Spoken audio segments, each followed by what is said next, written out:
In the heart of the Alaskan wilderness, a father and son set out on the trip of a lifetime. Then, disaster strikes. Watch out, Flint! Hold on! Swept under an ice shelf, they fight for their lives in freezing water.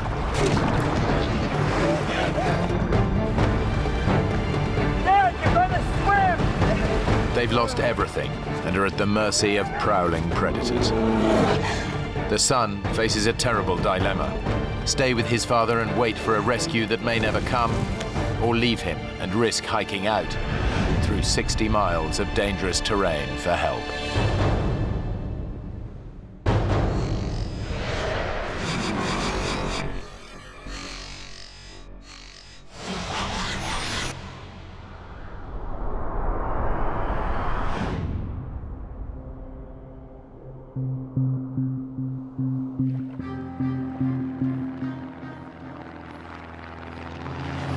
A specially chartered plane has dropped Blake Stanfield and his father Neil in a remote Alaskan wilderness 60 miles from the nearest settlement. How's the raft coming? We're almost there. Good. Get the coffee on. Neil runs a building management firm, and Blake is a doctor. They'd taken leave to spend some time together. My father and I started backpacking when I was a young boy. I always ended up loving that. He taught me to appreciate the outdoors. Isn't it beautiful, Dad? Well, a long way from Oklahoma City. Blake and I are good friends. We talk every day and share our experiences. He's always been a good kid. Blake's organized the rafting trip as a gift to his dad to celebrate a very special occasion. For my father's 65th birthday, I had planned this rafting trip to the gates of the Arctic as a present to him. Although Neil's been looking forward to this, he knows it's going to be tough. Hey, Dad. Yeah? Can I over here? Sure. He'd really wanted Blake to book them on an organized group trip, but Blake had other ideas. Blake is very independently minded and decided that, oh no, we don't want to do that. We want to be able to do whatever we want to do. Since he knew I'd made up my mind, there wasn't much he was going to say that could make me change my mind. Okay, Dad? Yeah. It would have been kind of nice to watch someone else do the hauling and shoving. Come on, Dad. You want to share this with 10 strangers and a tour guide? Matter of fact, yeah. I had never wanted to, and still never want to go on a guided tour. Let's load her up. It was, an experience that I wanted to have with my father, just the two of us. Better get going, Dad. Just checking everything's shipshape. Where in the world did I put that lighter? I got it. Very repellent. Extra strength, very repellent. Almost anywhere in Alaska, you're going to run into many different types of wildlife, which includes bear, and of course, that's something that you always need to be prepared for. The gates of the Arctic National Park is spectacular but dangerous. It's home to hundreds of black bears and grizzlies, not to mention roaming packs of wolves. It's 13,000 square miles of near untouched wilderness. Father and son have no way of contacting the outside world. They've packed no radio or mobile phone. Blake's itinerary has them traveling south by raft down the Koyukuk River to the town of Bettles.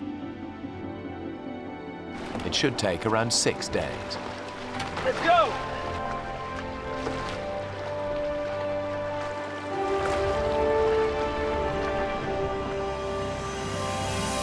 It was about a 90-mile float that we had planned, just camping and doing little short day hikes.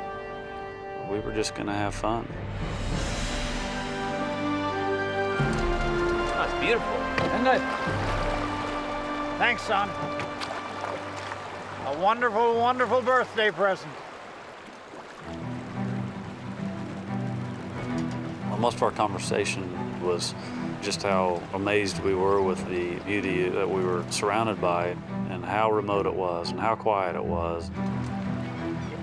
Blake and Neil have deliberately avoided the crowds by arriving in early June. It's 2 weeks before the start of the rafting season, so the men have the Koyukuk River all to themselves. Quite exciting, isn't it? I'm glad I came. We commented on the way down the river that wasn't it great to be the only ones on the river, the first ones on the river that year, and there was a reason, as it turned out.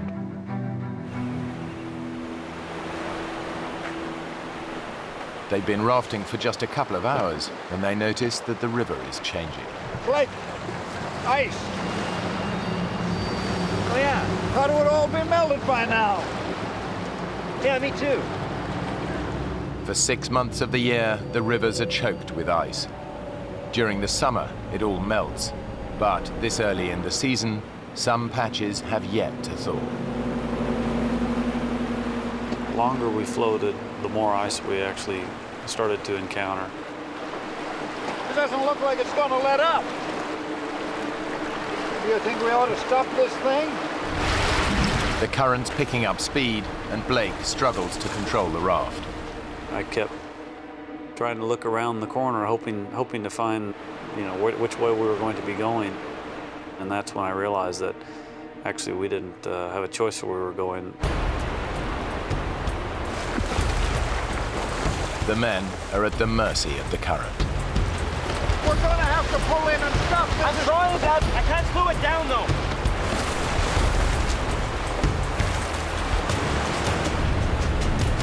We're going too fast. Let's slow it down, Dad.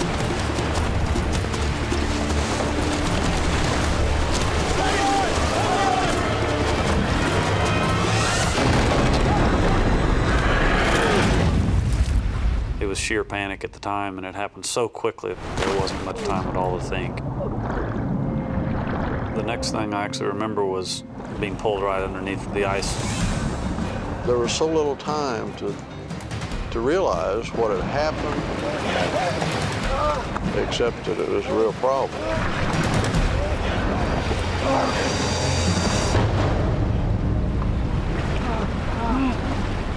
It wasn't long before we came up in essentially an air chamber underneath the ice. The air pocket saves their lives, but the ice shelf could stretch on for miles. I remember looking over at my father, yelling at him. Blake yelled. Dad, I'm sorry. Of course, it wasn't his fault. Give me a hand. Blake manages to grab Neil's hand, Hold on. but the current's too strong. Dad. His dad is swept away beneath the ice.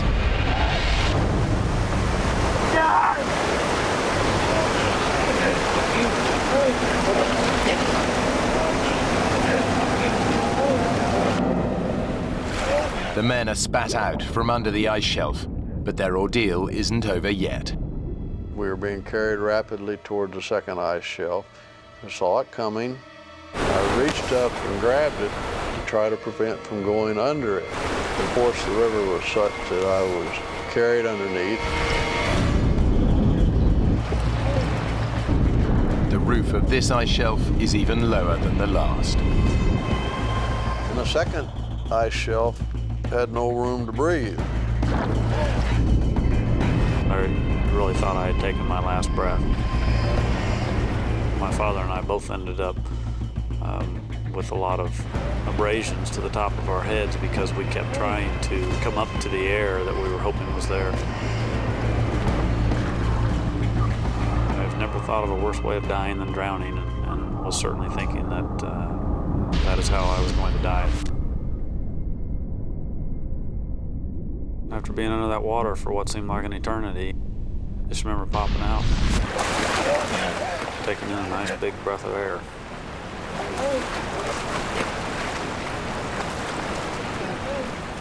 At this time, I had no idea where my father was. He had been pushed up against something and trapped.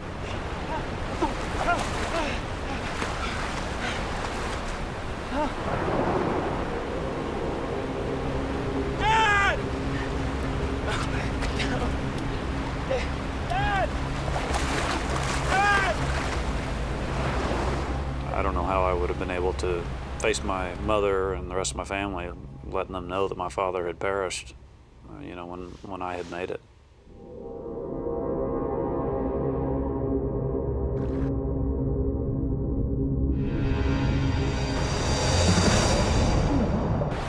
And the next thing I remember seeing was his head above the water. The powerful current is sweeping Neil away.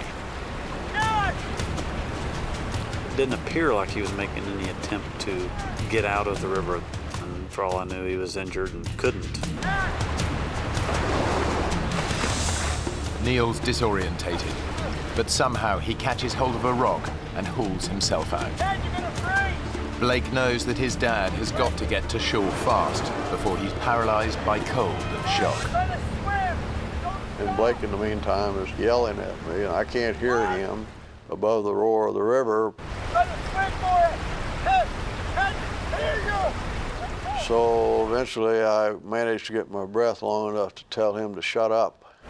Will you let me think for a minute? Blake was telling me that I had to swim over to him, which was the last thing in the world I wanted to do. Dad!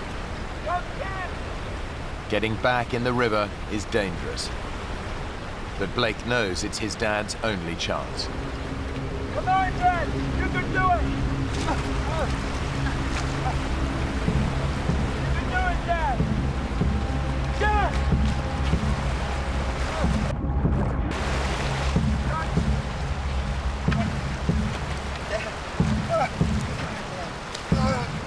Oh my God, you're freezing. Dad, come here.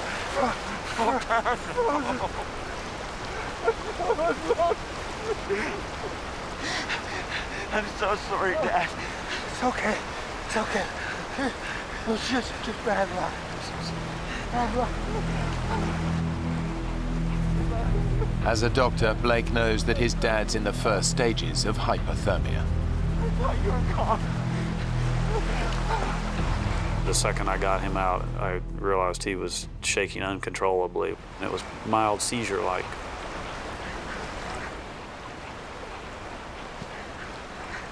We gotta warm you up, Dad. We gotta warm you up. Blake's desperate. All their spare clothes were lost in the accident. Then he remembers something. The lighter he stowed in his life jacket. It didn't get washed away, but it's soaking wet. When I pulled that lighter out of my pocket and hit the button, that torch lit up, and maybe we were going to be able to have a fire.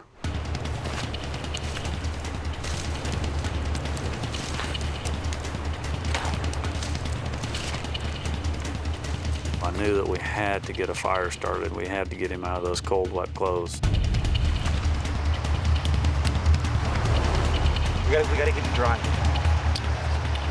It's okay, Dad. You're gonna be okay. All right? Neil's wet clothes are making his temperature fall even faster. It's okay. Basically, while this fire got started, I hugged him and tried to give him some of the warmth that I had. Eventually got him to where he wasn't shaking anymore.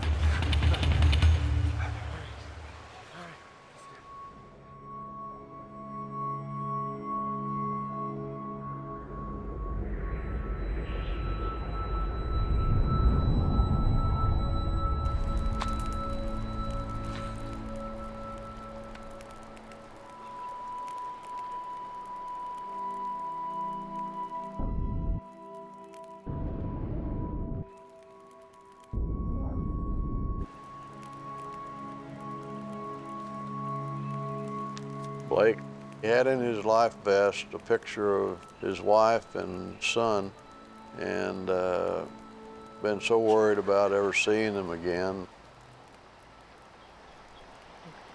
And we were both somewhat crying. It's okay, look. It's gonna be all right. I'll be back home. But Blake knows their prospects are bleak. They're stranded in a remote wilderness and nobody expects them back for at least a week. Their raft is lost, along with all their food and gear. Worse still, The reserve is teeming with hundreds of wolves and bears. I think at that point we realized that we got some big problems. Getting colder now, the sun's going down. You think we ought to find a more sheltered spot? Yeah. You okay to move? Guess I'll have to be.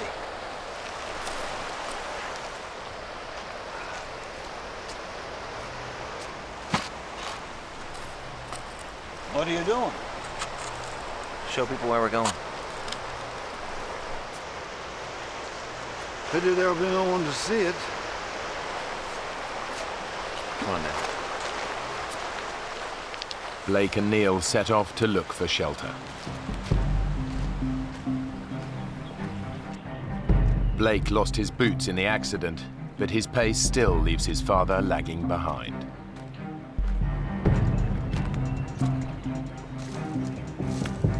I think that I wanted to move a lot faster than my father was able to move at the time. The freezing water has drained Neil's strength. He's 65 years old and still feeling the effects of an accident 12 months ago that left him with a broken ankle. Blake! Can we just hold up here a minute? You're not even trying to find a place to stop. Oh, sorry, Dad. I just got carried away. There's no way we're just walking out of here. We're gonna have to find a good campsite and stay put. How agreed? All right. Okay. Give me your hand. Here we were in the middle of this vast wilderness, a good 60 miles from the nearest human being. No one was expected to be flown into the area for at least 2 weeks after our trip. We were alone, and we were going to have to endure or survive until either we found a way out of it or someone came looking for us. It's the rainy season, so the men set about building a shelter to protect them. It's crucial they stay warm and dry. But that's just the start of their problems. Hey, Blake! Come take a look at this! What? Tracks. What do you think?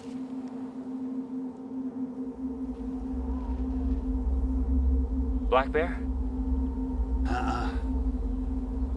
More like a grizzly to me. There's dozens of them around here. Well, maybe they were just passing through. I'm gonna get that fire started. They packed a shotgun, but that's at the bottom of the river. Now their only defense against prowling grizzlies is fire.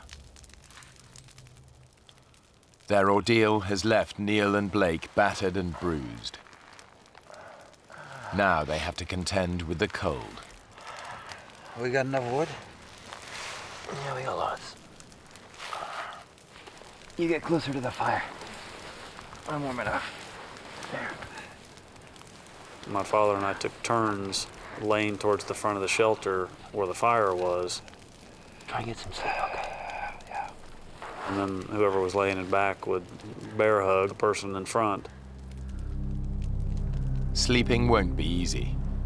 It's summer and the sun barely dips below the horizon. But during the few hours of darkness, the temperature can still get close to freezing.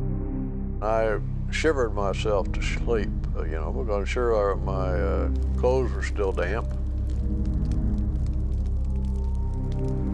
But Blake can't sleep. He knows it'll be at least a week before anyone realizes they're missing. If they stay put, their chances of survival are slim. The only alternative is a grueling 60-mile hike to the nearest town. It was a long way to the nearest person. It was extremely rough terrain. We only had one set of shoes between the two of us. There were plenty of bears in the area.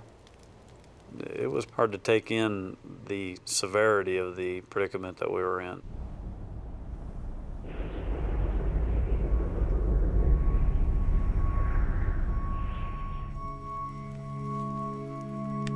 During the night, Blake has made a tough decision. Well, I needed to get back to Bettles. I needed to go find help. The #1 rule of survival is stick together. But Blake knows his dad isn't up to the hike. Dad, you okay? Yeah. Pretty sore, though. You slept? Not so much, no. You know, I've been thinking. We gotta get ourselves organized. We gotta build up a nice big pile of firewood, maybe make some traps. We're gonna need some food. I'm going for help, Dad. Help? From where? Blake had no doubt given it a lot of thought and decided that he could conquer this problem and hike back to Bettles. Bettles is 60 miles away. This is just plain crazy. Look, we talked about this. First rule of survival, stick together. Dad, I know all that, but no one else is going to be coming down the river for weeks. We can't wait that long. You trying to get yourself killed? Have you even looked at the map? There's a darn great river in the way. I'd ask him how in the world he was going to get over the Tingayuk River to our south, which appeared to be a pretty good-sized river, and he said, I don't know, I'll find a way. Yeah? How? This isn't some little stream. This is an Alaskan river in full flow. Now, do you have any idea how powerful that is? Yes, Dad, I was in one yesterday, remember? We're on our own, Dad. No one's coming. I'm telling you not to go. Leaving him alone was a hard decision, but I think he knew I was stubborn because I inherited that from him. You're really going, aren't you? Yes, sir, I am. I'm really going. Because if I don't, we're going to die here, Dad. You're gonna need the knife. And the lighter. Now, what about the bears?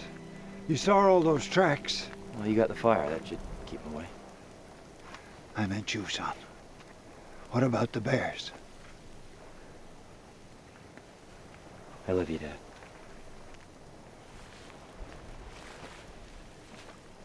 Yeah. Me too. Well, you know I do. I'm going to come back, Dad.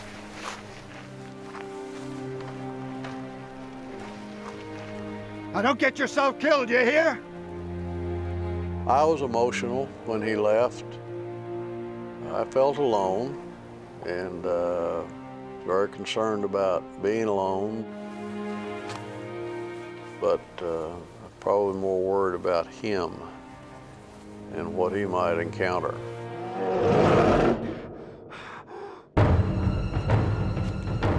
Ahead of Blake is a 60-mile hike south to the nearest town. In such a vast expanse, he can't afford to get lost. One wrong turn could spell disaster. Now Blake's made a gut-wrenching decision to leave his dad alone and hike out for help. He's heading south for the town of Bettles, 60 miles away. The biggest obstacle in his path is the Tingayuk River. But first, he has to find it. Because of the scale of this map, it was a little bit difficult telling exactly where we were. I didn't have any great landmarks.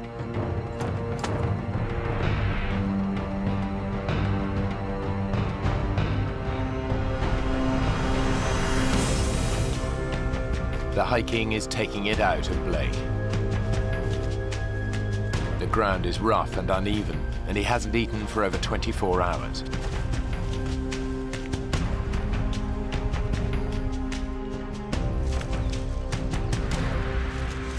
But he's still making good progress. Just a few hours after leaving his father, he hits the river.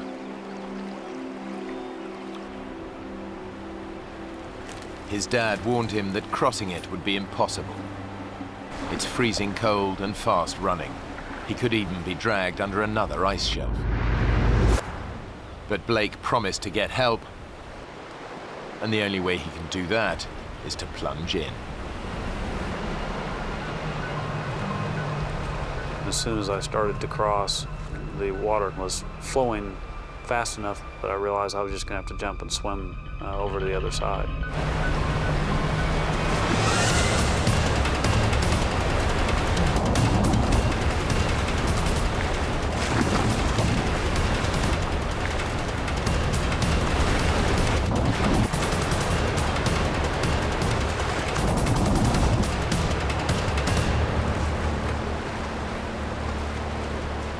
Blake has proved his dad wrong.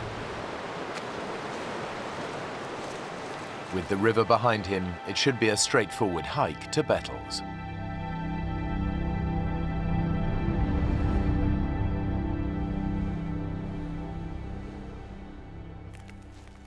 Back at camp, 65-year-old Neil is hungry and tired.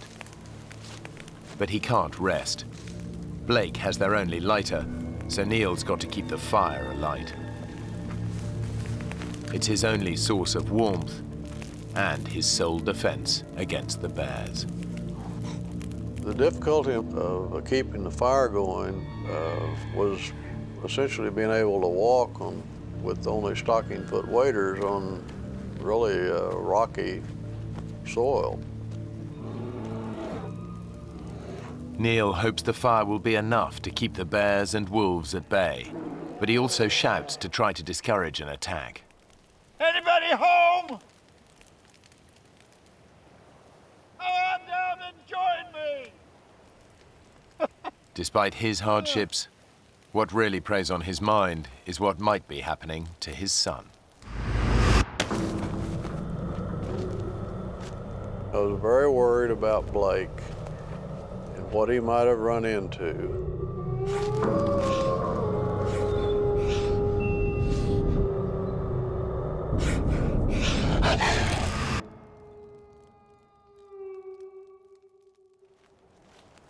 Like his dad, Blake is trying to frighten predators away by singing aloud. All night long, never got tired. Most of my songs were moose tunes and bear tunes, which was really quite ironic. I went out walking in the woods one night, all alone, pale moonlight. I hid myself, tree up, to see what I could.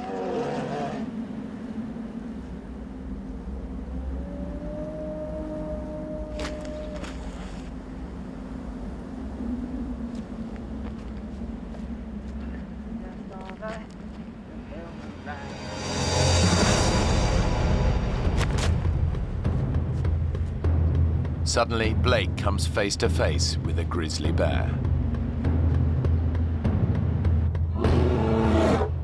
A grizzly can tear your head off with one bite,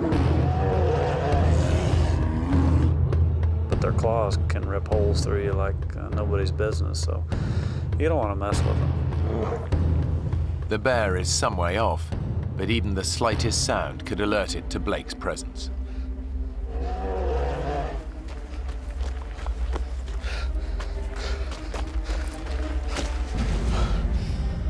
I certainly sent the adrenaline through my body when I saw him. Blake daren't make a sound. The bear's too close. It was scary seeing him out there. He wasn't far enough away for my liking. The bear hasn't spotted him, but grizzlies have a sense of smell 100 times more powerful than a human, and can pick up the scent of prey from more than 2 miles away. But Blake's in luck. He's downwind of the bear, and his scent is carried in the opposite direction. But the wind could change. He risks making a run for it.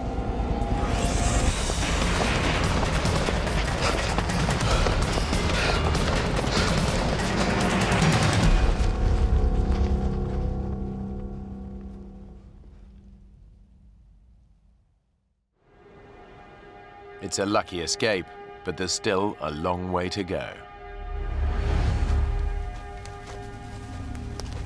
Blake's making good ground. By his estimation, Bettles is just a day and a half's hike away.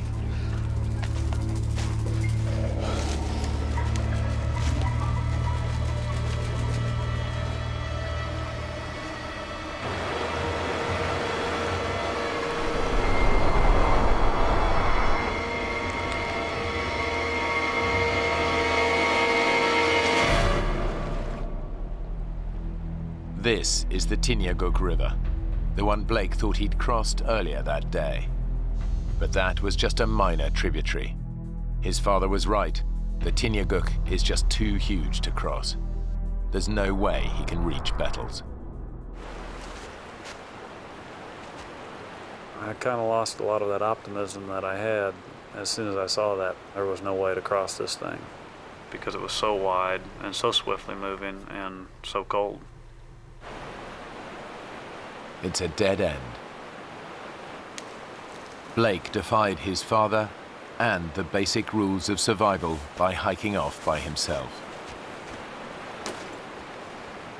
Alone, both men are at far greater risk. I had a hard time deciding whether or not I should stay there, because I knew I wasn't that far from my father. I certainly had some feelings of guilt that I had put him in this predicament.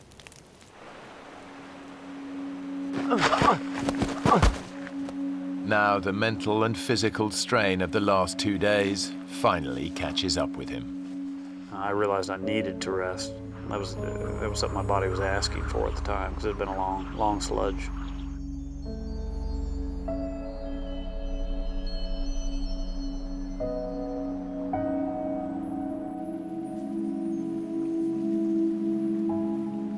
Blake hasn't eaten for 36 hours. The only thing that I really saw were some spiders, and there were a few that I swatted and ate, just because I thought maybe I'll start to see more of these and have some nutrition. But the amount of nutrition I got from the few that I ate certainly didn't give me any energy, that's for sure.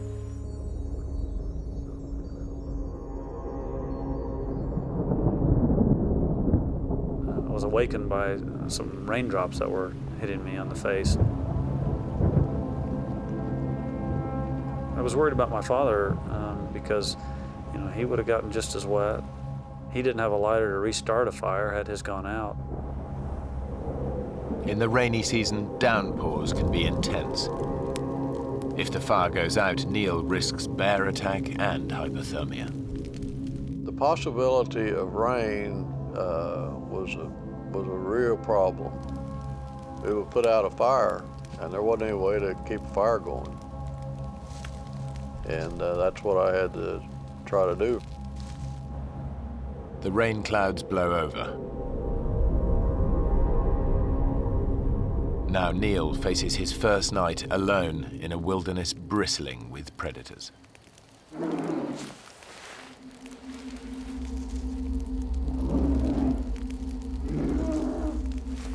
As everyone knows, you try to make noise in the wild with where bears are present.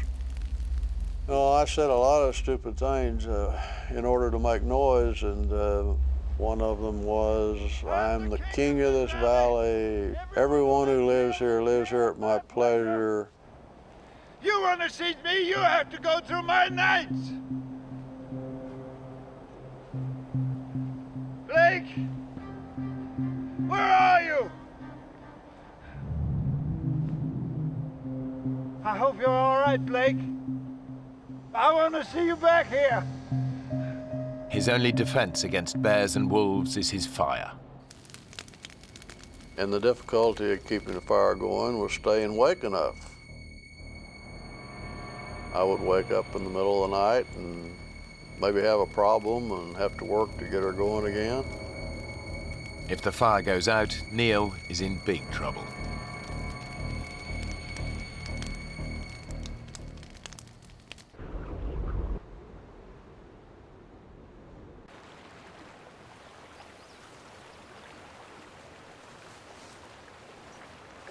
After a fitful night's sleep, Blake confronts the bleak reality of his situation.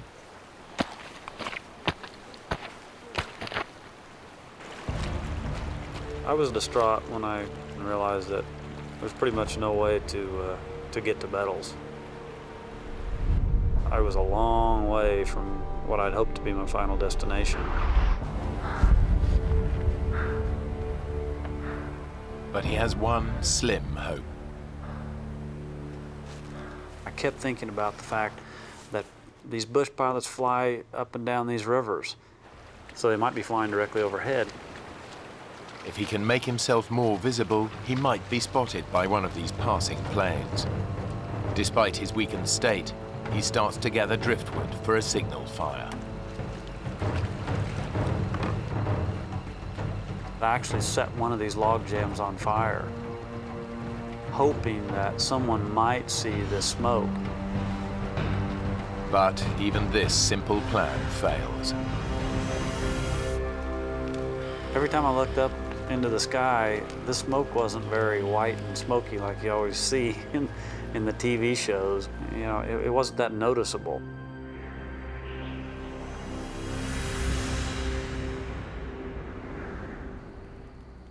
It's Neil's third night alone in his brushwood shelter. I guess a spark jumped from the fire.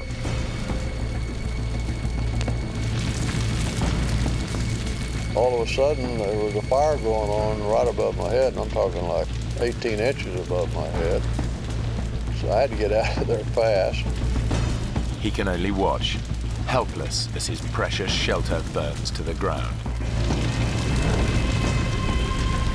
I got out of there and watched as fire just burst into an inferno. Neil knows he must save part of it to light a new fire. Without it, he'll be freezing cold and have no protection from prowling predators.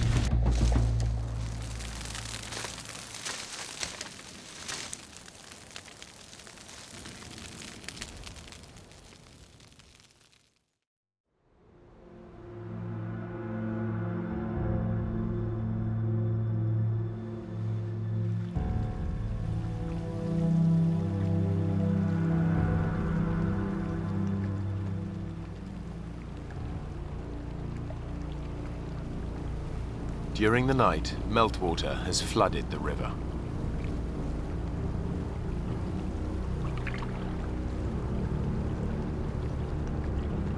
Blake realizes he could be in danger.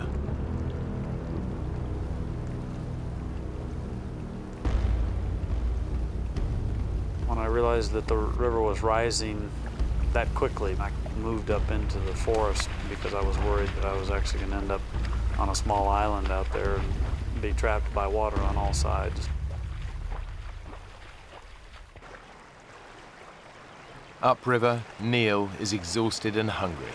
His precious shelter was destroyed in the fire, leaving him exposed to the risk of a freezing downpour. Now daybreak brings a new enemy, the blazing sun. The sun was coming down pretty hard, and there was essentially no cover. He needs to build a new shelter. But it's becoming harder and harder to carry out even simple tasks. Ow! There's only so much punishment a 65-year-old body can take. After 3 days without food, Neil is weakening. Blake's decision to hike for help has backfired. Now his actions could cost his father's life.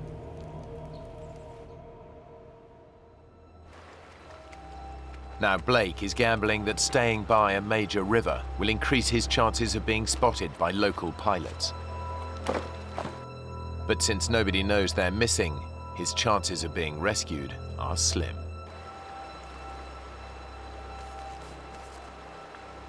I was definitely depressed about the situation that we were in, especially because I had so much time to think about it.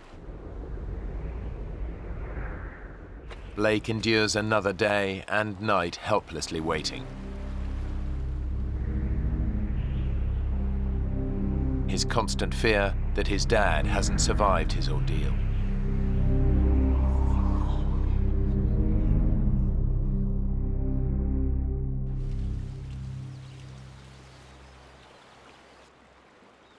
Blake's decision to hike out looks increasingly like a bad move. Around 6 or 7 in the evening on Tuesday, I was laying over by my fire when I heard the sound of an airplane. And my God, he was coming up on me quick, I could tell. I ran as fast as I could. Hey! Hey! Hey! Hey!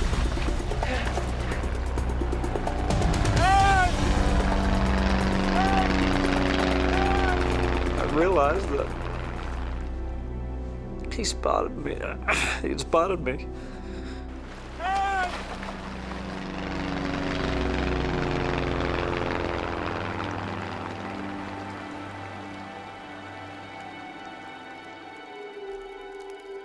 3 hours later, and there's still no sign of rescue.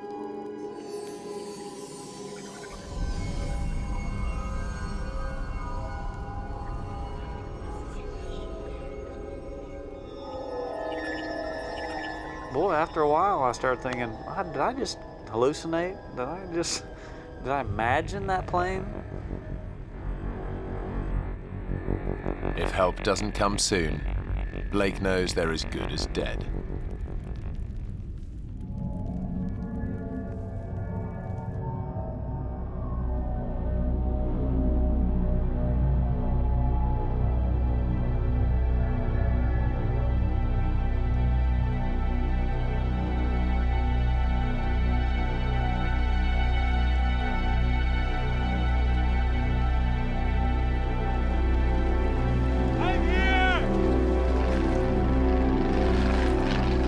That was the same plane, and as they flew over me, they dropped a bag of stuff.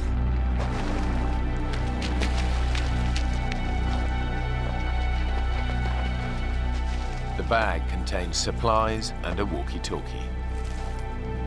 I turned that radio on. I kind of told him what had happened. There's only one thought on Blake's mind.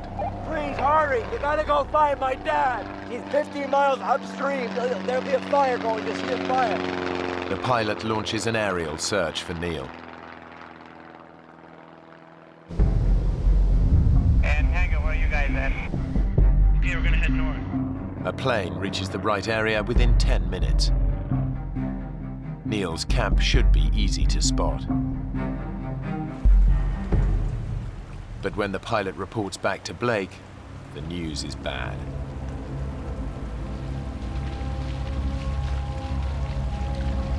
Hey, you gotta go back! He's up there! Keep going till you find him! He can't leave, he's gotta be at the camp. Maybe you didn't go far enough. He can't walk, he's gotta be there! I was worried something would happen to my dad. Because there's no way he could miss it. You gotta go and find my dad! And I fell to my knees. Blake ignored his father's advice and left him to fend for himself. Now he must face a terrible thought, that his dad hasn't made it.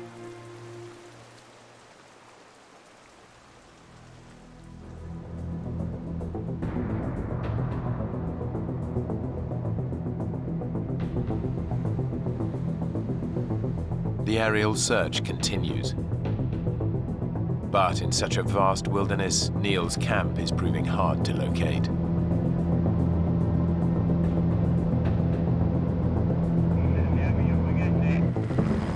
Three hours later, a rescue helicopter picks up Blake and rushes to the scene.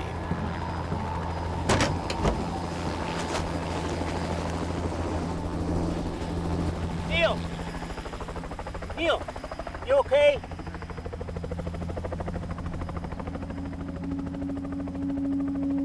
How did you know I was here? I asked your son. Blake?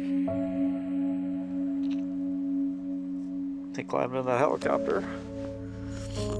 Dad! I'm so sorry, Dad. so sorry. Hell, all I could say was, man, you look like hell. Well, you don't look that cute yourself. I was very happy to see him. Very, very happy. Can we get the hell home now? Let's get out of here. And then we took off. Together again. The men later learned that their initial camp was not on the flight path of any local aircraft. If Blake hadn't tried to hike out to Bettles, he and his father would almost certainly have died. After the accident, Blake moved his family back from Alaska to Oklahoma City to be closer to his mum and dad. He now runs a GP practice there, while Neil continues to run his building management firm. Blake and Neil still regularly go hiking together, but they've never gone rafting again.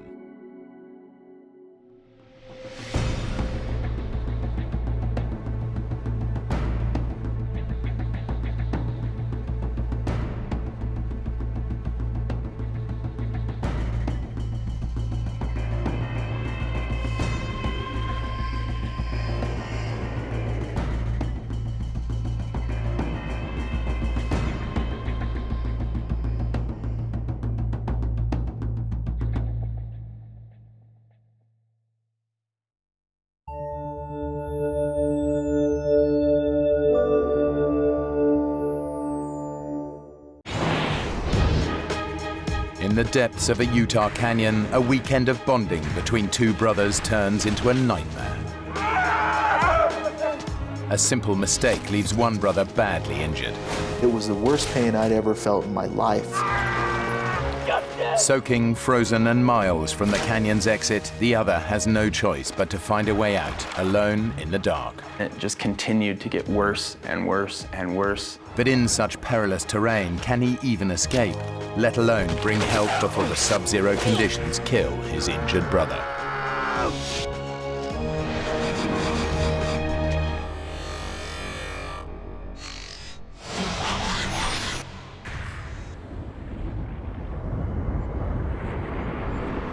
Southern Utah.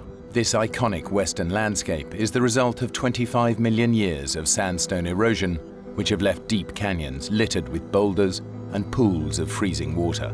It's harsh and uninhabited, which is exactly why it appeals to experienced canyoneers like Justin and Jeremy Harris. Jeremy and I have shared a lot of experiences as we grew up as brothers. Justin's always been an icon to me. He's always been someone that I looked up to. Canyoneering is a passion that the brothers have shared since they were 7 years old. We can share things that brothers don't very often get time to share. Today they're going to tackle a remote canyon over 50 miles from the nearest town. We were looking for something that would be a new adventure, something that was going to be a little bit more challenging. They camp for the night and wake up to a freezing winter morning. Hey, little brother, wake up. What time is it? It's time to go. It had been a while since we'd been out on a hike, and November was, you know, it was a little later than we wanted to go. It's freezing. We both had done quite a bit of winter hiking, so it wasn't something that was foreign to us, but it's definitely something that's going to complicate matters. You sure you're up for this today? I thought about that question, and I think, yeah, maybe part of me as his older brother thought that I needed to make the final say. Yeah, are you? Yeah, I'm up for it. You drove all this way, right? I made the decision that we were going to go for it that day. We started double checking all of our equipment, making sure that we had all of the hardware that we needed, that the ropes were ready to go. Our route was going to head up towards the pinnacle and then drop down into Baptist Draw. Basically, at that point, you know, it was like a little bit of kind of elation that we'd made the decision that we were going to go forward with this.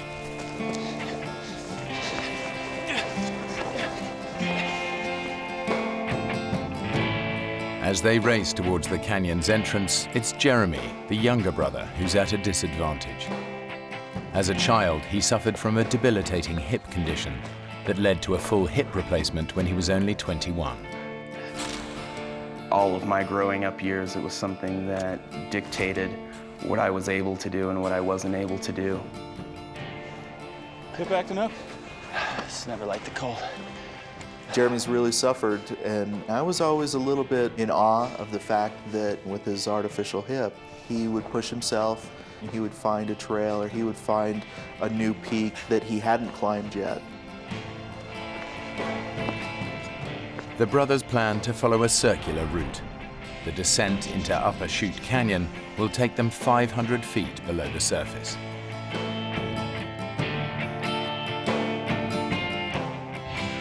To get back out, they must look for the side canyon at Chute Junction. We were headed down ledges, and we were hopping from rock to rock and just kind of making our way. The trail notes say that the route should take about 8 hours. The brothers know they need to complete it well before dark. The dangerous terrain and possibility of flash floods make a slot canyon no place to spend a night. Are we waiting? What? Are we waiting or what? The water looks way too cold. There's a technique where you put your back against one side of the wall and your feet against the other side of the wall, and you kind of edge your way over the pools down below. As the canyon got a little bit more technical, it started taking us longer and longer to cover the ground that we needed to cover.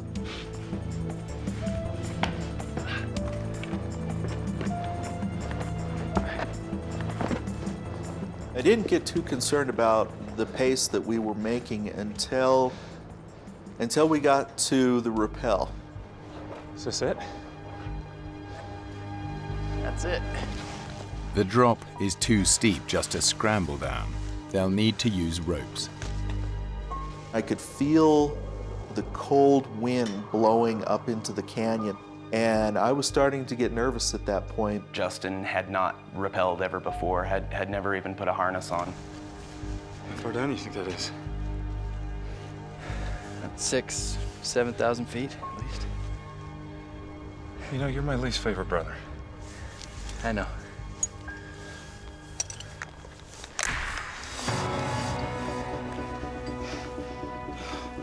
It was a good drop. It wasn't something that you would survive if you fell from. See? There's nothing to worry about. I'm not worried. A little terrified, maybe. Not worried.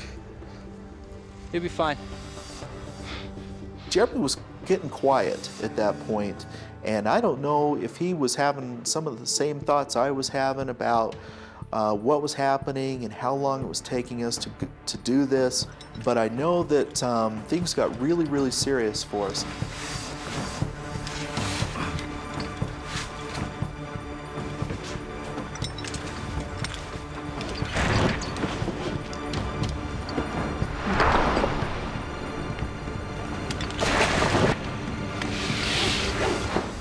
When my feet hit the bottom, it was like huge relief. I thought, hey, that really wasn't too bad.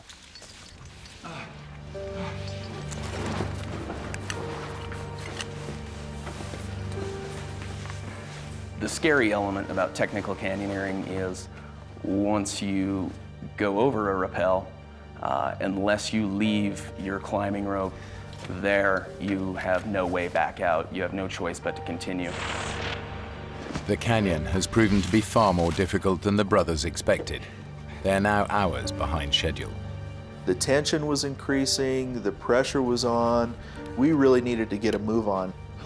Well, it wasn't more than 100 yards, and we ran into a huge chokestone. No, that's not on the trail notes. It becomes basically a barrier that you need to climb up and over.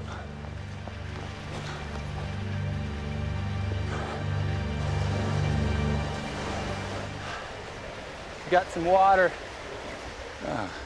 The last thing we wanted to do was fall down into one of these pools and get wet. This looks pretty good. I think I can take this. Well, let me get back up there. I was confident that we could down climb it and not have any problem. Jeremy, wait! Ah! Jer! Jeremy! Jeremy! I remember when I heard that splash, that was the last thing that I wanted to hear at that point. Jeremy! Jeremy! Jeremy!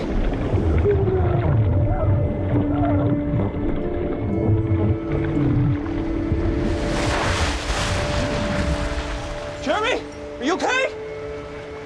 Are you okay? I can't believe I just did that. Hold on, dear, I'm coming. Both hypothermia and frostbite were a major concern. It's the end of November and it's in Utah. I don't know exactly what the temperature was during the day, but it was well below freezing. Freezing. There's no way we're climbing out of here. Just double time the rest of the canyon. Get back to camp. Dusk is just 3 hours away and the temperature's dropping fast. Justin and Jeremy will have to move even quicker now if they're to have any chance of getting out of the canyon before dark. More fire. Hot cuts are really good right now. I think we were even in a bigger hurry after that happened. I know I definitely was. All right.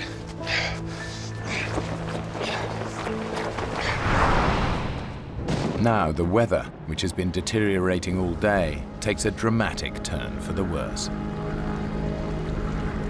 It probably wasn't 10, 15 minutes before there was maybe an inch of snow.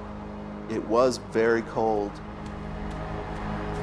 And then we hit another big chokestone.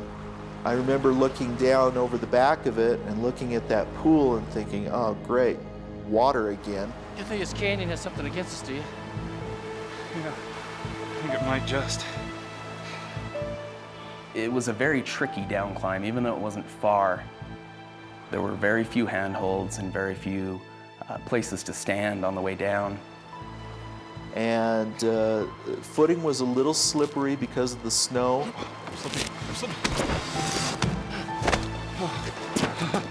I'm glad you were there. And I remember just holding on to his hand because that was the firmest thing that I had to hold on to. Okay. I remember feeling a shift in his movement and believing he was going to jump to the floor because it really wasn't that far. I let go.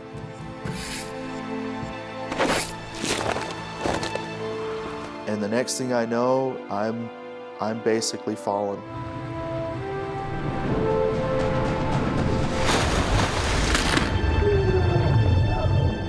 Justin! I knew without a doubt I had just broken my leg, and all I could do was scream. It was the worst pain I'd ever felt in my life. Just stop screaming, you gotta calm down! I had never quite heard someone scream in pain like that.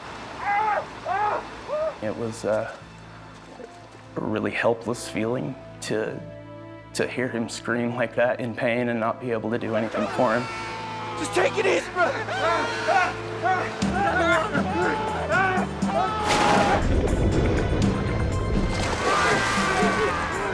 Get up and help me! Take it out of the water!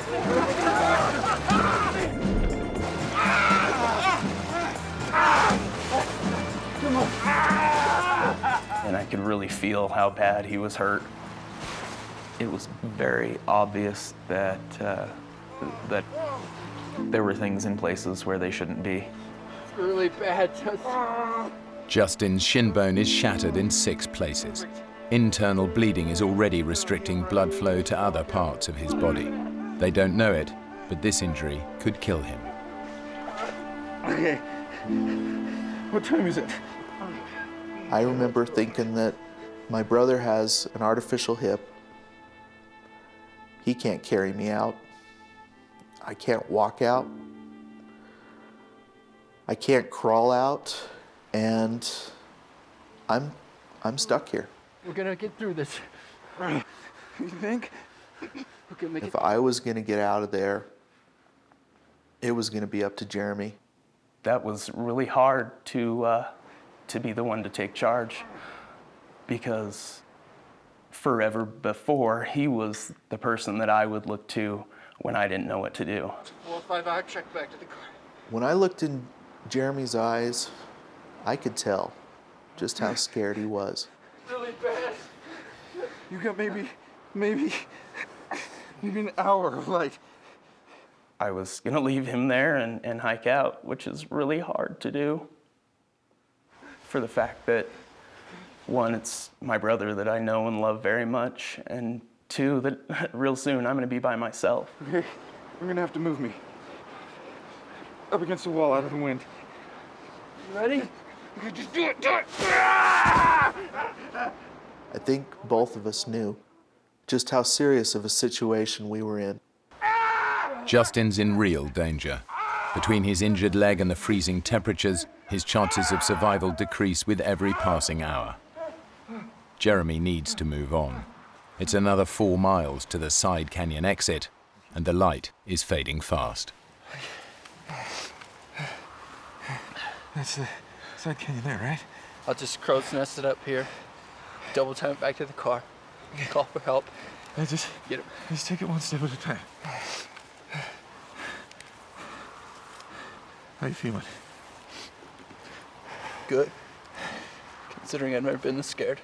When we started divvying things out and going through the backpack, we came across my camera.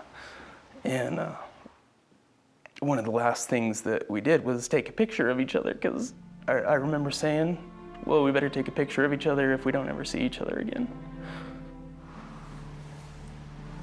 I thought that maybe I might never see him again. And those things, yeah, those things go through your head. Remember what I was saying about you being my least favorite brother?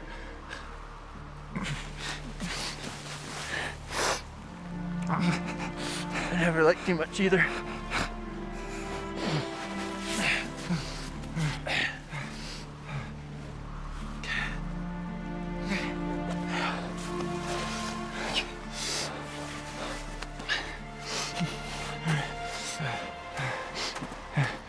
Hey, chair.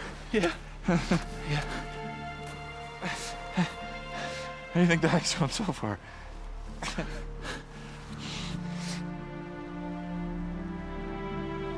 Be careful. Okay.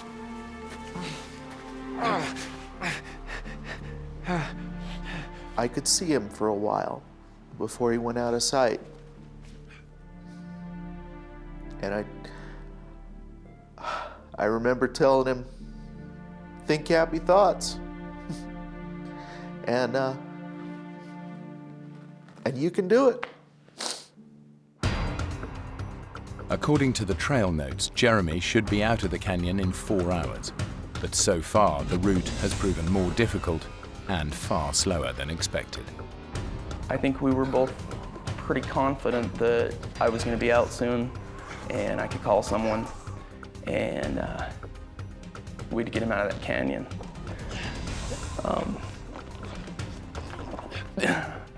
Had no idea what was really going to happen. But Jeremy can't find the side turning that will lead him back out of the canyon to the car. And he's running out of daylight. When it went from light to dark, it was so hard to conceive how far I'd gone, but I kept thinking that I had gone too far. And I ran into pools.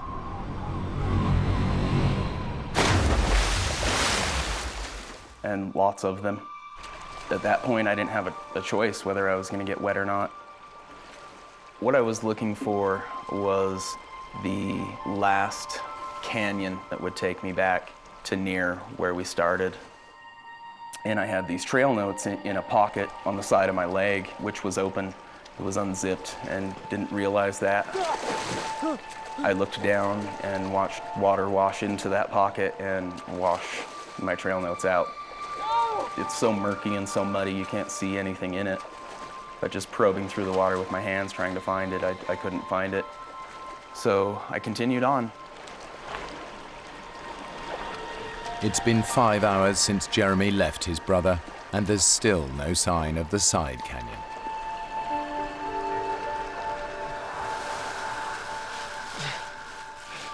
The sense of time was kind of messed up for me. But as I'm sitting there freezing to death and trying to stay alive, you can't help but think that we may have been a lot better off going golfing that weekend. And then I hear little scratching noises, what sounds like something's fidgeting around. And it's completely dark and I can't see anything.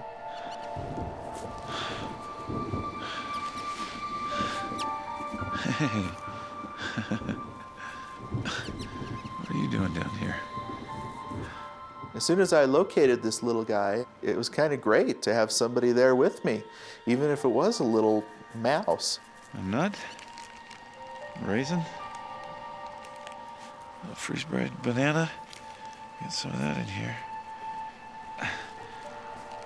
You look like a nut kind of guy to me. Oh, personally, I prefer the raisins. We kind of became pals there for a little while. And then he scurried off. I was almost sad to see him go.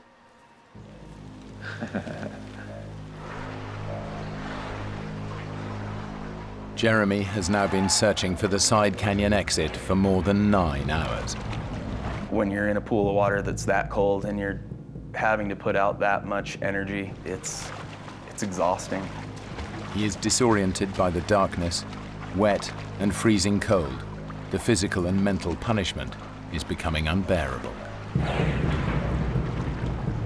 The whole time it had seemed as if it cannot get worse than this. And it just continued to get worse and worse and worse.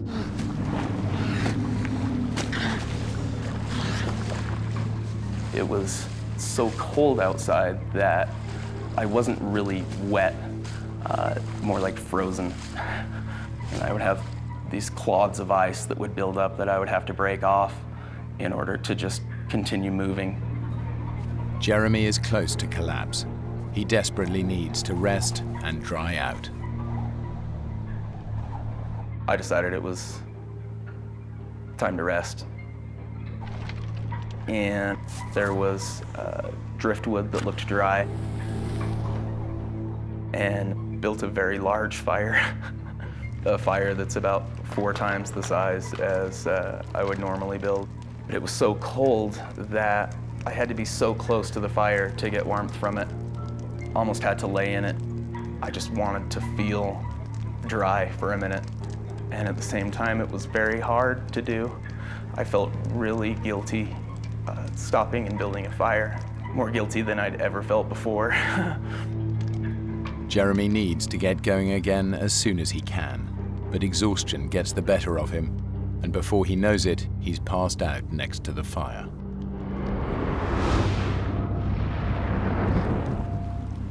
Deep in the canyon, Justin is beginning to realize just how badly his leg is hurt. I start feeling this interesting sensation, and I haven't checked on my leg in a while, but it feels like maybe I'm bleeding. I'm looking at it and I'm seeing these blisters, these huge blisters that are coming to the surface on my leg. They're rupturing and the fluid is running down my leg. And the swelling has gotten a lot worse. And I didn't know exactly what to make of this. I knew it couldn't be good. Swelling in Justin's broken leg has created so much pressure that blood fluids have burst the veins and capillaries to create fracture blisters. If infection sets in, Justin could lose his leg.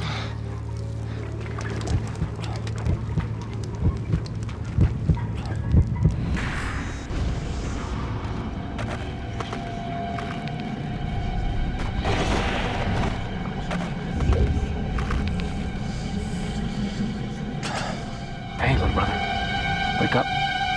time is it? Time to go.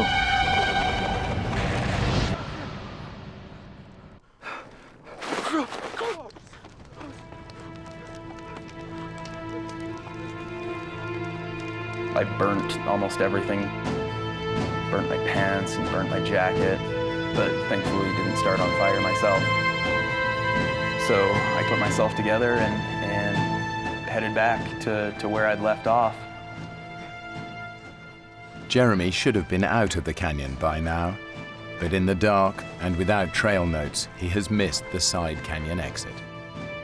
Now his every step takes him further away from civilization and any hope of rescue for his brother.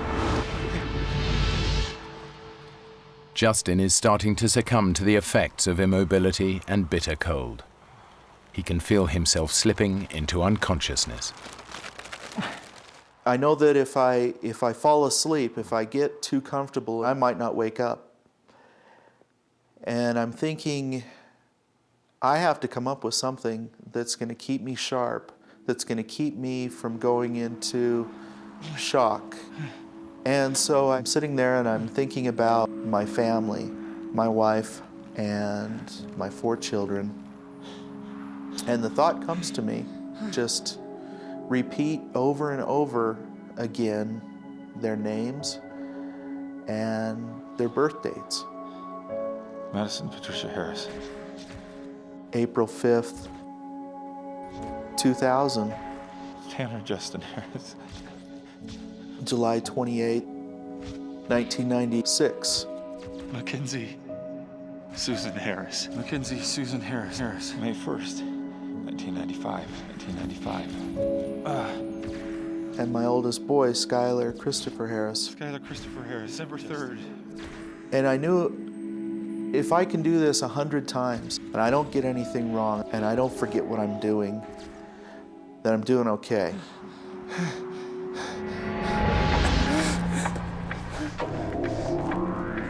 Deep inside the canyon, Jeremy hits a series of sharp drops, and for the first time realizes that he is completely lost.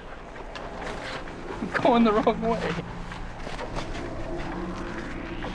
There were definitely points that made me strongly question that I was not in the right place. Maybe I veered off. Jeremy's exhaustion is adding to his confusion. Instead of listening to his instincts, he plows on, getting further and further from the canyon's only exit. Something was wrong. I knew something was wrong. But I hadn't seen my side canyon. And the terrain is getting worse and worse. In daylight, this climb would be a challenge. In the dark, it's practically suicidal.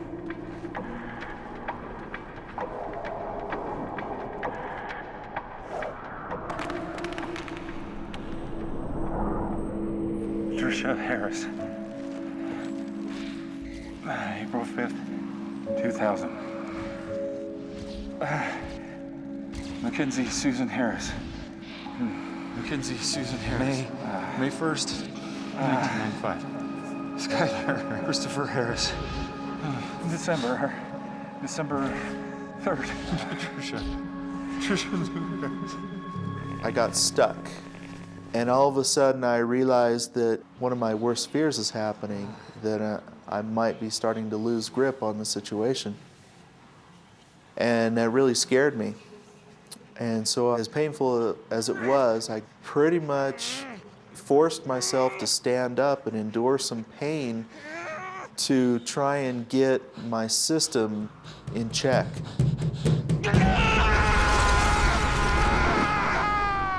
Pain would just shot right up in through my nerves, right up into my knee. It was terrible, but it woke me up.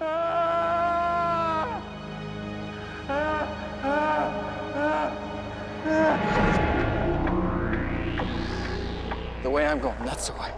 The state of mind that I was in was really insane. How do you know that? Really emotional. Don't. I didn't feel like I was talking to God. You sure this is the right way? But I had to talk to somebody. I'm going the wrong way.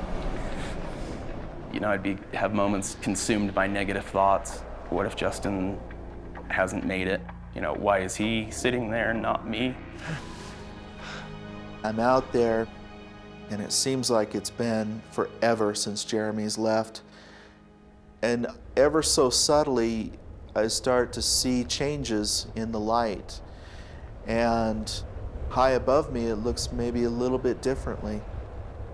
And unless I'm hallucinating at this point, unless I'm starting to see things, I've probably made it through the night. And it was almost like a new awakening. It was a new day, and I was never so glad to see the sun come up. Jeremy has somehow survived the series of perilous climbs. But tragically, he still hasn't realized he's been going in the wrong direction for almost half the night. And I came to another area that was a choke in the canyon and walked up on top of it, and it was about 60 feet to the bottom. I didn't have a rope or a harness, and my thought was, jump in. Ready. I was going to jump off the top of this into this pool. Jeremy is so exhausted that it's affecting his judgment. There is no chance that he will survive this jump. Jump in, jump in, jump in. Yeah.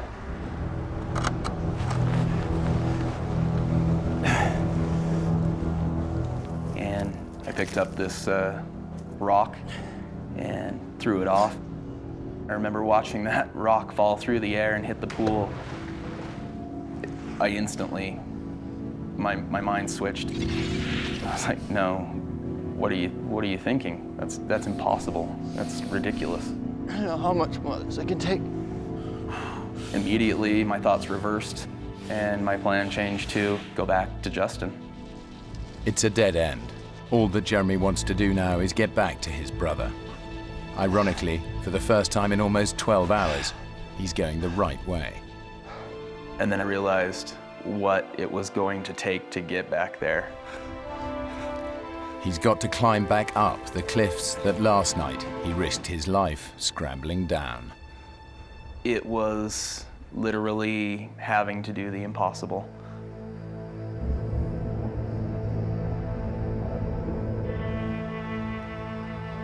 For Justin, daylight brings a new sense of hope that rescue is on its way. I could see the sunlight on the cliffs above me changing, and it's getting closer to me. And it's warming up a little bit. For the first time since I had been out there, it was almost bearable. And I'm sitting there, you know, going through the hours and the calculations in my mind, and I'm feeling really good about where I'm at, and I'm feeling great about where Jeremy's at. I'm thinking in my mind that he's probably back to camp, and he's got help coming, and I'm gonna get out of here, and I'm gonna have one heck of a story to tell. And hopefully my wife won't kill me when I get home.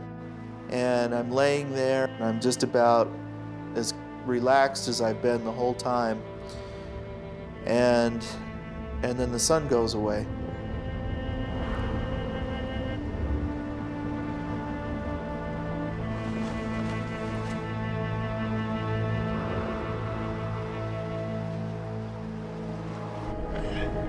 Jeremy has now been climbing through the canyon for over 24 hours. He's exhausted, but driven on by a single thought: to get back to his brother. Climbing up and taking so much energy, getting part of the way or most of the way up. I had never felt so drained.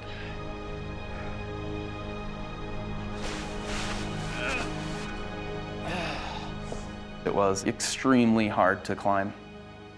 Some of the hardest things that I've ever had to climb up in my life.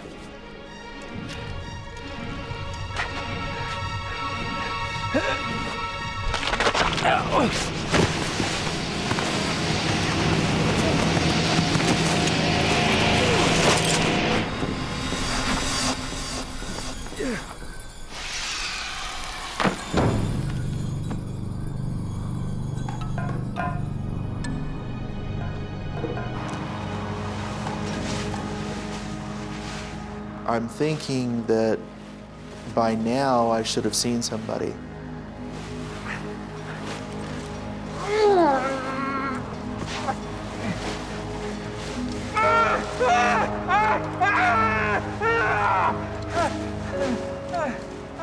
I had to accept the fact that as positive as I was about the situation and as hopeful as I was about my situation, that it wasn't looking really good for Jeremy. And now it wasn't looking really good for me.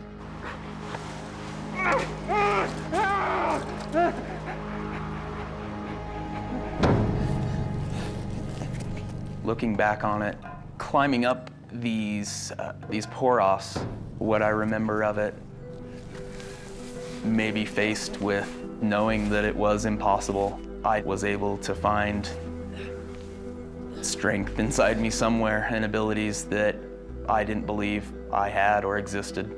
It's strange to think about, and I truly don't know how, but I made it.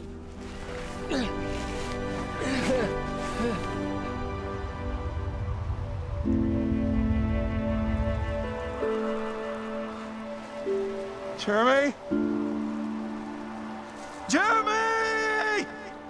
I'm thinking about my brother out there somewhere, and I'm picturing him frozen somewhere because it's too cold and he just can't make it.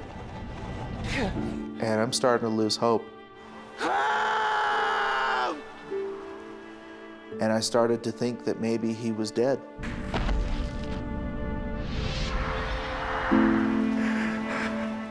But as Justin struggles with his fears, miles down the canyon, Jeremy is suddenly confronted by his terrible mistake. He stumbles across the side canyon exit. Disoriented by the darkness, he simply missed it the night before. It was so obvious. I can't conceive how I would have missed it, other than just the state of mind that I was in. I definitely should have seen it.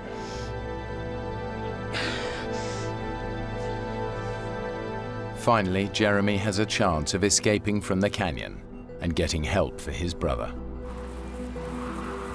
No.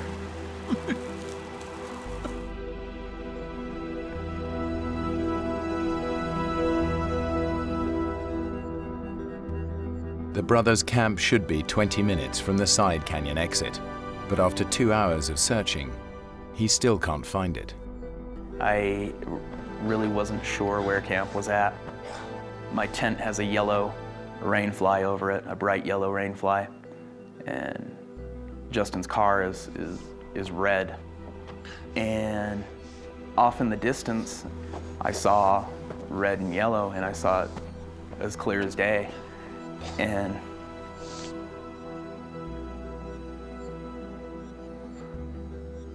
literally dropped to my knees and was so thankful that I was back. And I'm on my knees and I look up and it wasn't there. I wasn't seeing what I thought I saw. It was kind of just the roller coaster ride continuing. Jeremy may be out of the main canyon, but he cannot find the trail back to his camp, and in just 2 hours the sun will set. At the bottom of the canyon, Justin's battle for survival has become one of sheer will and faith in his brother. I knew he would do everything that he possibly could to get out of that canyon and to get help in for me. I knew he wouldn't give up, no matter what. It's really hard to convey to someone how exhausted I was. I'd gone so far beyond what I had imagined my limits were. I wasn't sure whether I should believe that it was really there or not.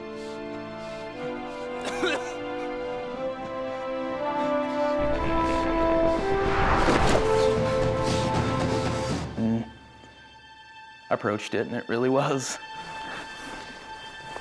I hadn't really even thought about my own physical condition. I was a wreck, and kind of amazed at the fact that I was even alive. It should have taken Jeremy just 5 hours to reach their camp. Getting lost means it's taken over 26. I open the car and grab his cell phone, and it's dead. Plug it into the car lighter to get some power and waited a minute. After the superhuman effort that Jeremy has made to escape the canyon, he faces a final cruel twist of fate. I couldn't get any service.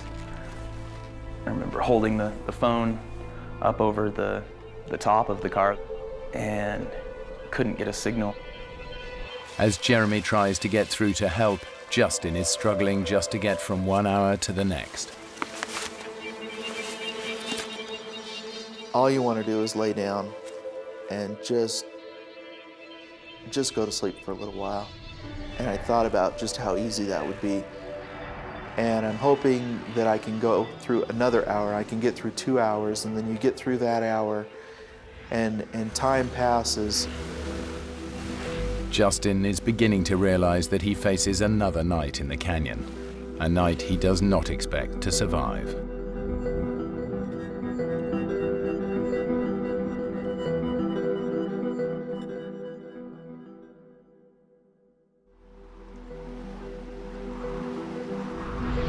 As the sun rises after a second night exposed to sub-zero temperatures, and with no idea if his brother is alive or dead, Justin knows he cannot survive much longer. Hello? Hello? Oh! Hey. And then all of a sudden, out of the corner of my eye, I see a face pop around this boulder. And I think we were probably both pretty surprised to see each other. Justin, we see you. He's right over there. Base, we found him. And it was like, you know, they're here. They made it. They made it down. It was wonderful. So how are you feeling? When I first got to Justin, just looking at him, I thought, boy, he's doing pretty good. Well, aside from that shivering, I'm okay. Shivering, it means that he is maintaining his core temperature on his own, so that was a good sign to me. My brother Jeremy, where's he? He needed some medical attention. Why, what happened? No, he just got into a little disagreement with the canyon over who was tougher. But he's gonna be okay. I was overcome with emotion. For the first time, I knew that you know, he was out for sure, and I'm getting out of here now. Right. Let's take a look at that leg. I cut up his pant leg just enough to expose the injury where his leg was, and it just totally took me by surprise. As soon as I saw his leg, I knew that we had a very serious situation. Although Justin seems okay, toxins and poisons have built up in his shattered leg to such a degree that moving him risks releasing them into his system.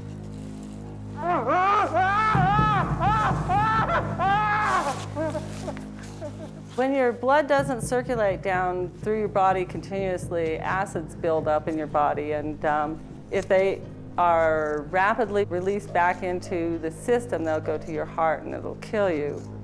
I really thought at that time, he has a really high potential of losing his leg, but even more so of losing his life.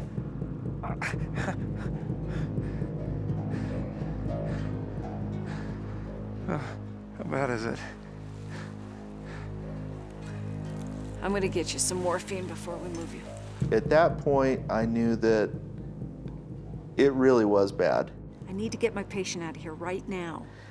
And I was probably a lot worse off than I thought I was. Yeah, thanks. And that was kind of a tough pill to swallow. Good to go.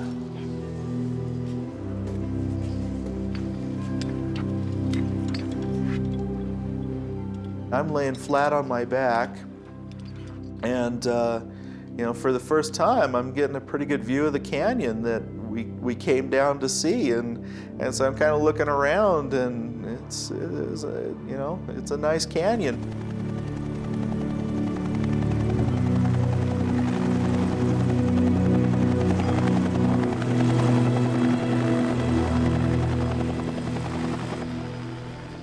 When we finally got up over the lip of the canyon wall, all I could see was a bunch of faces that I didn't know, and they were all looking at me and smiling. Thank you. Guide? Thanks. You do great. Thank you, guys. Hey, Justin, would you like to speak to your wife? I says, yeah, I want to talk to her. Trish? And Trisha says, hey, are you okay? And I says, yeah, I'm alive. I love you, and I'm alive.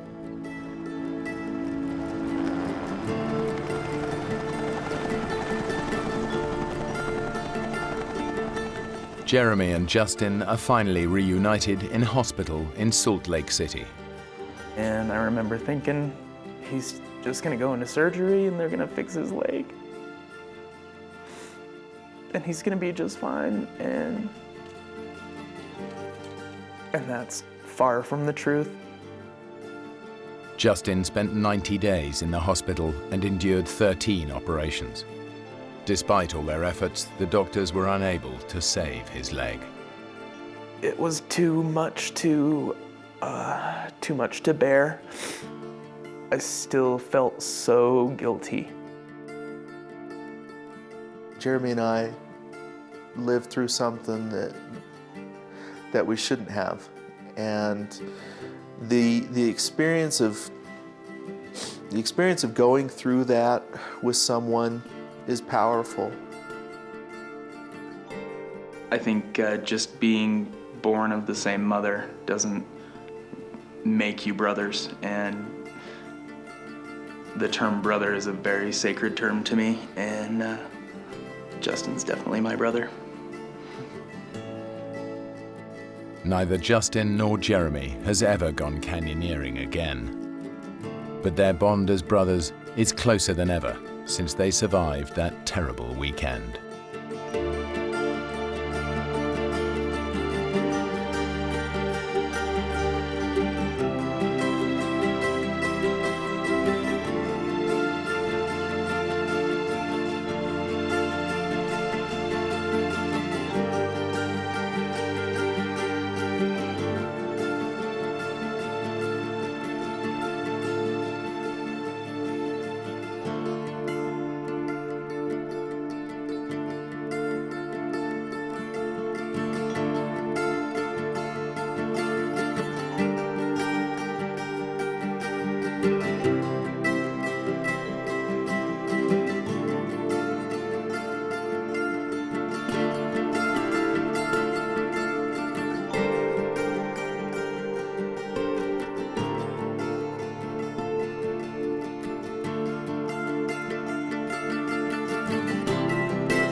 When a family of 4 join their closest friend to go fishing on the Zambesi River, the outing quickly turns into a desperate fight for survival.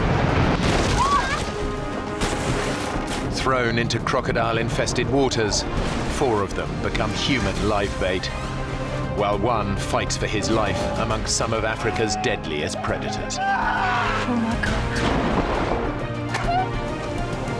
At any moment, one of us would be taken by a crocodile. I thought it was over, I really did.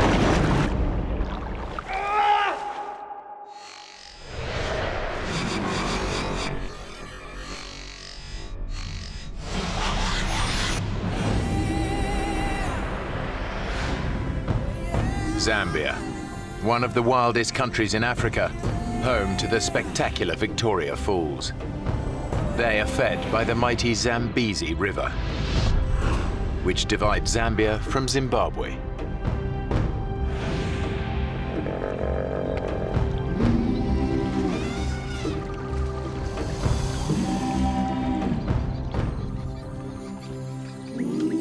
It's here on one of the river's most isolated stretches that two friends have planned a weekend fishing trip. Arthur Taylor and Alistair Gallatley have known each other for over 25 years. Our kids have grown up together with Alistair. Basically, Alistair's part of the family. He's a very good guy in a crisis and a very good friend. We've known each other a while. We've spent a lot of time together. We go fishing a lot. Where do you want the fish, mate? Usual place. As experienced safari guides, they've lived and worked alongside the Zambesi for most of their lives. Most important. Got enough? Think so? I can't wait to get on the water. Joining them are Arthur's English wife, Faye, and her parents, Clive and Brenda. They're retired teachers visiting from England. Change your mind yet? No, I think I'll just stay here and relax and read a book. Come on. They've both lived in Africa on and off over the years.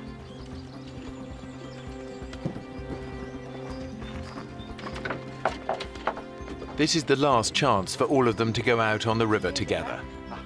Tomorrow, Faye and Arthur have to pick up their two children from boarding school. But even though she spent a lot of time in the bush, Brenda isn't keen on the idea of going fishing.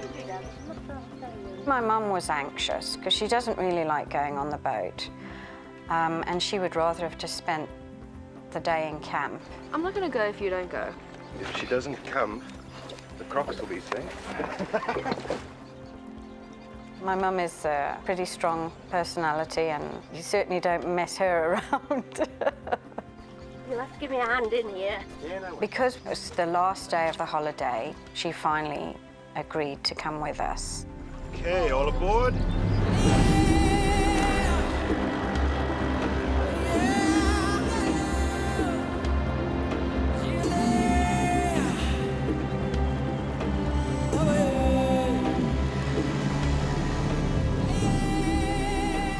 This is one of the river's most remote stretches. The Zambesi is just a fantastic river. It's amazing, and it is so diverse. The bird life is out of this world. You see animals, bushbuck, buffalo, elephant coming down, and in the water there's the hippos everywhere, and huge crocodiles. It's just an amazing river, really is.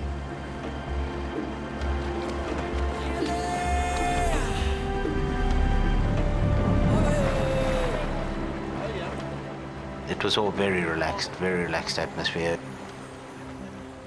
Very carefree, nobody had a worry in the world. You want to try catch some fish, Brenda? Oh, no, I'm not good at that. Come on. Come on, it's easy.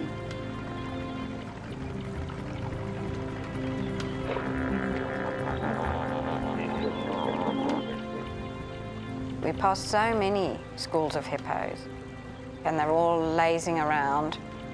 They just look so peaceful and so placid. Most of them are in herds or groups, and then you get the few odd single males. As long as you give them a wide berth, the chances are you're not going to have any problem. Oh, I think I've got some here. Heavy. Oh. Fishing had been pretty poor that morning, and when Mum caught a fish, it was like, yay, you know. I mean, she's really chuffed. Well done, Mum. I think that calls for a spot of celebratory lunch. But over there, a nice bit of shade by those trees. Sounds good to me. What's the time?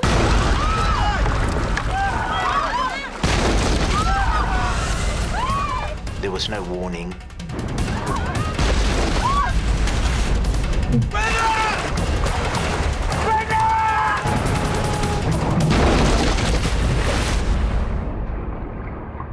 Okay,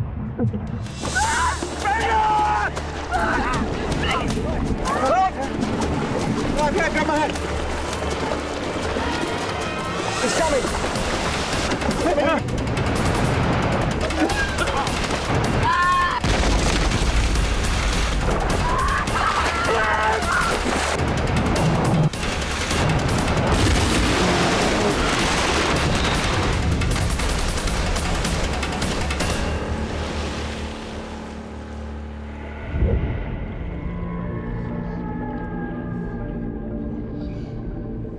It was just this huge boom, and I was in the water.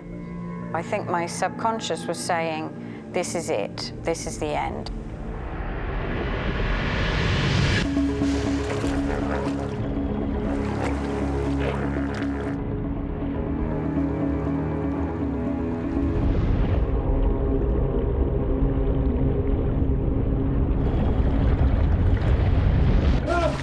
It was only when I actually was pulled back to the surface and gasping for air that suddenly then the reality of what had actually happened hit me. They've survived the hippo attack, but now they're in even greater peril. They've capsized in one of the most crocodile-infested rivers in the world.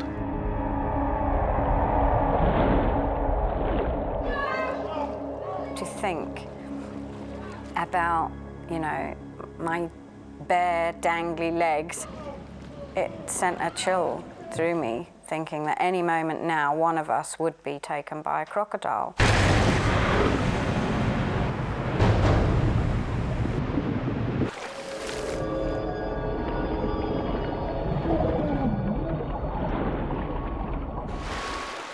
Clive Kelly has watched his wife Brenda sucked under the crocodile-infested river. He has no idea if she is alive or dead. Brenda! Brenda! Where are you? Although Clive can't hear them, his wife, along with his daughter Faye, her husband Arthur and their best friend Alistair, have all surfaced underneath the boat. Brenda! But the group's immediate danger is not crocodiles. The current was actually so strong in that part of the river that it actually swept us out from underneath the boat.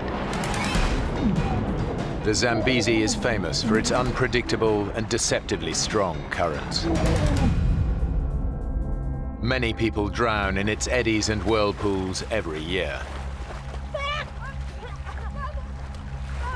The one thing that I thought of was the fact that my children could have been with me and that I would have lost them because they would have been just thrown out of the boat. You know, they would have just been gone. Brenda had gone swim very well. She was screaming and struggling. She obviously needed something to hold on to, and she had swallowed a lot of water and was gasping for air and kind of pushed onto me so that she could get her breath back. And I'm like, you know, Mum, you know, you're pushing me down. Oh, Brenda, I've got you. I've got you. It's just so strong, and we were being swept away. It was just incredible that Arthur was there when we needed him. Somehow, he managed to keep hold of the two of us. We were all getting washed down together. We basically hung on to each other. It was very hard to swim against a strong current.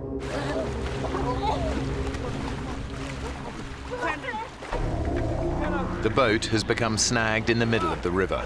Just relax, Brenda, relax. Clive and Alistair are able to cling on to it while the current drags the others downstream. Clive and I, we couldn't do much. We sat on the front of the boat and we watched them.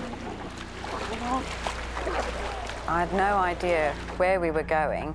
All I knew was that we were being swept away. The current was really, really strong and was just sweeping us down. We were trying to make our way to shallow waters. We knew it was our only hope of survival. Luckily, the current actually took us towards the middle of the river, which was slightly shallower. It's a sandbag. There was a submerged island.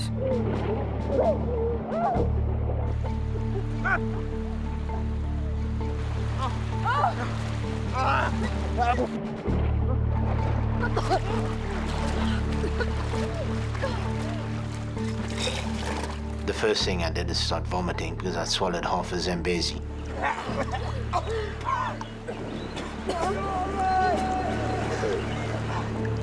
Alistair has seen his friends struggle against the current. He knows Clive would find it virtually impossible to make it to the sandbank. Clive can hardly swim, so it was difficult because he couldn't say, hey, swim over to the sandbank or do this or do that. We just had to sit down and settle down onto the boat. Arthur, Faye and Brenda aren't much better off. When we finally got to where we could stand, it was kind of a relief, but we knew that it was just a temporary relief. The river is full of crocodiles and very huge crocodiles that would have no fear of man. And I believe most of those crocodiles in that area just look at you as a food source. So definitely there's a big chance you will be eaten. From his position on the boat, Alistair assesses the situation. The group's chances of being rescued on this remote stretch of the river are slim. He knows that every year hundreds of people die of crocodile attacks on the Zambesi. As the only single man in the group, Arthur! he takes a calculated risk. I'm going to swim to that bank and get help! Don't risk it up!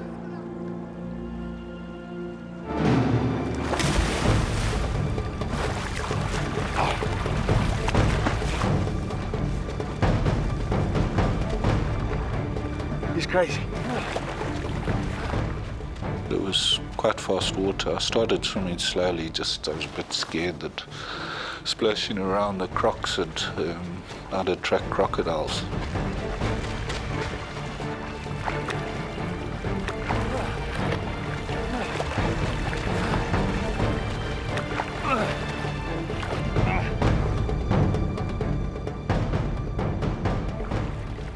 I was probably swept down 300-400 meters. I was pretty tired by then.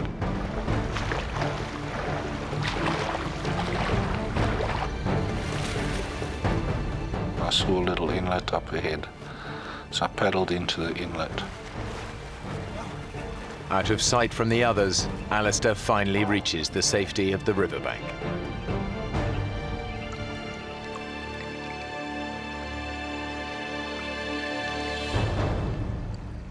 As my feet touched the ground, I looked up.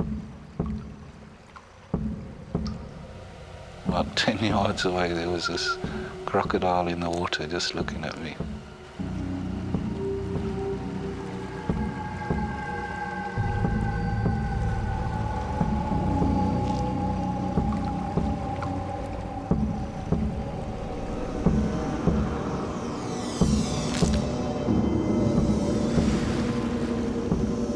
Scary. I didn't quite know what to do. I think I actually panicked. I decided the best thing to do is try go for the crocodile and maybe chase it.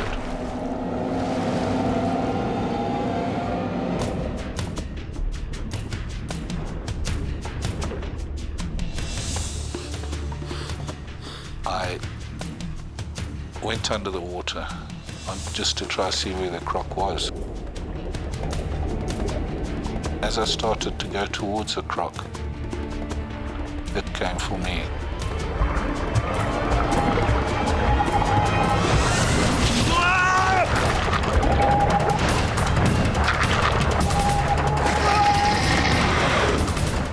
It was going for my legs, and I pushed it away with my left hand.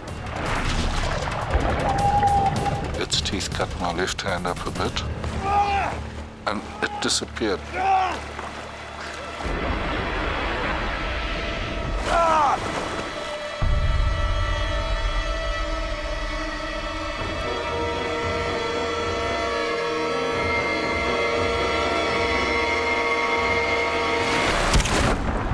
It just latched straight onto my arm.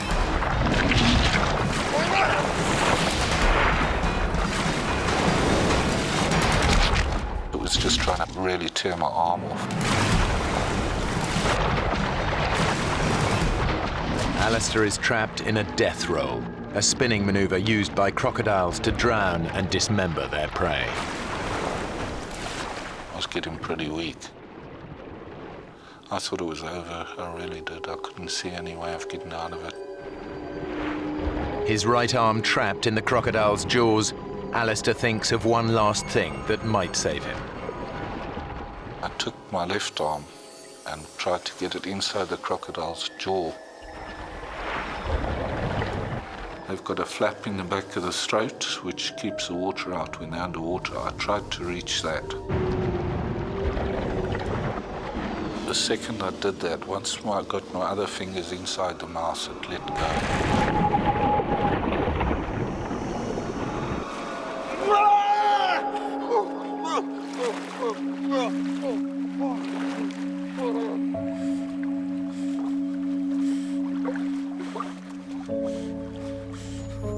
The savage attack has broken Alistair's arm in 3 places. His shoulder joint has been ripped from its socket. I was pretty scared I was going into shock. I was very weak. I lost a lot of blood. All he can do to stem the blood loss is to make a tourniquet.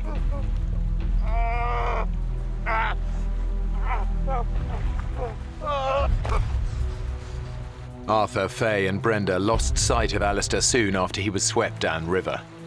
They have no idea that he has been attacked by a crocodile. I distinctly heard him shouting, "Oh my God, oh my God." And we just thought he was exhausted and was just kind of relieved that he'd got to the other side.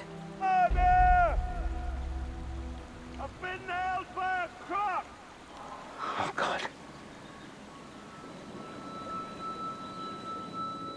It was just such a terrible feeling.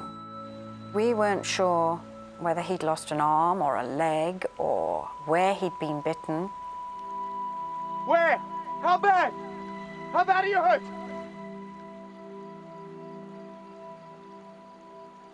We weren't sure if he was going to make it through even the next hour, let alone the next day.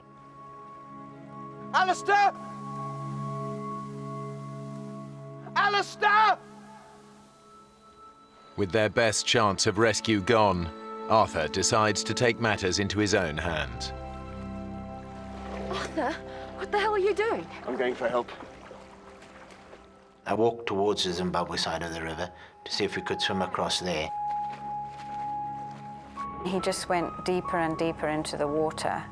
And I just had these images of him being taken by a crocodile, and I couldn't handle that.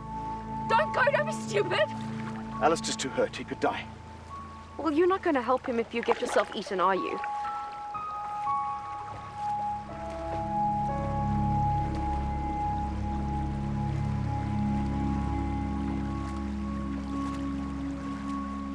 On the bank there were several crocodiles laying there, so I wasn't about to jump in over there.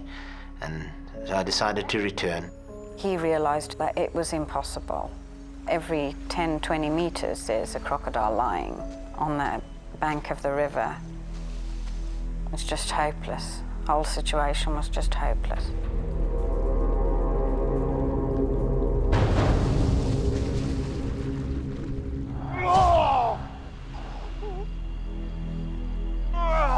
Although Alistair is clear of the water, he is still vulnerable to attack. I was worried about the croc coming back again. I wanted out of there as fast as I could.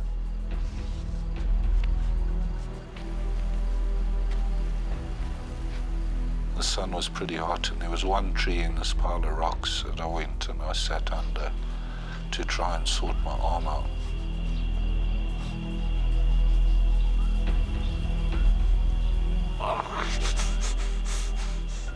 Alistair's natural painkillers are beginning to wear off. He's feeling the full force of his injuries. The slightest movement is agony.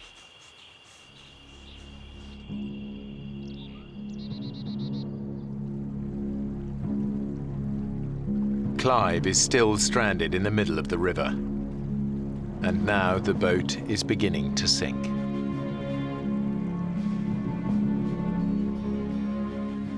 Can't stay there. He left us onto it. Dad! You're gonna have to come over to us! I know. My dad had no choice but to swim, because if the boat went down in the night, then he would just disappear. He wouldn't have stood a chance.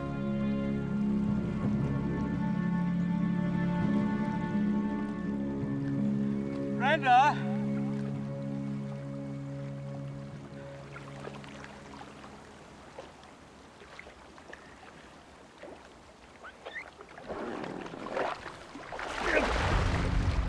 It was just such an awful experience to watch, and terrifying, not knowing at any moment when he was going to be taken by a crocodile. Come on! And Clive also has to struggle against the erratic currents of the Zambesi. Although he was swimming as much as he could towards us, That's it, Dad! he was just going further and further away. Oh, God.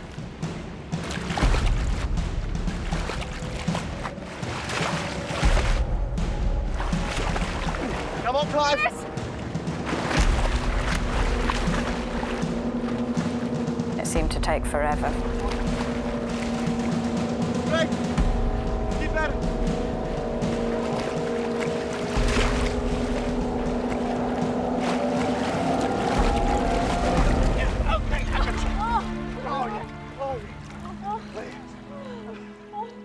I can't tell you what a relief that was, that my dad was alive and had made it. On shore, only a few hundred yards away, Alistair's agony is intensifying. His wound is becoming a poisonous time bomb. I had nothing to wash it out with properly. The arm was full of rubbish. Alistair knows that bacteria from the crocodile's bite will have entered his bloodstream. Untreated, he could easily lose his arm to gangrene. Gangrene is pretty serious. A friend of mine, he got chewed by a lion. You know, he got to hospital within 8 hours, but he still lost his leg. Too weak to move. If the gangrene doesn't get Alistair, the predators might.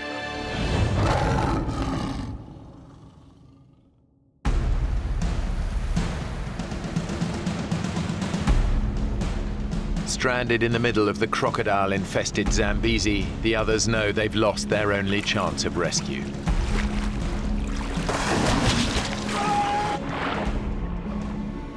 Any hope of being found before sunset is fading fast. What's in your mind? No one's going to come by. The area is so remote that the chances, I would say, are very, very slim. You're very lucky if help does come your way out there. Can't possibly survive in the river.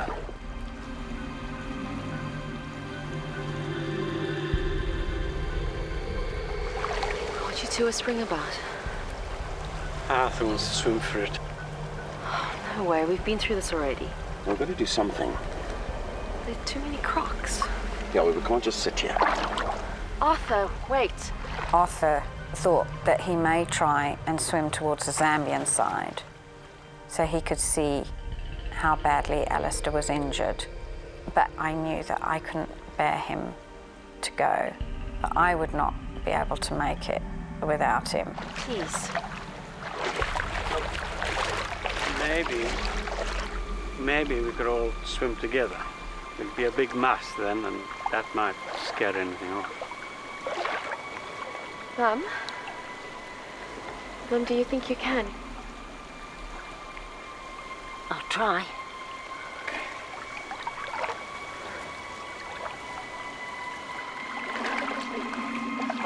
But I found it very, very hard to get back into the water.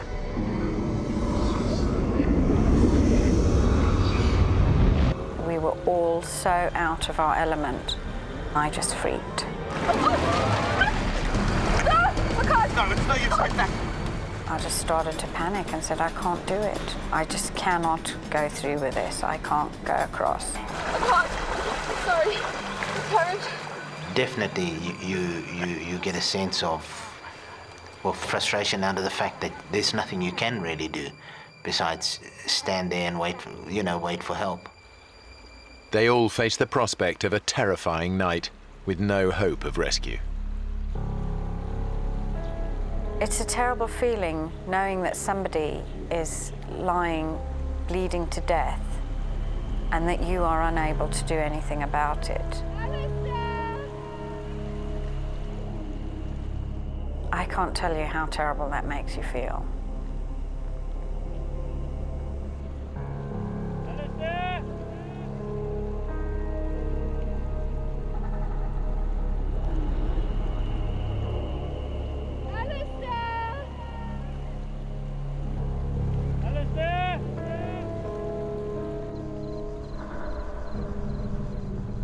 We shouted across at him until the sun started going down.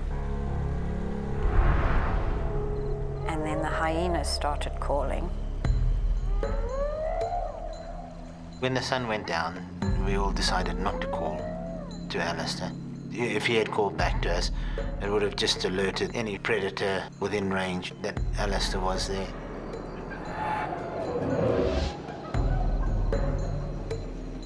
Night is the most dangerous time in the African bush. Leopards, lions, and hyenas can detect the scent of blood from several miles away. I could hear the lions calling and the hyenas, but when they stop, you don't know where they are, because you don't know if they come in your direction or going away. I thought I could be in for a tough night. I just got these stones together so that if something did come up that night, I could at least throw a rock at it.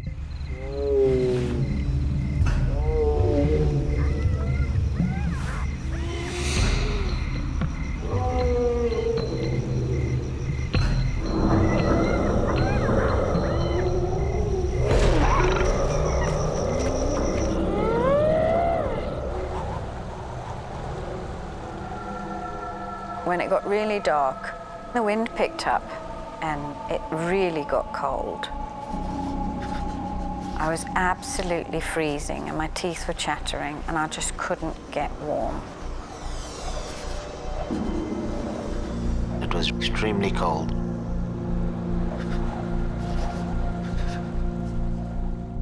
Definitely, you are in extreme danger by standing in the river, because there is a very good chance that a crocodile will come and get you during the night. Let's get in a ring. We decided that we'll all huddle together. We're warm already. Gotta try and keep a lookout on all sides.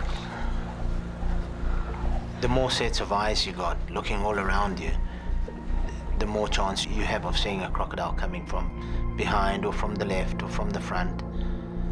So we're all looking in different directions, just in case the crocodile came from another side. We were straining to see into the water, and all the time you're thinking about crocodiles. Those huge snapping jaws, gaping mouths. It was just a terrifying thought. What's that? What?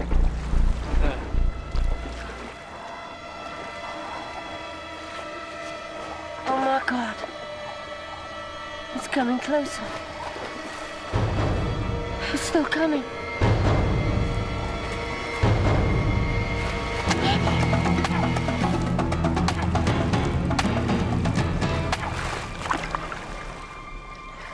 Oh. Bloody cross. In the tiny bit of light that there was, the vegetation that was coming down, branches, clumps of reeds, all of them looked like a potential crocodile. We were all very vulnerable. Yet the worst thing was not knowing what had happened to Alistair or if he was going to make it till the morning. The hyenas started coming closer. The lions moved closer.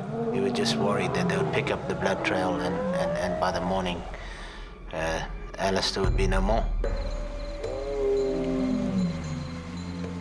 I was worried I'd left a blood trail when I walked out. And I was worried something had picked that up and come following it. I was worried about the lion and hyena. There's a lot of them around the area. I heard grazing, and I looked up.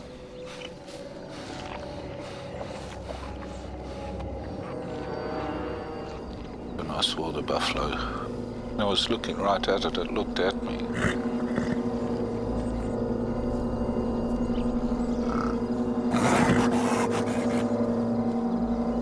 If you get into their danger zone, or they're wounded or sick, buffaloes is really pretty dangerous. Kill a lot of people every year.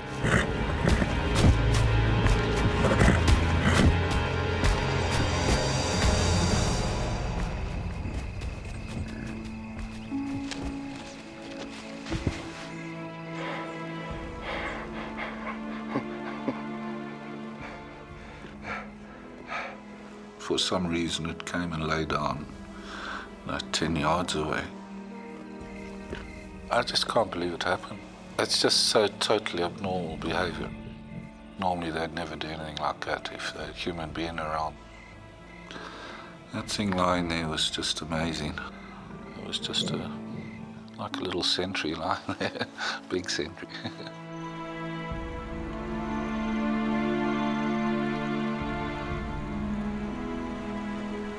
The darkness all around us just seemed to make you realize just how vulnerable you were in that great vastness. You were a nothing, and things were just out of your control.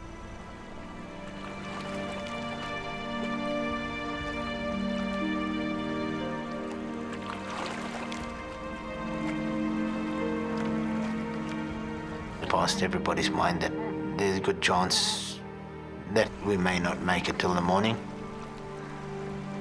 especially in Faye's case. She was worried that she may never ever see her kids again.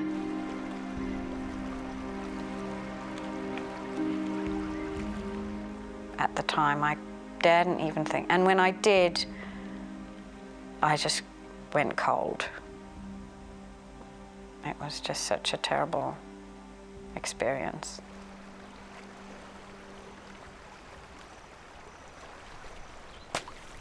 What's that? It was like a slapping sound.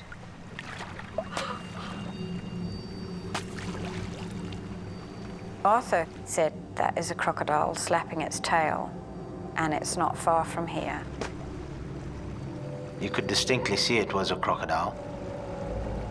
We could see the jagged edge of his tail as he came closer and closer.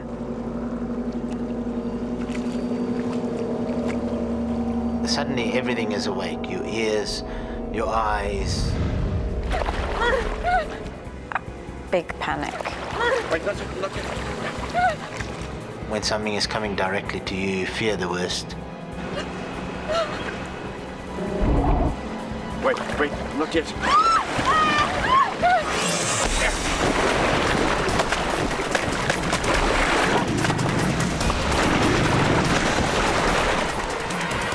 As we hit the water with the paddle, it veered off into the mainstream.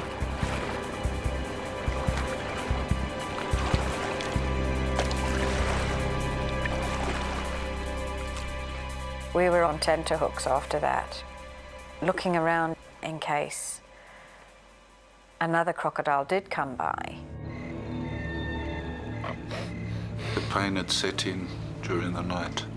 If I moved a little bit, it got pretty serious. If I stayed in one position, I was fine. Alistair knows the worst thing he could do now is fall asleep. If he does, he could slip into unconsciousness And with wounds this serious, his body could shut down and he could be dead by morning. But he's lost a lot of blood. He can't keep himself awake.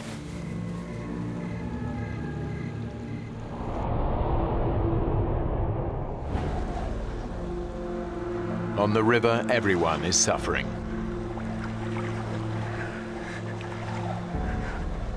Standing for such a long period of time, we did get really tired. Our backs were aching. We were freezing cold.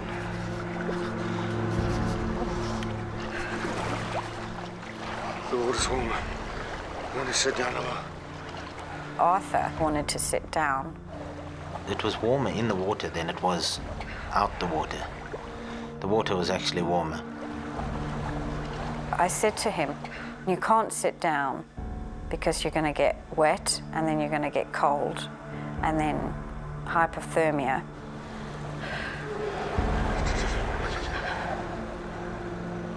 I said, we've just got to get through this. We've got 2 children to think about and they need us.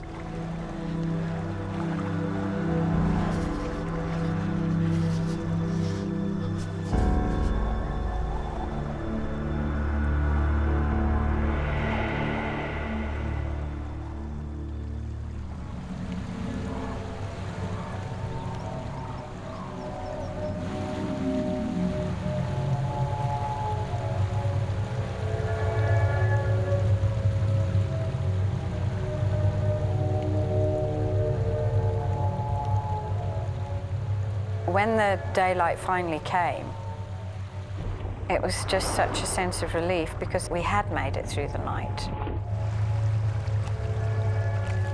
But we had worried that Alistair had bled to death. I mean, we had no idea what had happened to him and how badly injured he was.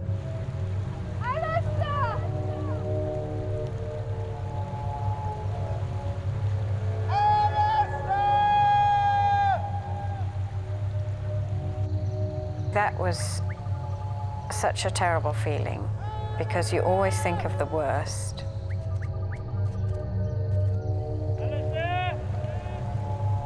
And physically and mentally, we were just exhausted.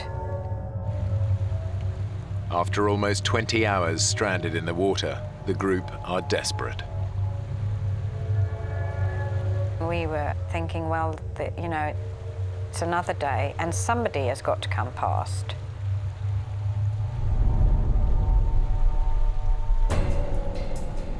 What's that? There. There. There. We saw some white dots on the horizon. They're coming this way. It looked like a white boat, and we were just thrilled. Over here! Over here! Help! Hey! This way! Over here! Turned out there were cattle egrets flying towards us. And our hopes were shattered. It was devastating. Damn it! As the birds flew off. Just felt so helpless, completely helpless.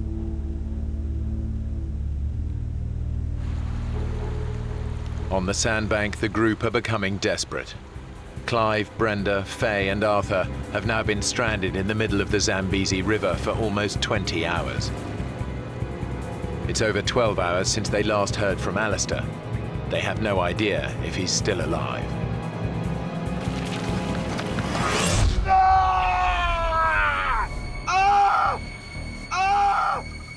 There was this pain, just like needles all over the place, especially on my arm.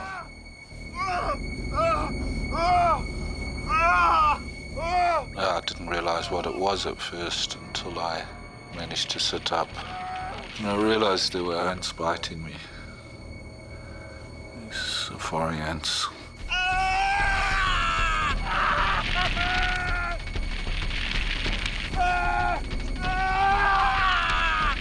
Safari ants are one of the most vicious insects in the world.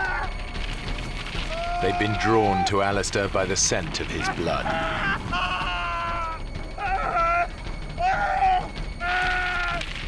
But their bites trigger a surge of adrenaline through his body, snapping him out of unconsciousness and probably saving his life.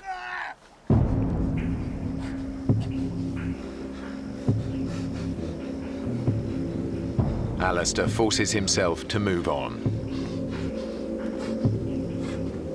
It was tough going. I couldn't stand up. I had to sort of bent over, using my left arm on my knee to try and keep support. Alistair realizes he's the only one who can find help for the others. But it's now 24 hours since the crocodile attack. He's lost a lot of blood. He's weak and disorientated.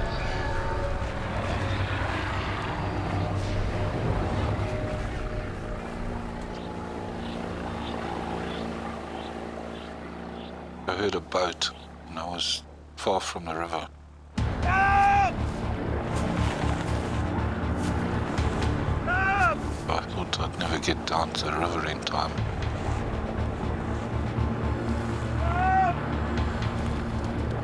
Hey! Hey! Hey!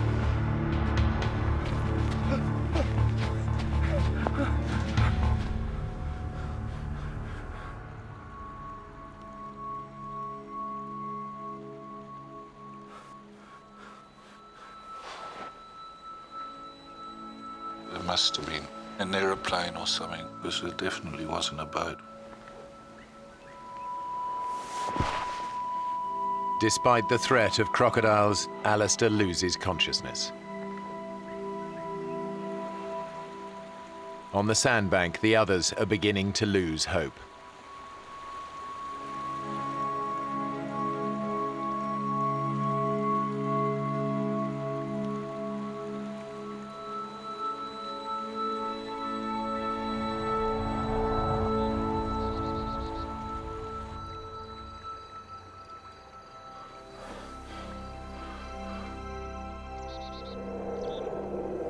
It turns out that Alistair did hear a boat.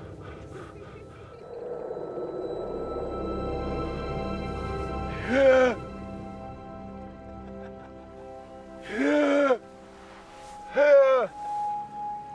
thought surely they're going to come across. I tried to shout, couldn't get it out. They started to move off.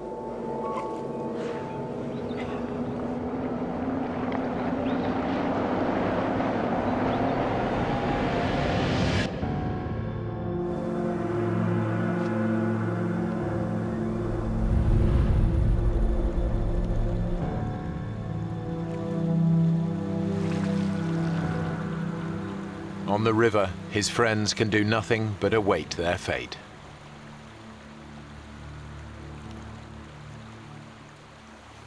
Canoes. Amanda, just dance. I can see them there.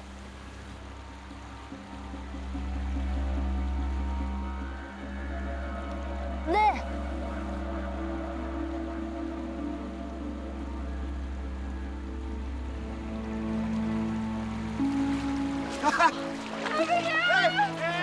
Incredibly, some canoeists have ventured this far down the river. They'd seen us and they thought, well, what strange people fishing in the middle of the river.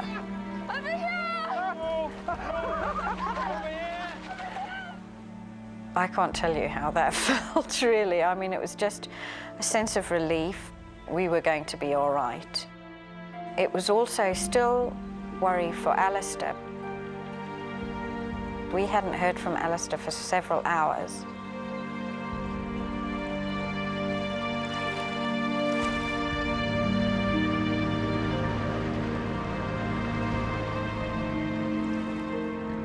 Eventually, the couple across the river spotted Alistair.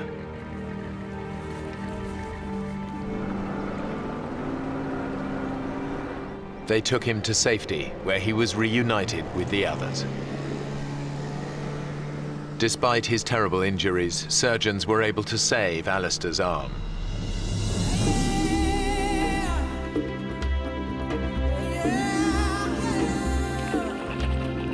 He and Arthur still take regular fishing trips together on that same stretch of the Zambesi.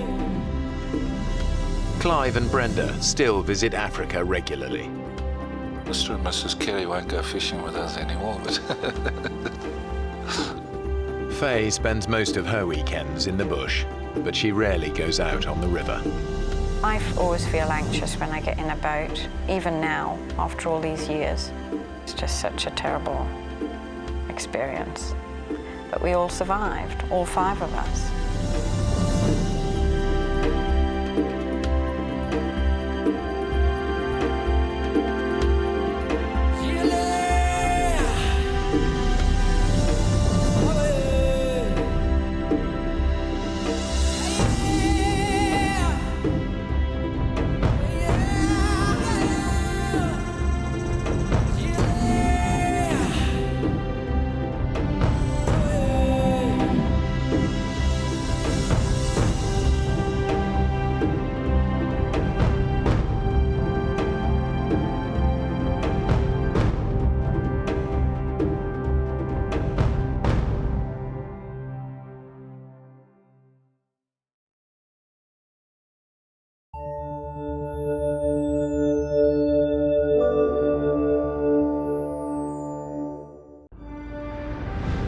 When 2 former college lovers set off on a trip of a lifetime, they have no idea they'll end up fighting for their lives.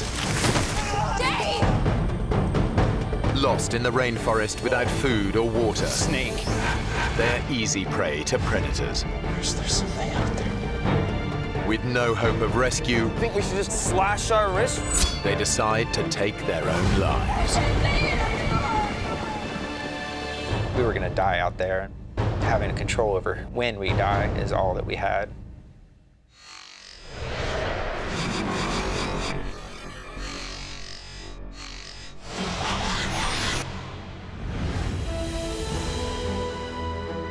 The Amazon rainforest in Brazil.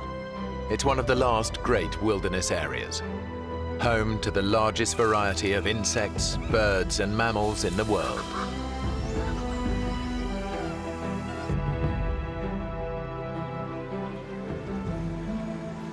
For Dave Boyer and Crystal Ramsey, it's the trip of a lifetime. Can you believe it? We're actually here in the Amazon. Hey, you know when I make a promise, I keep it. It's the realization of a dream they shared 2 years ago when they were a couple. Crystal and I dated for about 3 years, and really were the closest you could possibly be.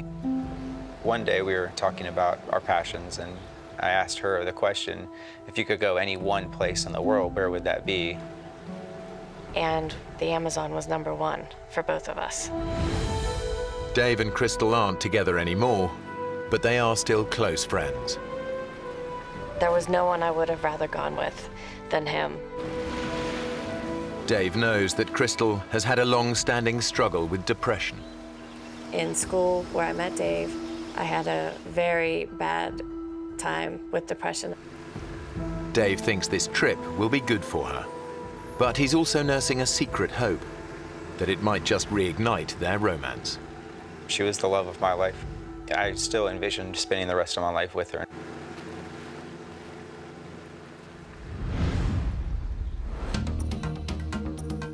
They've traveled almost 200 miles south from the Brazilian city of Manaus to one of the Amazon's remotest backwaters. They plan to spend 2 months exploring the region. Their base, a small lodge in the heart of the rainforest. Around it is a network of clearly marked forest trails. Dave and Crystal spend their first 2 days checking out the shorter ones. Then they decide they're ready to take on the longest. It's known as the White Trail, and it stretches 3 miles deep into virgin rainforest.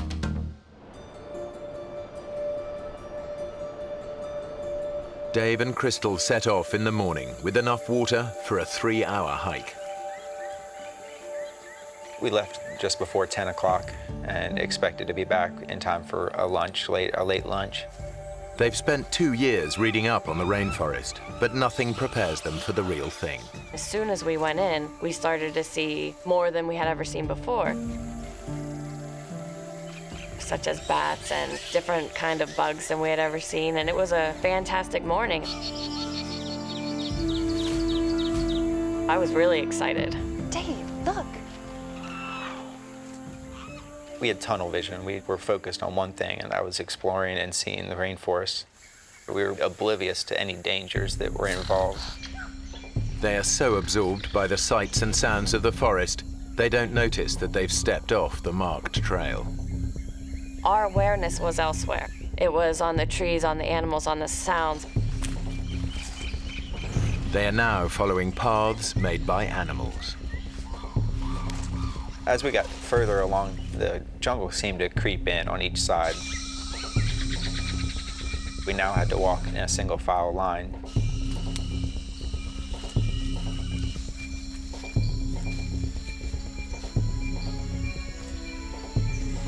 Then the path completely disappears.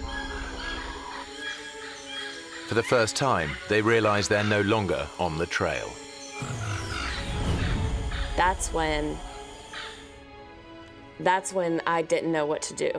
I was really worried. Let's see the map. I think I forgot the map at the lodge. I had left the map sitting on the dresser in our cabin. Dave. Look, I can remember it. I can. The map Dave left behind was a hand-drawn sketch of the area. He clearly remembers it showing the lodge at the bottom, which would normally indicate that it lies to their south. But the map isn't laid out in the usual way. To get back to the lodge, they actually need to head north. If we head south, that should take us back. You're sure? I'm sure. I'm sure. Okay. Come on, let's go. Hiking south is the worst decision Dave could make. Ahead, there lies nothing but thousands of miles of rainforest. Uninhabited, except for rainforest creatures, many of them highly dangerous. 2 hours later, they're getting worried. This way.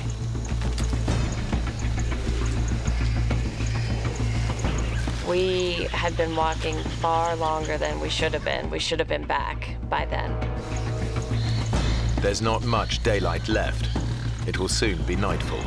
I'm not going to stay out in the forest. I can't let this happen. We have to find our way back before it gets dark. I knew that once it got dark, we weren't going to be able to continue.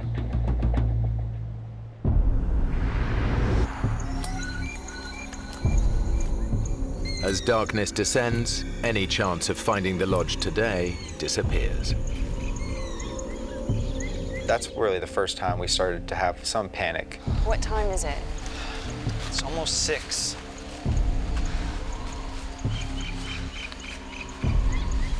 We should be back by now. If we'd been walking in the right direction for this long, we would have... I know. I don't think he wanted to deal with it. He didn't want to deal with even having to think about sleeping out there. I was frustrated at myself. I felt responsible for getting us lost and felt responsible for finding the way back.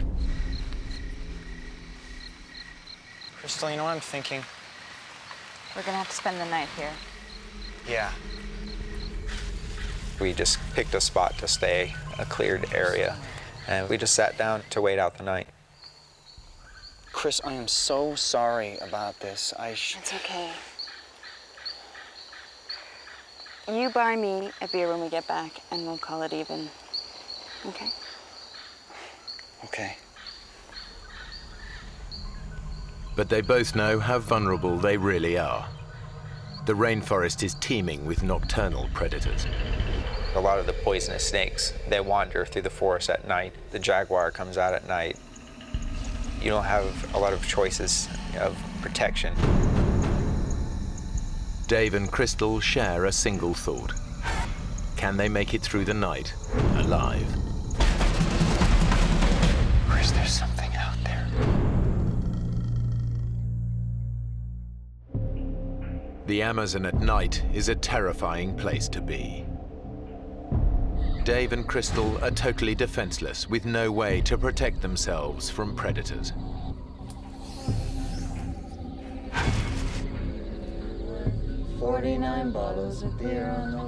We weren't going to try to sleep at all. We were going to stay up, and that way if something stumbled upon us, we would be ready. 49 bottles of beer. Take one.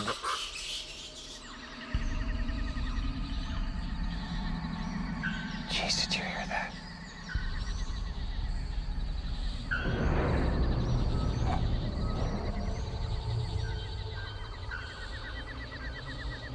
Chris, there's something out there.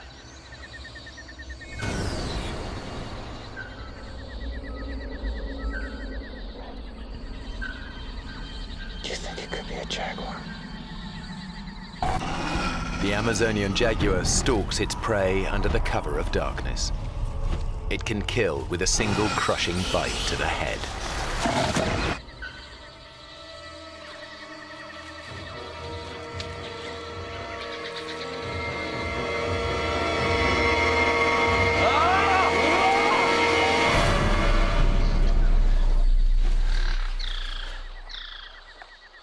Whatever it was, Dave has scared it off for now.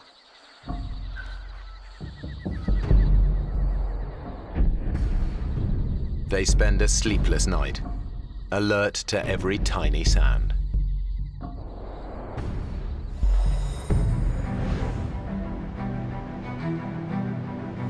Dave and Crystal have survived the night unscathed, almost.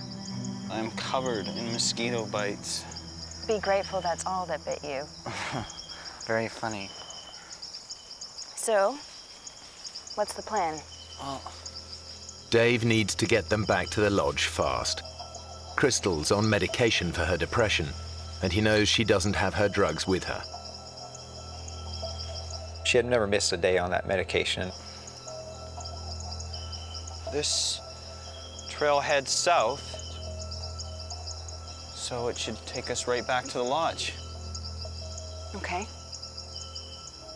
So we'll be back for breakfast. Yeah.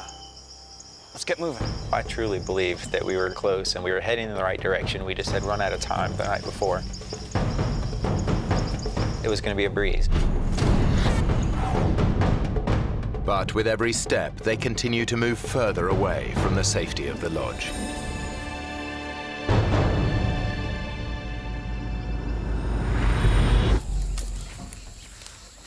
Four hours later, the temperature in the forest has soared. The heat and the way they're pushing themselves mean that Dave and Crystal are sweating out almost 4 pints of fluid an hour. We were starting to get depressed about our situation. We were starting to get frustrated. The temperature was rising really fast. It was getting up to 95 degrees. We were sweating profusely. Let's take a break.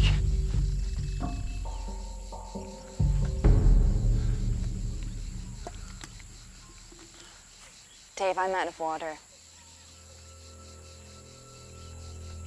When I realized that we were out of water and it was hot and it was 10 o'clock, I really started to realize things weren't just going to be okay. We knew that we were losing water so quickly and things were not going to function right. Our brain was going to start to trick us and our body was going to give out eventually. There's got to be something around here. The irony is that the Amazon basin is one of the wettest places on Earth. Over 9 inches of rain can fall in a single month, leaving puddles of water everywhere. But they face an agonizing dilemma. I didn't know what to do. Should we drink water and possibly get very sick, or risk getting very sick from dehydration? I have an idea.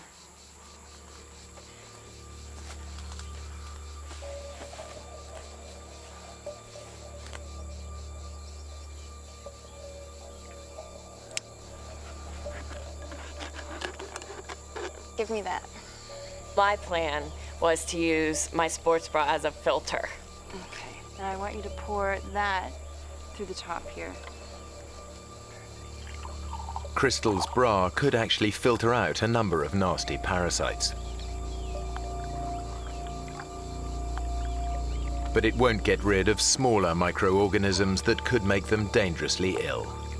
Okay. Bottoms up.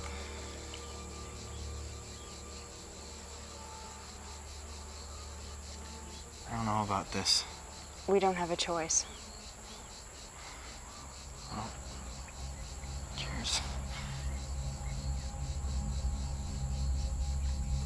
I took a small sip and kind of let it sit in my mouth for a second to taste it. Tastes okay. Kind of chalky. We were both worried about drinking water, but in the end, when it's 95 degrees and you're sweating like that, it's gonna be more painful not to drink it. Rehydrated, Dave and Crystal pick up the pace. But they must stay constantly on guard. The forest is alive with creatures that could kill them with a single bite. We're consistently listening to sounds and trying to figure out what was in the forest around us.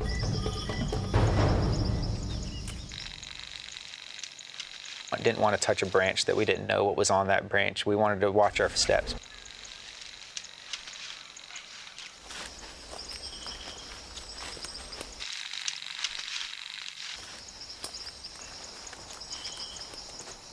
Whoa. What is it? A snake.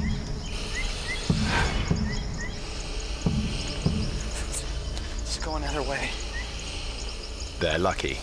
A few more steps and they could have trodden on the snake. The Amazon basin is home to some of the most poisonous snakes in the world. One bite could mean a slow and agonizing death.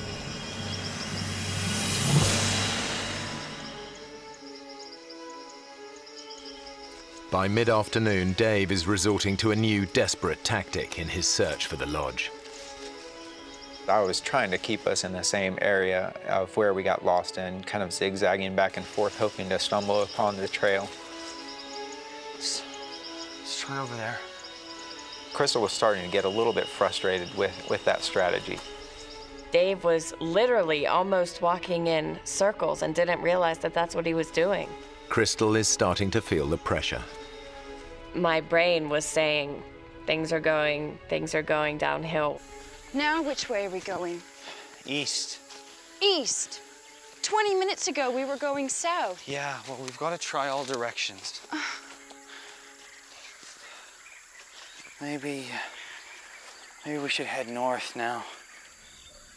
Dave, this is crazy. I can't stand to listen to you talk about directions you know nothing about. You don't know where we're going, and all we're doing is walking around in circles. Dave had kept coming up with a different strategy every few hours whenever one didn't work. And that wasn't working for me. We need to rethink this. All right, then. Well, what do you think? I thought we needed to come up with a strategy and continue using it until the end. That way. Okay. What neither of them realize is the only direction that can help them is north. We chose southeast. We will walk in this one direction for as long as it takes. If it takes us 40 days to get out of here, we're gonna walk southeast. Hours later, and the jungle is just getting denser. We were getting down. We were getting scared and worried.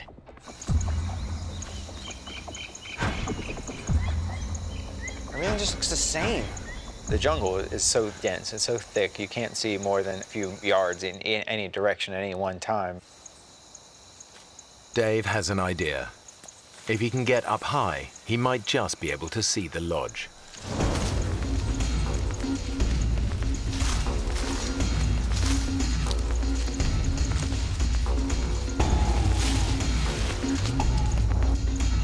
The knots in the vine were ripping at my hands, and it was hurting me. My arms were tired. I was exhausted.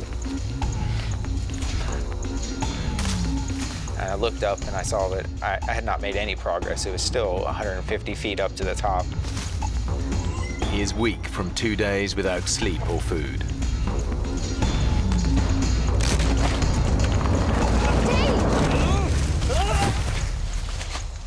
Are you okay? Did you see anything? Yeah. Rainforest.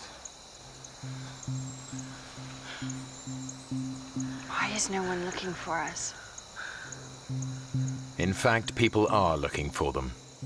But the search is focused around the White Trail. And that's now a very distant and dense 7 miles away.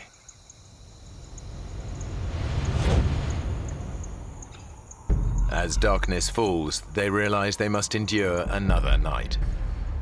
I was tired. I had not slept on the previous night. I was being driven insane by the mosquitoes. They were constantly biting me, making our bodies itch, and we would scratch it to the point where our bodies would start bleeding.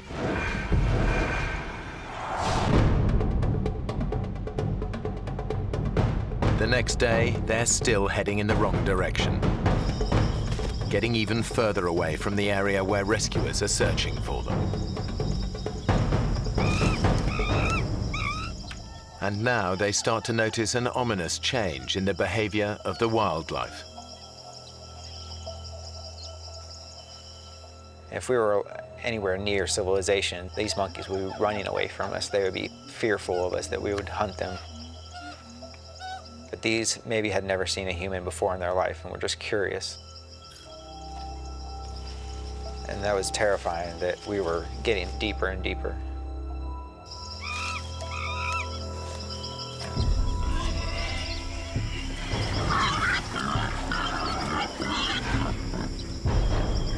What is it? I don't know. Jaguar? No, there's more than one.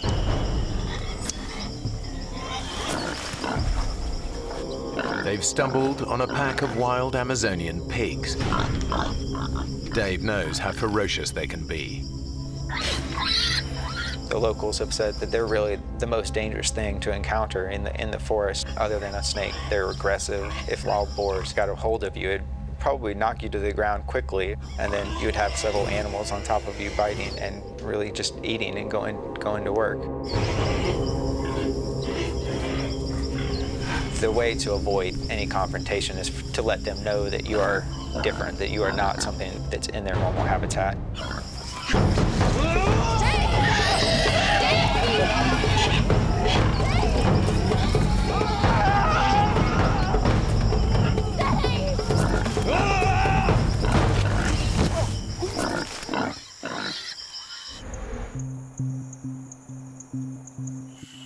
Their encounter with the pigs leaves them jumpy and exhausted. Crystal's feet are badly blistered, and she's been without her antidepressants for 3 days now. Her depression could return at any time. I can't go on much further, Dave. I'm tired. And my foot. We'll get out of this ravine and we can make camp. I thought that it would be nice, it might even be comforting if we had some type of shelter. So we came up with the idea of making a teepee.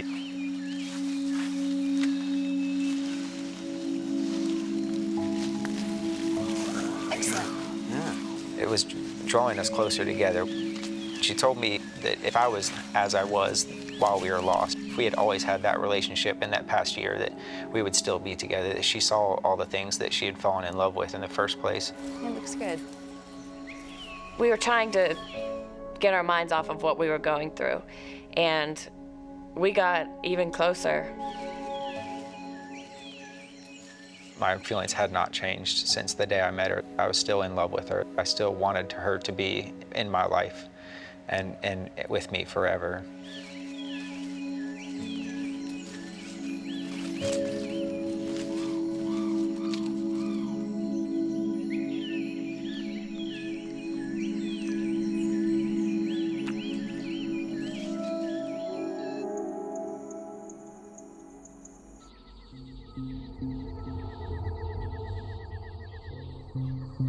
Night falls, and with it comes the nocturnal predator their shelter can't protect them from.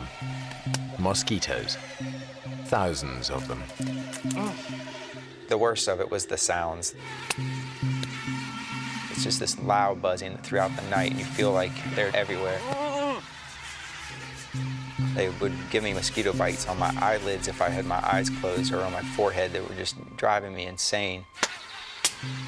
Sleep was increasingly becoming more and more of an issue, and I knew that eventually I'm going to have sleep. I can't go multiple days without sleep. It's going to drive me insane. In a bid to escape the mosquito onslaught, they come up with a bizarre plan.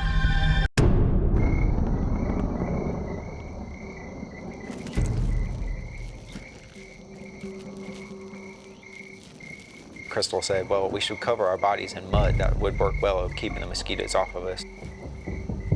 We got inside the hole and pushed the mud in on top of each other, covered our faces, and we laid there in the mud and tried to be as still as possible. It actually felt pretty comforting laying there, and I felt like I was completely covered. I felt like I was going to be safe from the mosquitoes. I thought it was going to be a great night. But Dave couldn't be more wrong. A massive tropical thunderstorm is building in the skies above them, and it's about to put them in the greatest danger yet.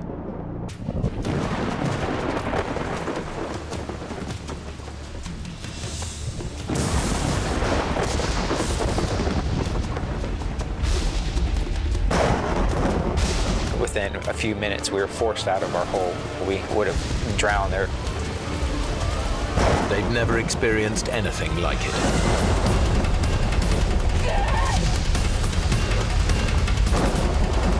It's very hard to explain how loud it can get.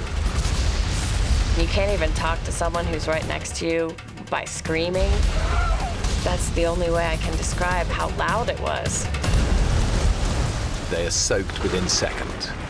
It was the coldest I had ever been. Couldn't stop. My body was just going into convulsions and shaking, and my teeth were chattering. Any hope of sleep is gone. Then, just when they think things couldn't get any worse,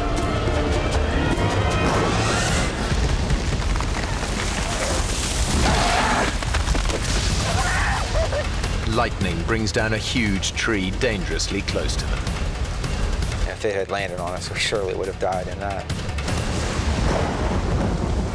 The storm has shaken Crystal to the core.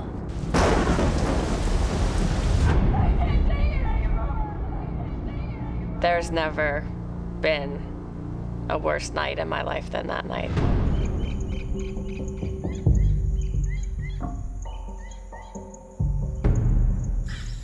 Their terrible night leaves both of them exhausted and miserable. But it's pushed Crystal close to the edge. For Crystal, that night was really a turning point for her, and she had gone from being, whatever happens, happens, we're gonna get through this challenge, to being really fearful of this being the end of her life and dying out there. How you doing? We got through it, didn't we? Yeah. For what? To get home, Chris. Get home, Chris. I just kept thinking about that hellish night. I'm not sure I want to. And that I truly would rather die than go through it again. What are you talking about? You think we should just slash our wrists right here? I didn't think what the implications of that were. I didn't think it was a real suggestion. It was just kind of something that I did off the top of my head. That sparked an interest in me that suicide was a possibility and it was a way out. Dave realizes that if they don't find a way out soon, Crystal's suicidal thoughts could become a reality.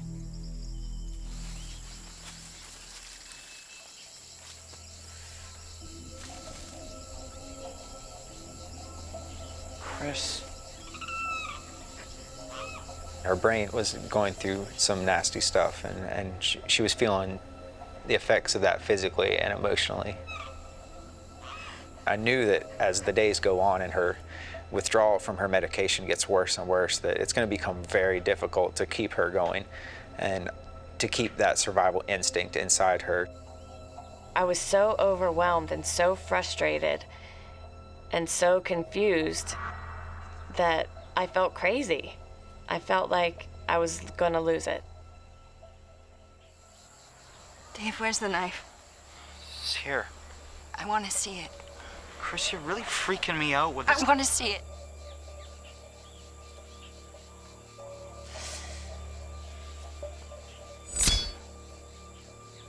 The knife really became almost a game that I never would let her hold. She would frequently ask me, "Where is the knife? Can I just see it? I want to know that you haven't lost it."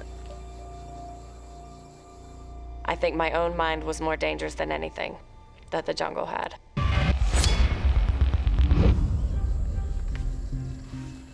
All I had was a companion, and she was what kept me going. I needed her as much as she needed me to make it through this, and I could not drag her the entire time. And that made me quite pessimistic for the outcome.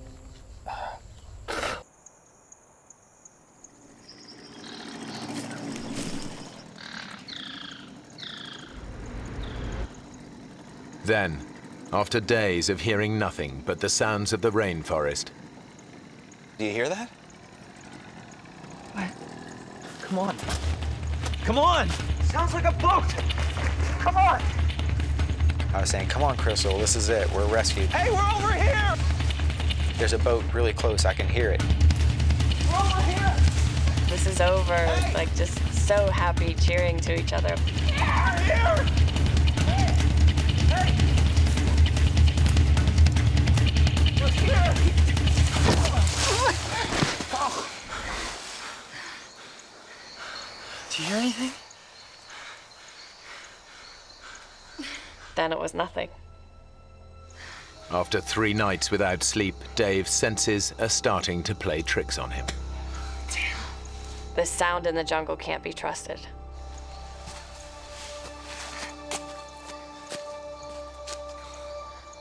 We thought that we were rescued. To have that taken away from us and our hopes just ripped from our hearts, it just killed us.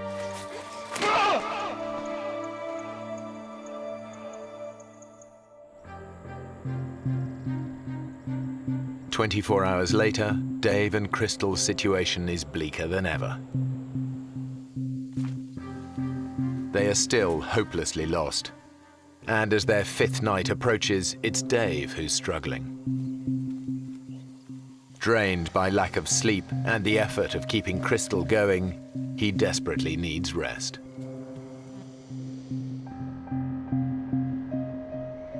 Dave was exhausted.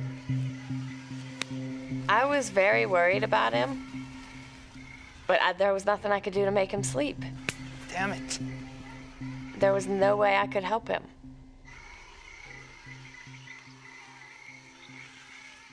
As Crystal sleeps, Dave is once again tormented by mosquitoes.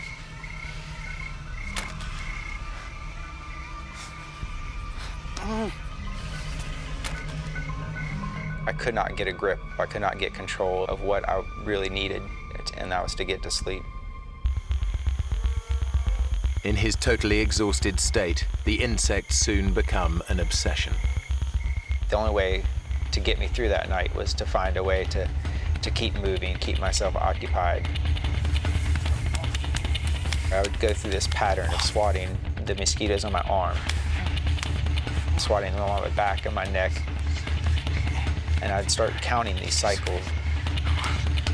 I became obsessed with time.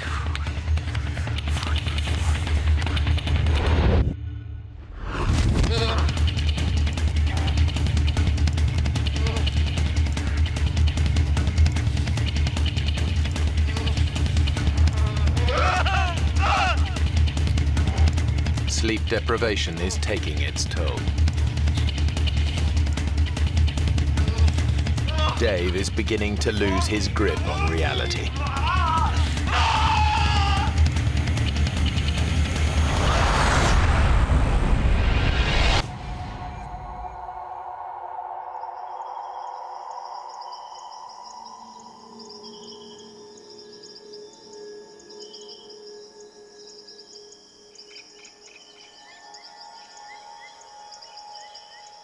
I felt like I had lost this battle between me and the mosquitoes, between me and the night, between me and any sleep that I might get. For the first time, Dave thinks they might not make it out of the Amazon alive.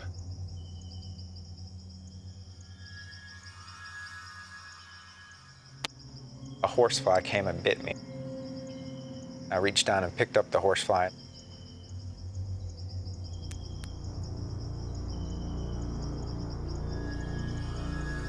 I started to pull off each of its legs. I was just fascinated by it.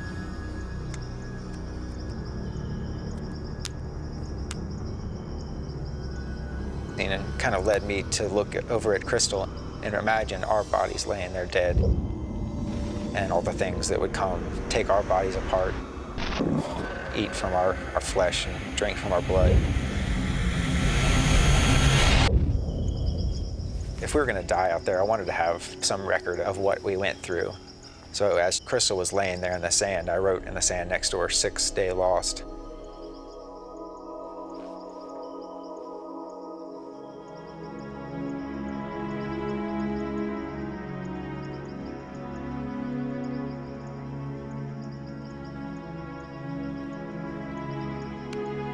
I wanted to document it as well as I could, so I'd snapped that picture,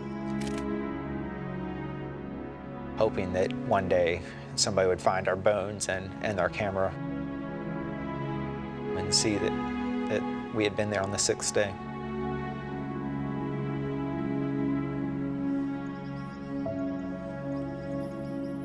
That's when I started to think personally about my life. I did not have a close relationship with my family. I had never told my mother that I loved her. I had never told my family how much they meant to me. It was killing me, and I wasn't going to have that opportunity if I died out there.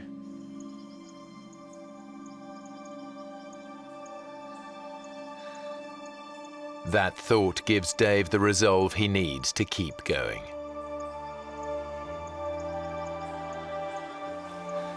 Come on. Wake up, it's time. I don't want to leave. I don't want to move. I don't either, but we have to.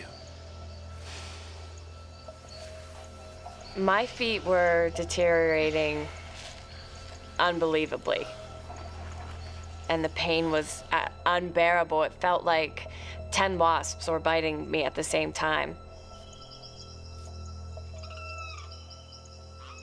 If we stay here, we die. It's as simple as that. Crystal finds the strength to give it one more try.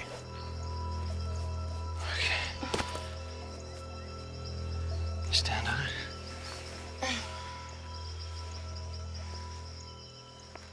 It's my girl.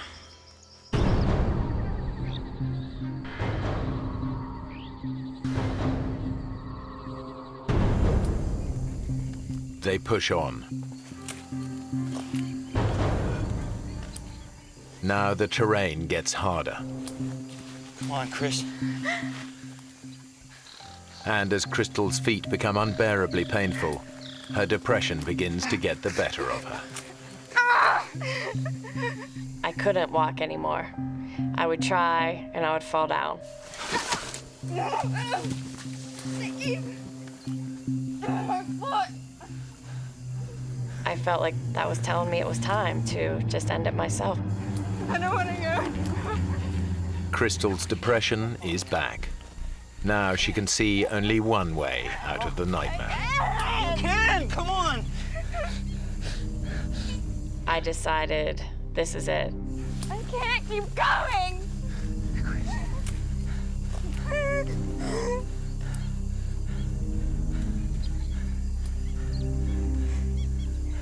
Give me the knife. she really meant taking her life into her own hands. I'm gonna slash my wrists and take my life and put an end to this misery.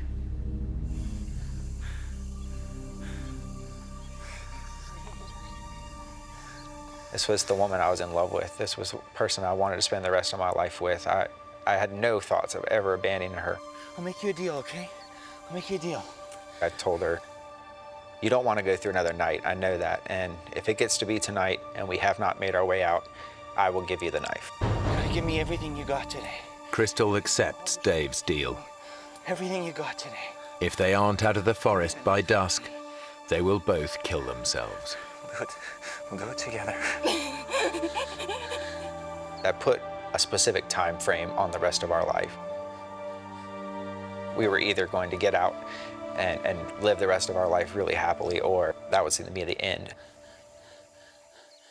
Crystal can now see an end to her ordeal. Sit down here. On here. Come on. She was like, what time is it? Is it nighttime? Is it getting close enough?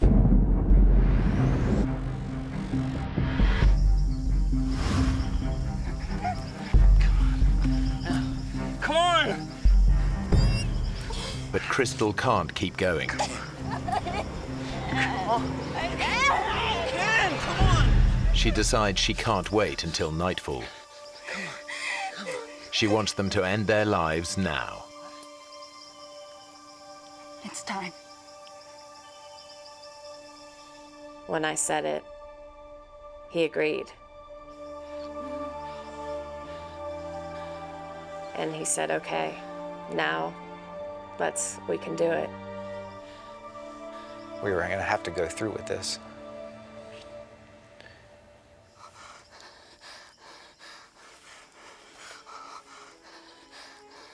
Dave's resigned to dying, but there's a bizarre thought he can't get out of his head. I wanted to wash the mud that was on my arms. I wanted to wash my face and have a clean body, a clean approach. If I was going to face a judgment, I needed to do it with a clean spirit as well as a clean body.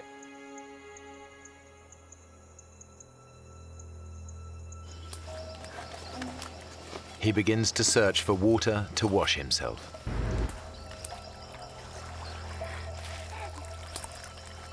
As we fought through some of the underbrush, when we got down there wasn't a creek, there wasn't a puddle. There was a flooded forest. Everywhere that we could see, there was water. It's a glimmer of hope, just enough to keep them going. This water's gotta lead somewhere. In the Amazon, rivers are like roads. If this water leads to a river, they might just spot a boat.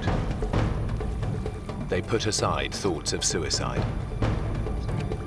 I got this surge of energy and some anger that made me want to fight through the water even more.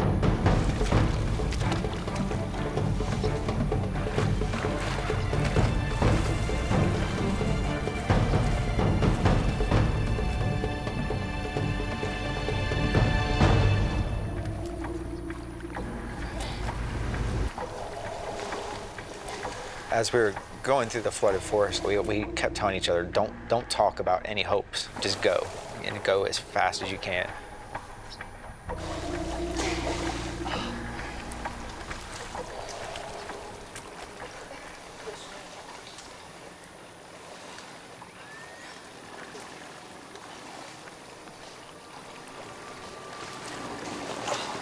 Dave, look! I thought to myself, I've got to be hallucinating. I said, David, am I really seeing that? You know, is that really real? And he said it was. Hey! Hey! Hey! Hey! He didn't wave back at us. It seemed like he was miles away. We immediately just started screaming, help, help, help, help me, please.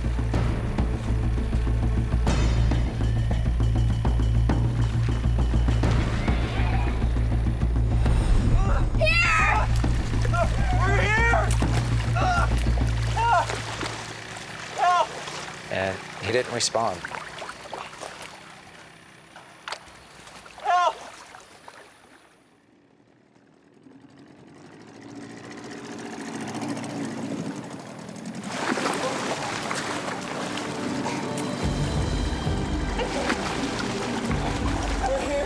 We learned in one split second that we were going to live.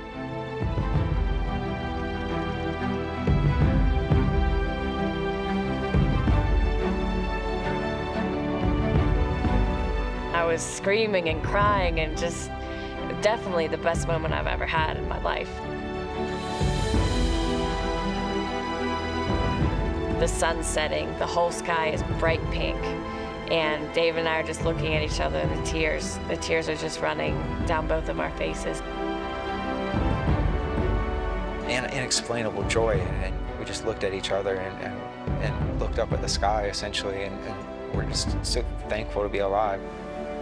Dave and Crystal are incredibly lucky. Their rescuer chanced on them in a waterway that local boats hardly ever use. They find out later that search parties spent 4 days looking for them. But they never even came close to the remote spot where Dave and Crystal ended up.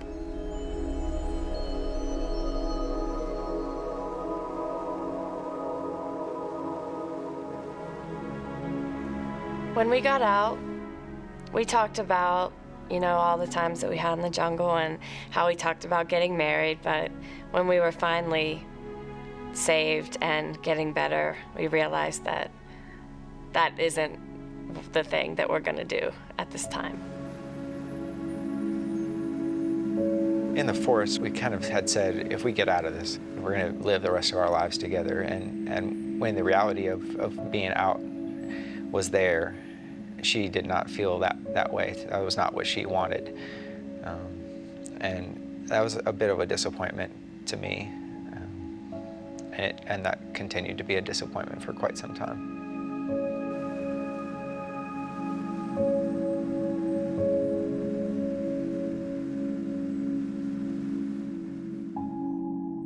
Dave and Crystal have both since returned to the Amazon. They never did restart their relationship, but after their 6-day death-defying ordeal, they became closer friends than ever.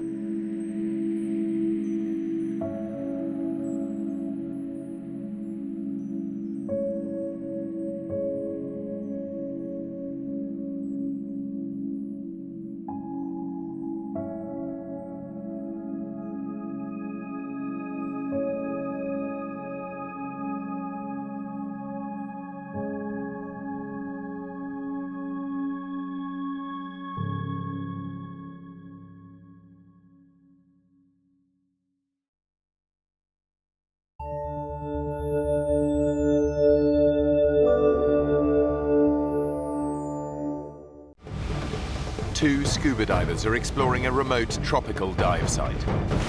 But when strong currents carry them away from their boat, they're left stranded 20 miles from land. What was that? It's coming right up! With no sign of rescue, they have only each other to keep themselves alive. Exhausted, dehydrated, and in a state of constant terror, how long can they survive before they're taken by the sea or the sharks?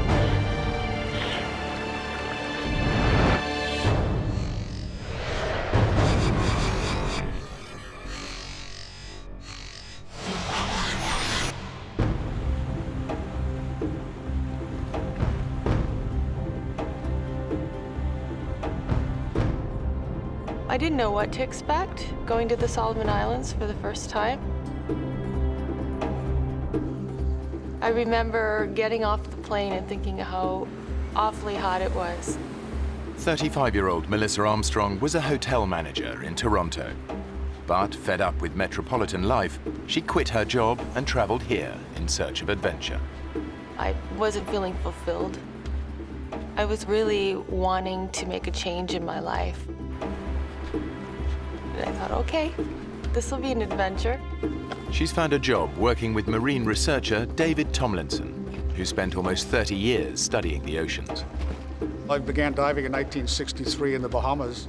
I'm very lucky to be able to study much of our oceans and see things that not a lot of people get a chance to see. Hey. Hi. How you doing? Good. Stephen, Peter, this is Melissa. Hey. So you all set to see Kavachi? Yeah. Yeah? All right. Come on aboard. Kavachi is an oceanic volcano which David has been studying for years. After he filmed this eruption, the volcano disappeared beneath the waves.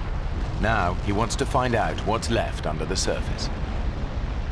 The four of us went out, and I mean, the weather seemed to be ideal. Everything was supposed to go like clockwork. The dive site is 20 miles offshore. Melissa has never been diving so far from land. I was excited. I felt good about the dive. It wasn't until I went out there that I thought, oh, wow, I'm really out in the middle of nowhere. And then when we got to the dive site, something inside of me changed, and I thought, there's something wrong. What's up?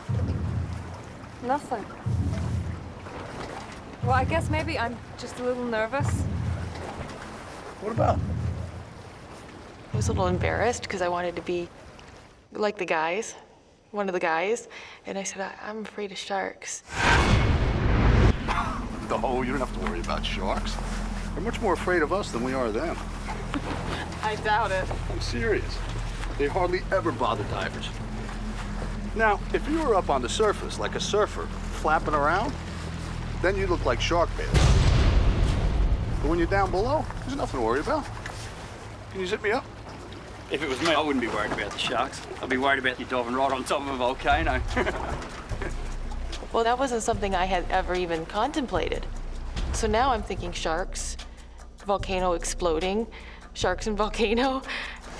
Don't listen to him. If it wasn't safe, we wouldn't be here.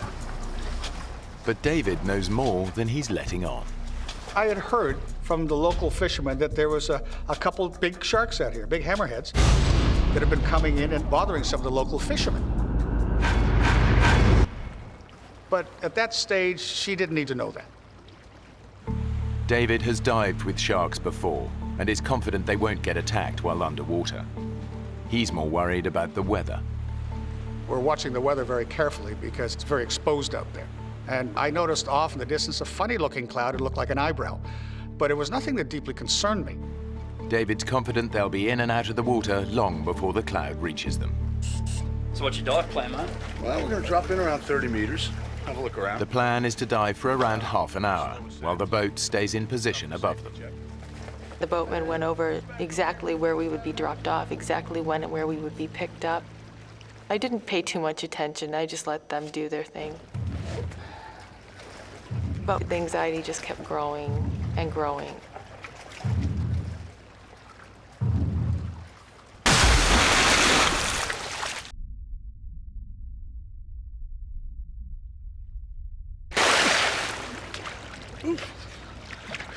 Come on in, the water's fantastic.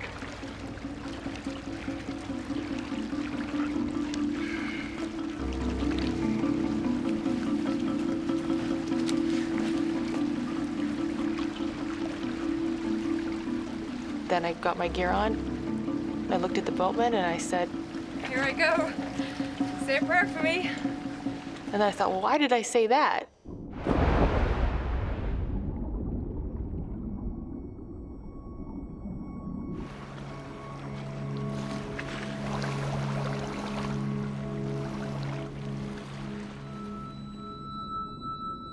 The dive was completely different than anything I'd ever experienced.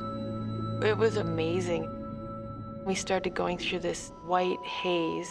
It was quite dreamlike, and there were bubbles funneling up around us coming from the vents of Kavachi. The volcano is out of sight beneath the divers, far deeper than they can safely descend. All they can see are clouds of sulfur dioxide rising towards them from below. It was such an amazing celestial scene. It was just breathtaking.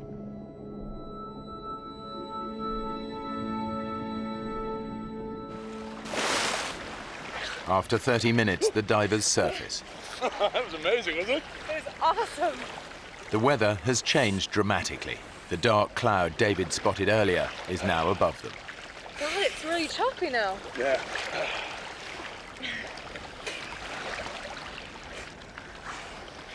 There's the boat. It's miles away.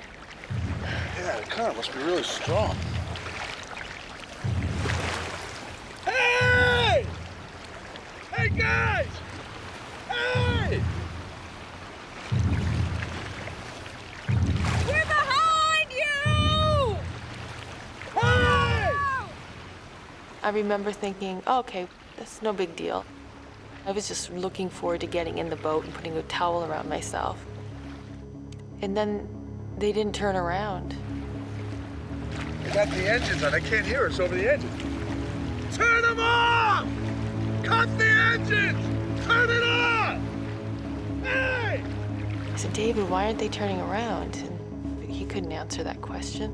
You're yelling, you're screaming at the top of your voice. Why isn't he looking? We're here. Can't you see us? The boatmen know the divers must be out of air by now. They expect to see them surface, but the dark sky has made the divers impossible to spot. While the engine is keeping the boat in position, they have no idea that a strong current is pulling the divers further away.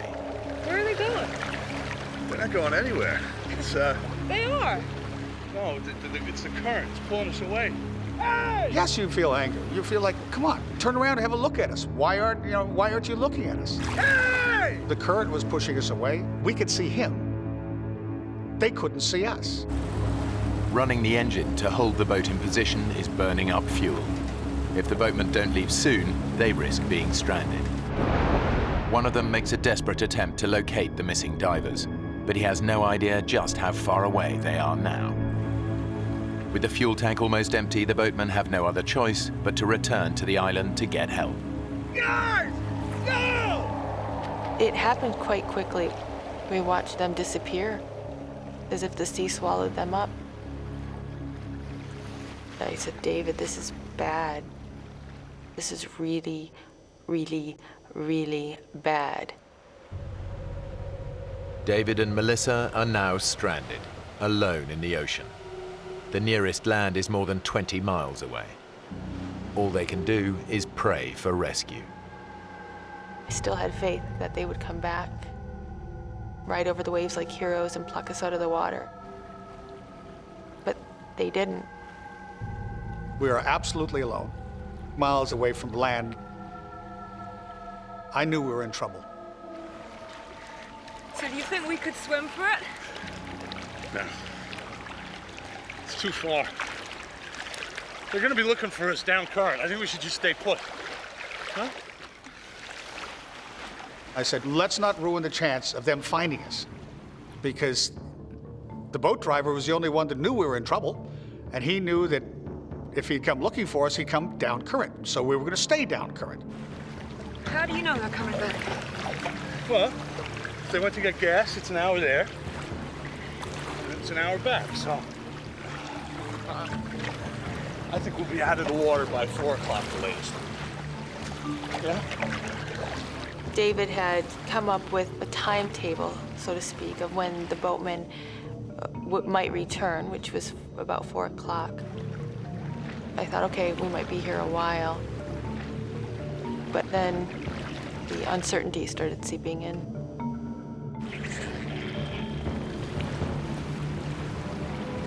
David, are you looking for something? Just being aware, that's all. I really, really, really do not want to get eaten by sharks. Hey, you need to calm down. I think at that point, a bit of anger was coming in. He should have known better. How could we be in this situation? Please don't tell me to calm down. We're in the middle of the ocean. You lost that boat! I think I have the right to vent here. I won't say what I said, but I swore a little bit. Melissa's reacting as one might expect. She had a little bit of a dummy spit, and she was swearing profusely.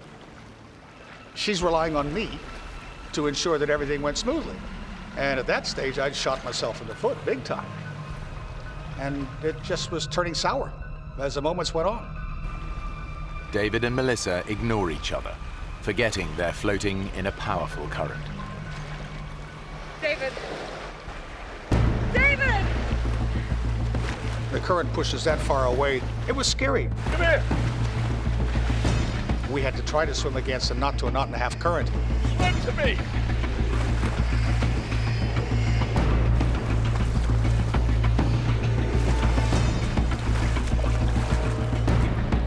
Just a couple seconds of being apart, I thought, oh my gosh, we just can't let that happen. I took her regulator, shoved it in through my BC, which was an easy way of making sure that we didn't get separated. Because separation in a scenario like that can be deadly. Not that I'm not a control freak, but I had to help stay in control for us to survive. David said, let's just conserve our energy. That's the most important thing right now. So the plan was that I would wrap my legs around his waist and my arms around his neck. So his face was right here. But I didn't want to look at his face. I didn't want to be in that situation. I didn't want to be in the middle of the ocean. But what choice did I have? Hey!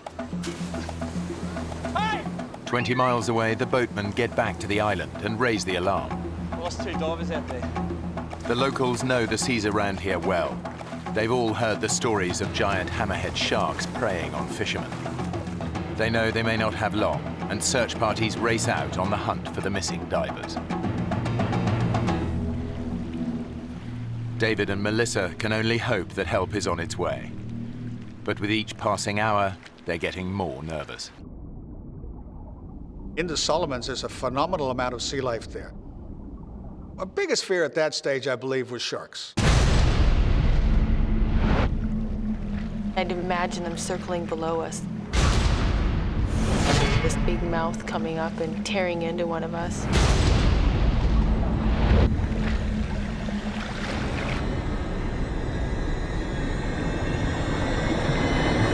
What was that? What? Was that you? What? Something's on my leg. Ah! Get it off! It's my gauge. It's my gauge. Just get it off me! I'm trying. Would you stop kicking? Look, there's nothing down there. There's everything down there. If there's anything dangerous down there. Like sharks, you mean? Yeah. Just say it! Yeah, and you keep kicking and splashing, the shores ain't gonna come and check us out, right? All I could think about was sharks. One nibble, one drop of blood in the water, and then we're gone.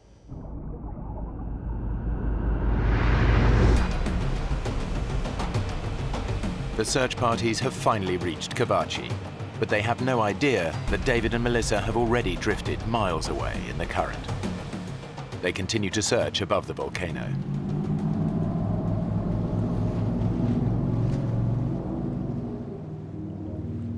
David was convinced they'd be found by 4 o'clock. Now it's almost 5. They're still 20 miles from land, and there's no sign of rescue. It was very clear that David wanted to stay still. He didn't want to move. He wanted to conserve his energy. I remember turning around and just looking all around me and just seeing all this water. And then looking at the land again and thinking, there's no other option. I really think we should try and swim. David looked in my eyes and he knew at that point that there's no arguing. We're gonna start swimming. Okay. Take it nice and easy, okay? No splashing. I'm gonna keep my head underwater. You keep a lookout, okay? Nice and easy. Okay. I remember him saying, let's just kick very slowly, peacefully on the surface, just moseying through. There's no reason to bring attention to ourselves, and don't kick too hard because we'll just get exhausted. With 30 years diving experience, David knows that splashing about on the surface creates its own risks. I didn't want to become part of the food chain because having watched the oceans and observed what happens there my whole life, there was a pretty strong likelihood that some sharks would come up and have a good look at us. You're on edge, totally. It was not a good feeling, not at all. While David keeps watch below the surface, Melissa scans above for any sign of danger. You see these pointed gray waves, and then all of a sudden you think you see fins. Look, what? And so your mind plays tricks with you. What? Nothing. Sorry. It was a constant battle to not let my imagination go. But the dangers beneath the waves are not just in Melissa's mind.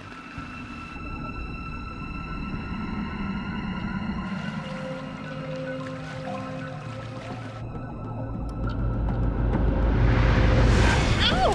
Something bit me! What? Where? Oh, What? Ow!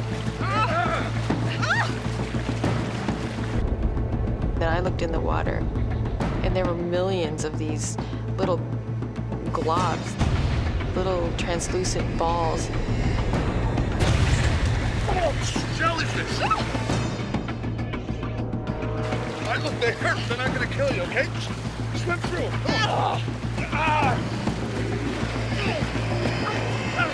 We were swimming through countless amounts of them. We were getting stung all over the place. I remember trying to count the stings. I got up to 64. But then it all blended into one. It was just the zapping pain that was shooting through my entire body.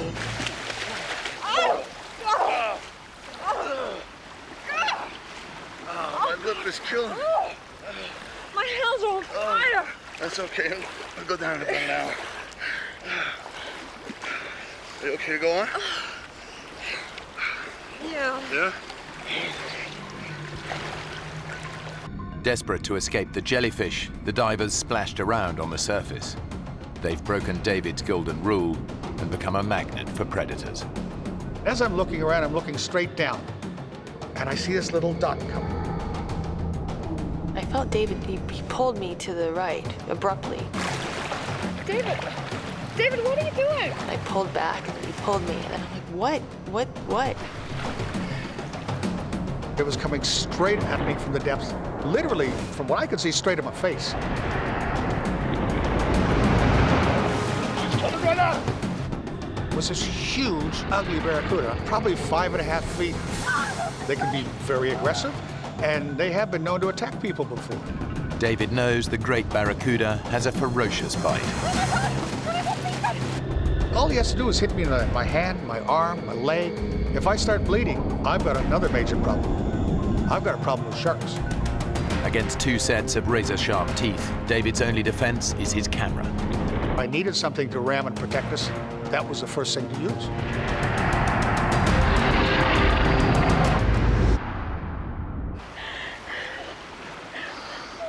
It circled around us, and then it went off. He couldn't believe it didn't do anything else. It's gone. But I kept looking for it because I just didn't want to be caught by surprise by one of those.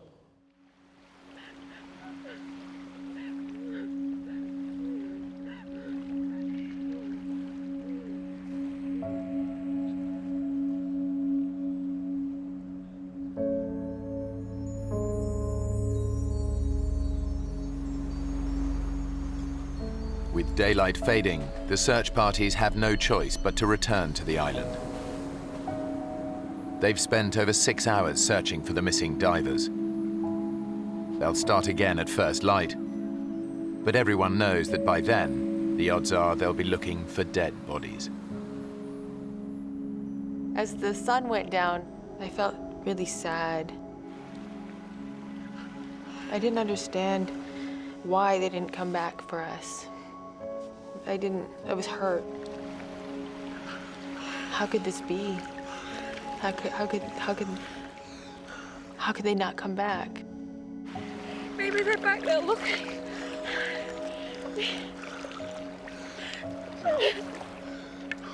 We should just keep swimming. Oh, come on, we're covering good ground. Outwardly, you're bold and brave, and you're sort of smiling, and inside, you're packing it. Sun was starting to set, and that was the part I was dreading. With night coming, that was a total different scenario because a lot of animals come up to the surface and feed at nighttime. I found myself thinking we were there to get eaten.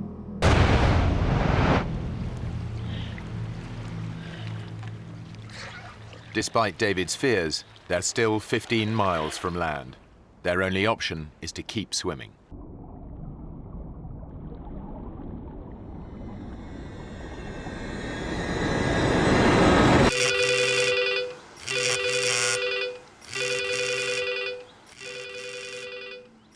Over 1,000 miles away, David's older brother Owen is at home with his family. It was about 6:30 at night. I just sat down to dinner, and I got a phone call. Owen Tomlinson. And it was David's secretary from Cairns saying, Owen, I've got some bad news for you. David is missing at sea. What happened? And I was informed that he went diving and never came up. We just lost our younger sister with cancer about 4 or 5 months previous. My first thought was my 90-year-old mother, whether she could handle the shock of possibly having lost another of her children. So that was very traumatic in that regard. Okay, I'll get there as soon as I can. Thanks for the call. As David's brother, of course, the family bond is strong that your first reaction is, what can I do to fix it? Hello. Yeah, I'd like a flight to the Solomon Islands. The first flight available was 3:30 in the morning, 8 hours and a bit off. And I felt inept, I guess, as impotent, whatever word is applicable, that I couldn't do anything that time span. Thank you, bye. And David was wherever he was, out at sea somewhere.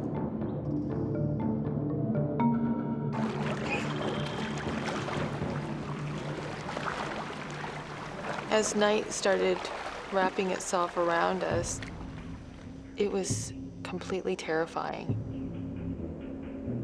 Thinking, oh my God, we're gonna be here at night. We're gonna have to deal with what we just dealt with, only in blackness.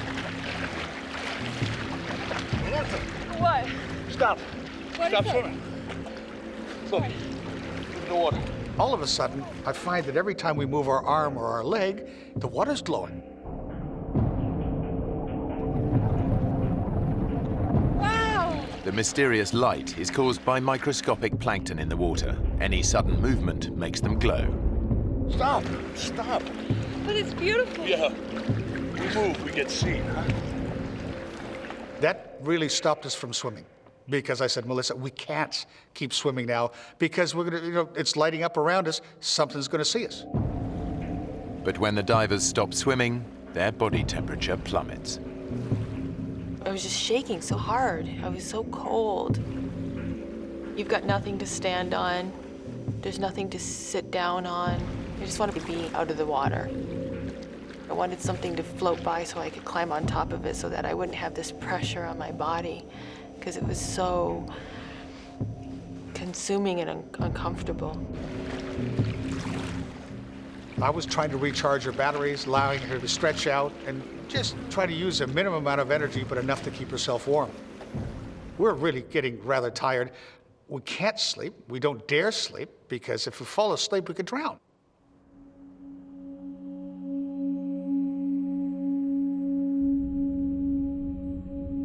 I had taken my mask off, and I remember putting my arm through it. I went to reach for it, and it was gone. Oh, God.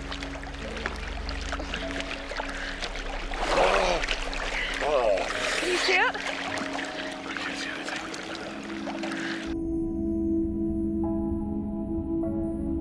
That's horrible, because as far as survival is concerned, that's such an important tool.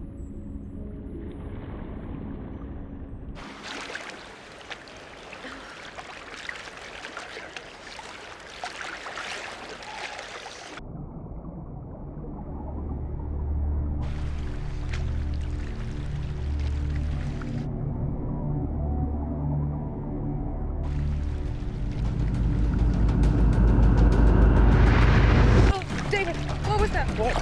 Something just touched my leg. Was that you? Was that your fin, David? Well, that wasn't me. Oh my God! Oh! I feel just a little bump, just like something brush up against me. I said, is it sharks? Is it sharks? Is it sharks? David and Melissa have been adrift in the South Pacific for over 12 hours. Trails of luminous plankton have made them stop swimming. Whatever's causing the flashes now, it's not them. Oh my God! What was that? We were seeing little explosions of light within, 5-10 meters of us. Did you see that? There'd be a flicker of light, and then another one, and then another one. What sort of fish they were, I don't know. Any minute, you expect something's gonna hit you. Oh my God! Your fear is unbelievable.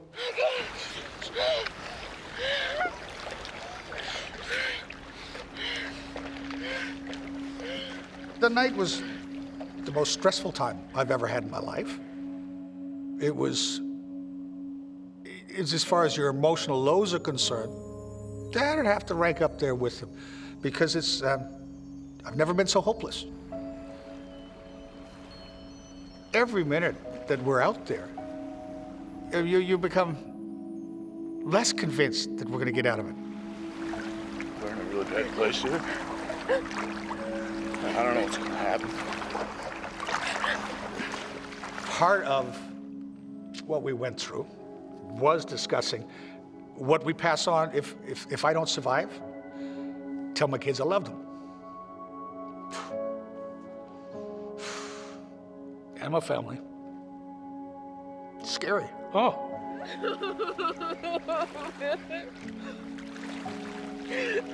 It was really important for me that if he were to survive, I wanted him to tell my mom and dad that they were good parents.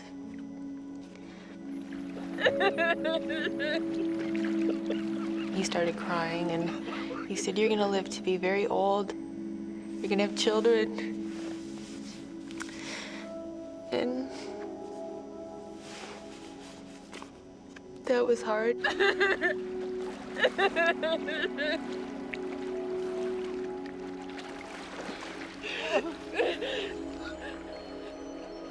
I had fought against the idea of death. And then this transition happened where you're talking about it.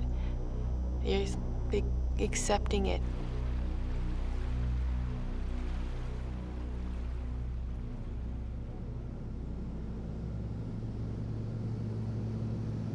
David and Melissa were 19 miles out at sea. I'm looking out the windows of my plane, and it's black. And I'm thinking, they're down there in the water somewhere, and it's black. You really feel very useless, because there's nothing you can do. A lot runs through your mind, it really does. I kept thinking that this is kind of like a bad dream, and everything will, you'll wake up and everything will be just the way it was. Obviously, I hope he's alive and he's floating somewhere. If not, what do I do? How do I bring a body back?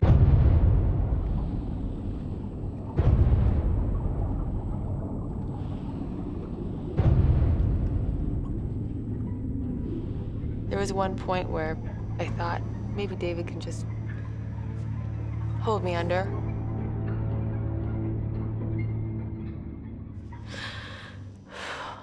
And I couldn't allow myself to die that way. I couldn't do that to my family. I couldn't dishonor them. I couldn't do it.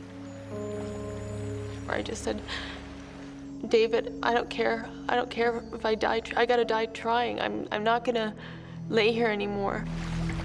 Gotta swim. We gotta swim.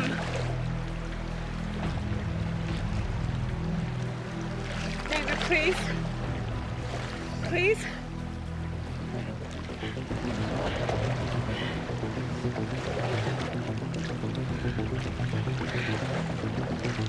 And he said, okay, all right, let's go for it. He said, just go really slow. And so we kicked, and we didn't stop kicking.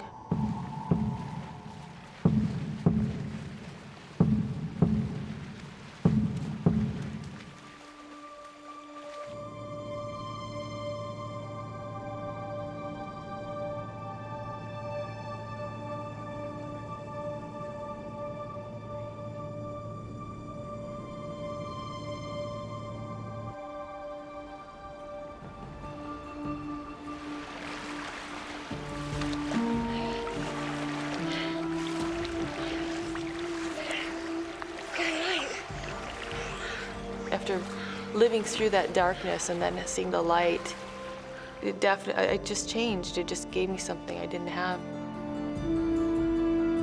It was glorious just seeing that sun. It was one of the finest sunrises I've ever seen in my life. It's just to watch the light come up was great.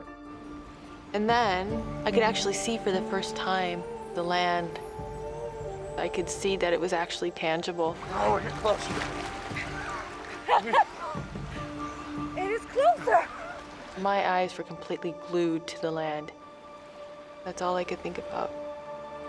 Melissa may be feeling more positive, but David is 20 years older than her. While he allowed her to rest during the night, he's been awake since 6 a.m. yesterday. As we went on, I was getting really tired. I'd been going for 24 hours at that stage.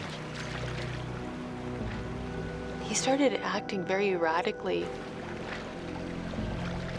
I remember watching a snorkel slowly sink into the water. And just when it was about an inch from the surface, I would nudge him and he'd pop his head back up. David, you okay? You all right? Seeing him like that scared me a lot. I remember thinking, what if he drowns?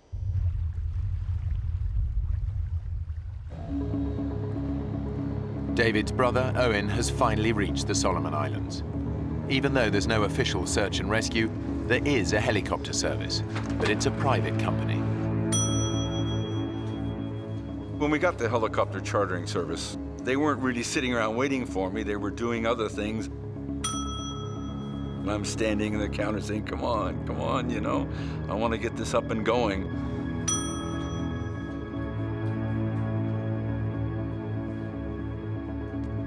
Hi. Yes, sir. I need a helicopter as soon as possible. Okay, what for? My brother's gone missing near Kavachi. I'll have to talk to my boss first. So if you'd like to take a seat, then I'll just be right back.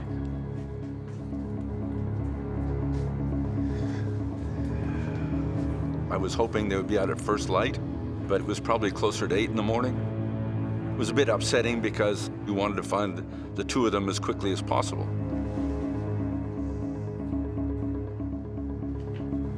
Mr. Tomlinson, good news. We've got a chopper on standby for you. Oh, that's great. And I said, well, get them out there, get them going. But unfortunately, we're a commercial operation, so I'm gonna have some form of payment up front so we can get you in the air. I had no idea what the currency in the Solomons was, and I certainly didn't have a suitcase full of whatever currency they would accept. Let's do. That'll be fine. 1 minute. So the good old plastic came in handy, and it worked. Okay, boys, we're right to go. All Owen can do now is wait. David and Melissa have swum 14 miles without rest, food, or fresh water. They're still 6 miles from land, and the tropical sun is beating down on them relentlessly. I was so grateful the sun came up, but it was also a blessing and a curse because I could feel the side of my face burning. And I remember trying to put my head in the water to cool it off for a little bit. My lips were so raw and swollen, and now the sun was burning them, so they were starting to blister. My skin was wrinkly and flaking. You feel like you're slowly getting eaten by salt water. David is both physically and mentally exhausted. I was dehydrated, I was starving. I was running on less than empty at that stage. I was starting not to think straight. All right. David? You okay? You okay to swim on? I remember him looking at the land and saying, oh, look at those condominiums.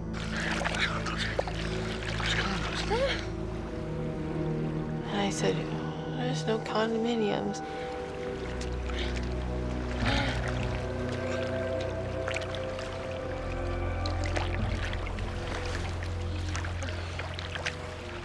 That's really when I realized he was fading. He wasn't making any sense.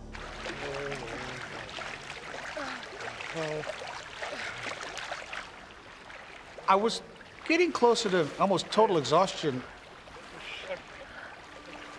and all of a sudden, we finally heard it. It's a helicopter! That wakes you up fast. It's the helicopter chartered by David's brother. Rescue is finally in sight. Oh, it was the most beautiful thing I've ever seen in my life. It was amazing, and here it comes, and we waved and did all the right things. But we're wearing suits that are black and blue. We don't stick out. We need something reflective. Over here! Find something reflective. Hey! We've made it through this hellish night. The sharks didn't get us. Yay, here's the helicopter, and they're here to save us, and everything's gonna be okay. And they got closer and closer, and we're trying to signal, and then they turned.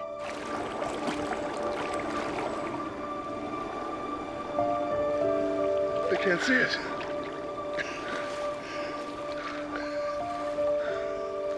And then they went off. And that was disheartening, to say the least.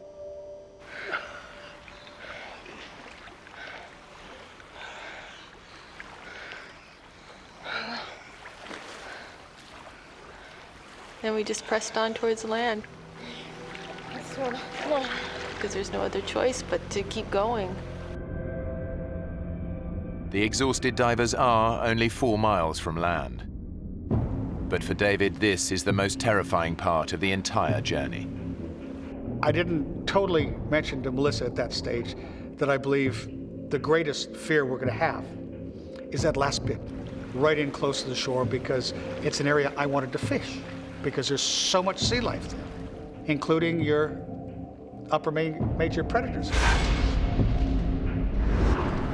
And at the same time, I didn't tell her about 2 big 20-plus foot hammerheads that I heard about that had been bothering the fishermen.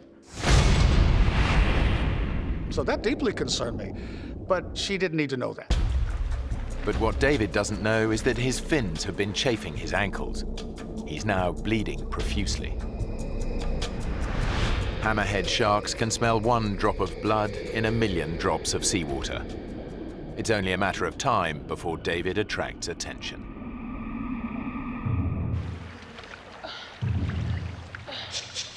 I remember thinking, what's that piece of plastic sticking out of the water? It looks like a sailboat's on its end, or like almost like a kayak sticking straight up out of the water. Well, what's that plastic? Oh, David! David! We're shark. What? I saw a fin. Oh my God! That woke me up. What I said, did it sort of look like this? And she says, yeah. And what I sketched with my finger was a dorsal fin of a hammerhead shark.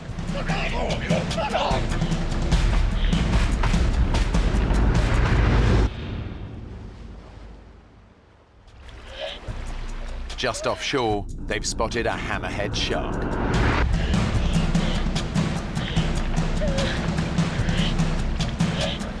I'd never seen anything like this. It was huge.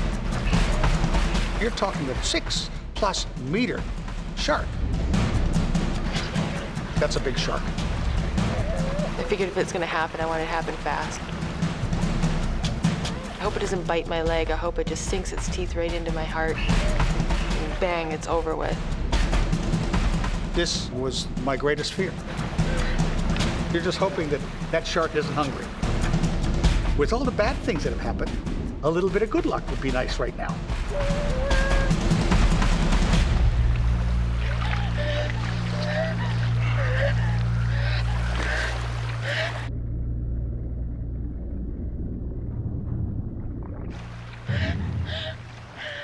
The hardest problem is that you know it's still nearby. You're still waiting in the back of your mind, it's going to sneak up on you. The divers make a last desperate attempt to reach land. After 26 hours in the ocean, and an agonizing 20-mile swim, they're finally just a few hundred yards from their goal. But getting ashore is far more dangerous than they ever imagined. This wasn't a sandy beach that we would float up to gently. This was an extremely pitted, jagged, horribly craggy shoreline. David, look at the rocks. I knew that with our bodies being so soft, so pliable, our skin just being mushy, all I could think of is how badly we're gonna be torn up. 26 hours in the water has taken its toll on their skin. I looked at my hands, and my hands were just unbelievably wrinkled from being in the water for so long. And right in the corner of my thumb, just where my nail meets, a bit of flesh had fallen off. At that stage, our flesh is so soft from being in the water so long, it's not going to take much to hurt ourselves badly. It just takes a little piece of rock that's sticking up, and it's going straight through you. The rocks could be lethal, but the shark might return at any moment. It's a do-or-die decision. Here, give me your vest. I discussed with Melissa exactly what we're going to do. We've worked out a plan. Get that out in front of you. The body surfing on these, okay? So now I'm thinking, how on earth we're going to body surf and survive?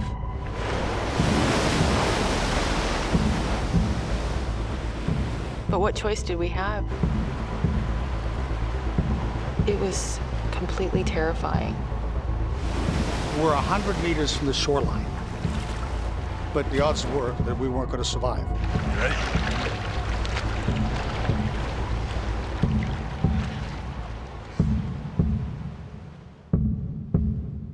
And I just happened to turn left, and I don't know why I turned left and looked. And then I heard him say, "I'll be damned. There's a boat."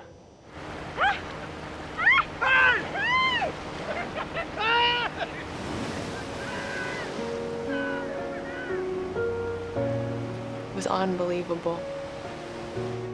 It couldn't have been at a more beautiful time.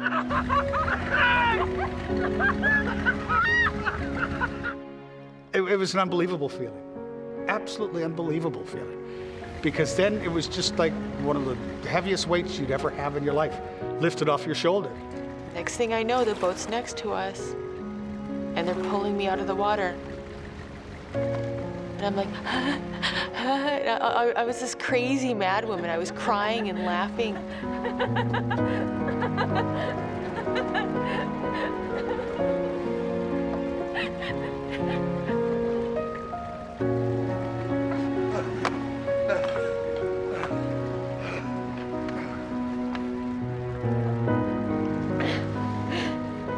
I kept thinking, I was just lost at sea. I was just lost at sea for 26 hours. The sharks didn't eat us. We didn't die. I'm alive. David and Melissa swam 20 miles before they were finally rescued and returned to dry land. There was my brother Owen. Greatest sight in the world. I didn't know whether to hug him or belt him over the head. I really didn't. God, David, what have you done now? But he's a bit sunburned, so I didn't want to give him too big a slap. I gave him a hug instead. I'm Owen. I said, you do this again, boy, and you're on your own. I'm not flying halfway around the world to save your ass. I'm sorry, kid. And it was just great to see him.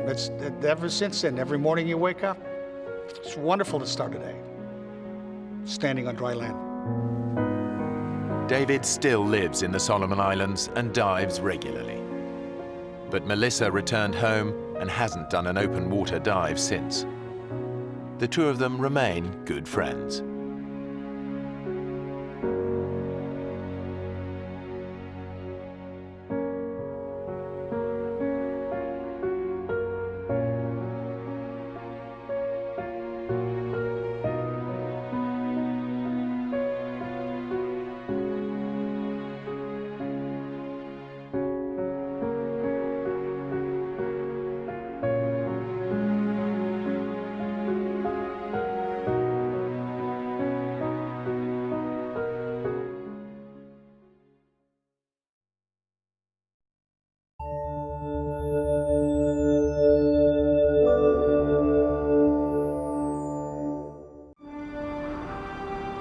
3 British mountaineers attempt the climb of their lives in Alaska.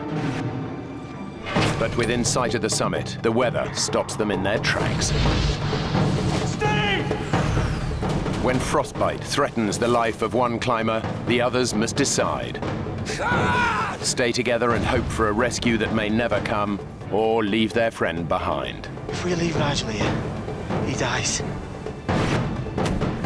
One man risks his life to go for help alone. But tragedy strikes.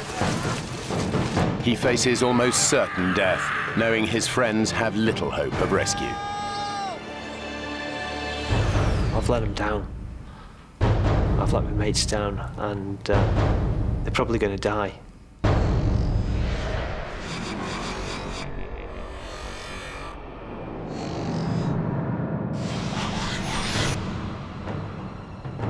Mount McKinley is the highest mountain in North America. It stands in the Arctic Circle. It's one of the toughest climbs in the world. The team has set their sights on the 20,000-foot peak. They've been climbing for an energy-sapping 2.5 weeks and should be one day from the summit.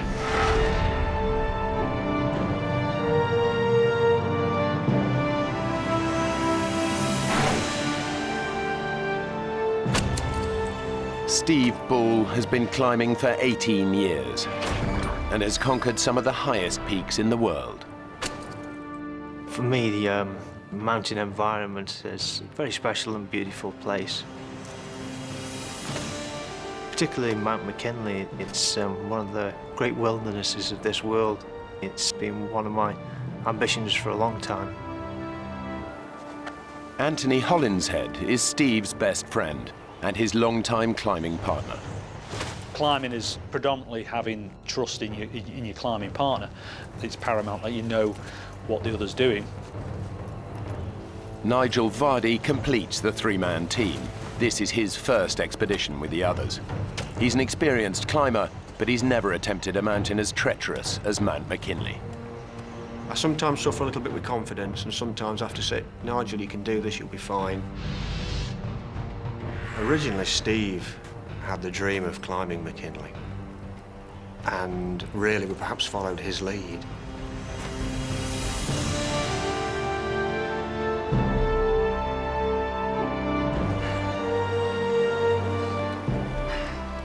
It would be the first big expedition that Nigel had done, so I think he was a little unsure of what was in front of him.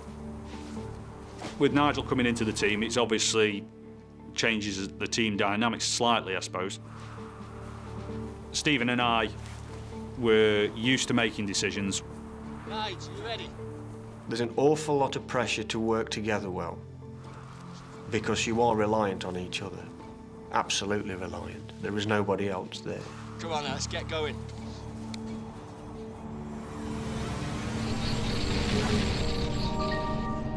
There are a number of routes up Mount McKinley. One of the most popular is the West Buttress. But Steve, Anthony and Nigel have decided to tackle the much tougher West Rib route. After 17 days of severe climbing, they've reached their last camp at 16,000 feet. They aim to go for the summit tomorrow. The night before the summit bed, we're in the tent. We're all pretty high. I think we're ready for it tomorrow. Now, ladies and gentlemen, dehydrated meat or fish, or how about our lovely powdered vegetarian option? He is a real comedy character to know, is Anthony. Full of life, always got a good laugh. Hey, nice bit of colour you picked up today. You'll be in swimming trunks tomorrow. Did you not put your sunblock on today? Steve's quite the opposite. Steve's a very serious character. Should be like a religion to you, Nigel. You know what the sun can do to your skin up here? Right. Fast up, fast down, OK?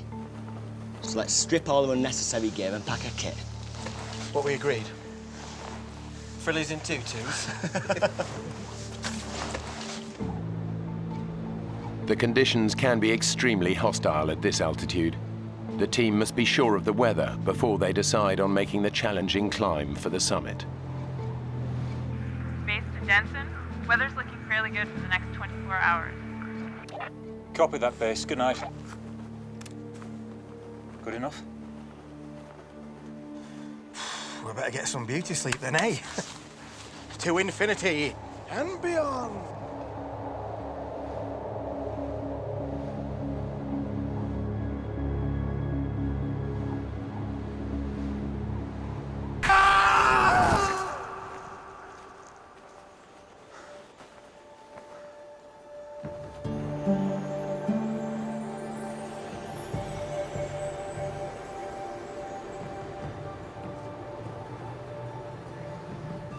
Fellas, you should have had this done earlier. It's a run for the summit, stick the flag on, get the photographs, and back down again. To get to the summit and back before nightfall, they need to travel light. They leave the tent and most of their equipment behind.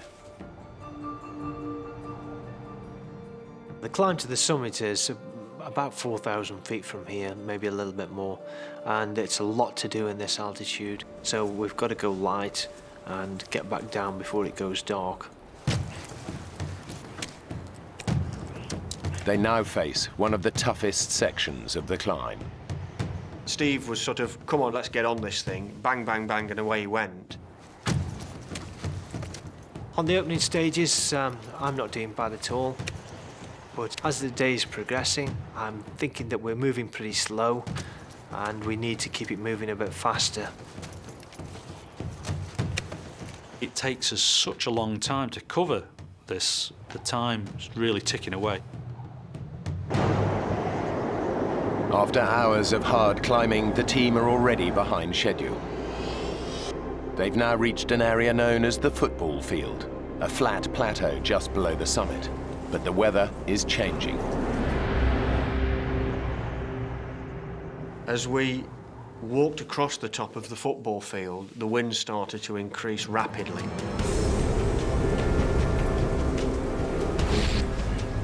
The temperatures dropped to around minus 50 degrees centigrade, with the wind howling over the summit ridge at about 70 miles an hour.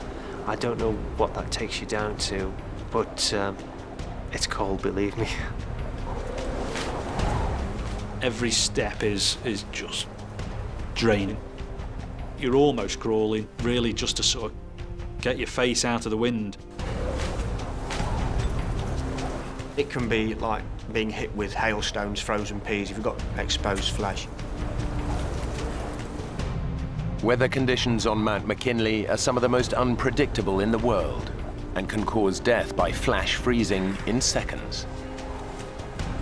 We'd all got 17 days hard climbing behind us, which means you don't carry a lot of excess fat, which is what you need in a situation like this. These conditions are very tough for all of them, but for one, the conditions are proving too much. What I didn't realise was how cold Steve was getting. Steve was getting bitterly cold. I can feel myself going down.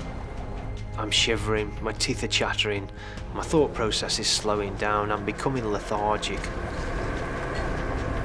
Steve, who is leading the team, is beginning to feel the effects of hypothermia.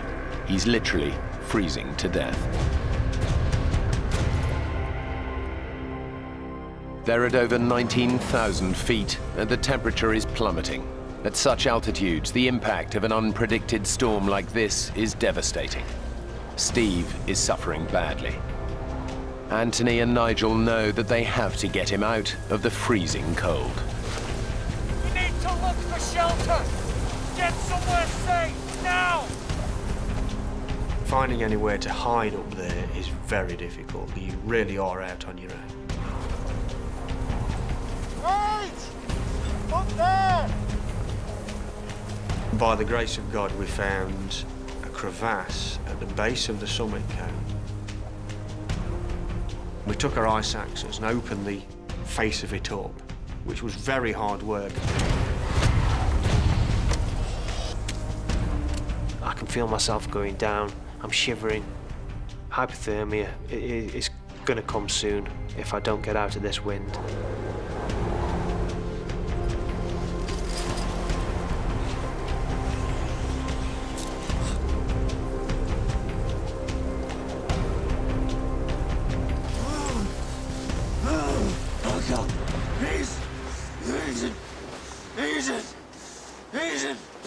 wind that was killing us.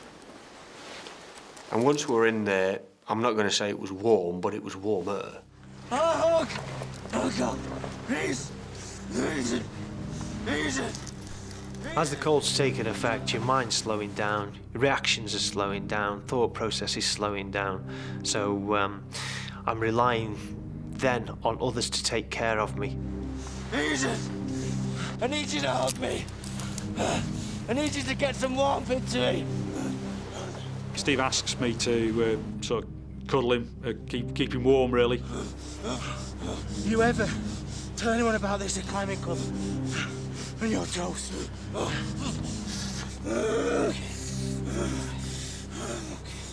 Anthony was talking to Steve quite a lot, and I think that probably came from the fact that they were great friends anyway.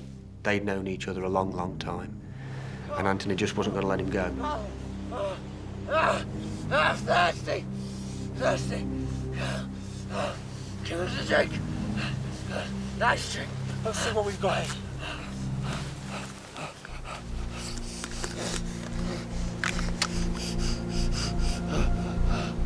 Dehydration is a major, major problem. The team begin to regret leaving their equipment behind. What's that then, Nige? We should have carried a stove to reheat and to get some warm food inside us and possibly a better drink inside us.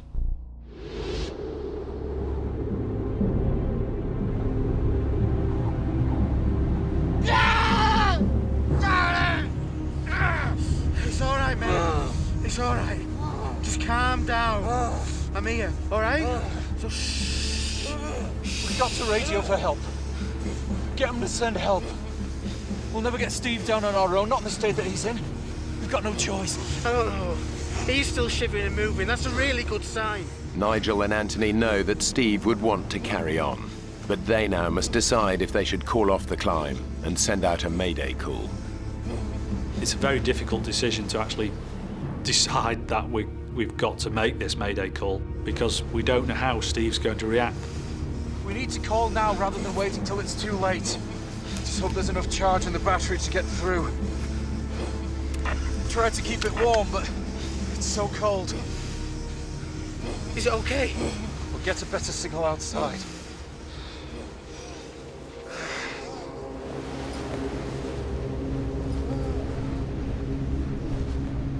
Base camp! This is Expedition Denson. Do you copy? This is Expedition Denson, requesting urgent assistance. Over.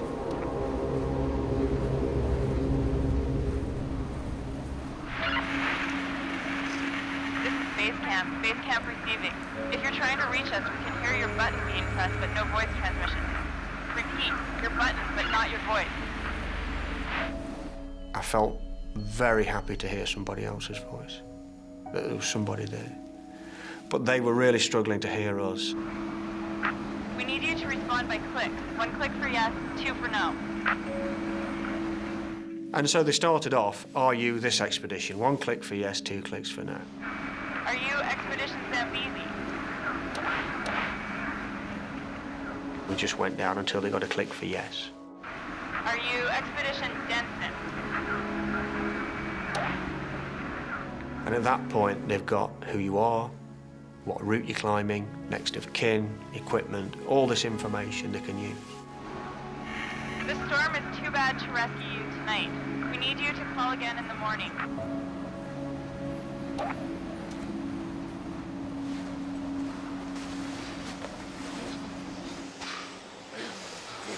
What did they say? I'm to call. Reconfirm our position in the morning. We've just got to get through tonight. Radio again tomorrow.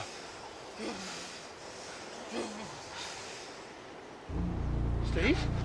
Nige! Steve, stop moving! Steve! Steve! Steve is becoming dangerously hypothermic, and now Nigel is also losing his battle against the cold. I don't realise I'm going hypothermic, and my own mind is shutting down. Anthony must try to keep his two friends alive in temperatures of minus 30 degrees at almost 20,000 feet.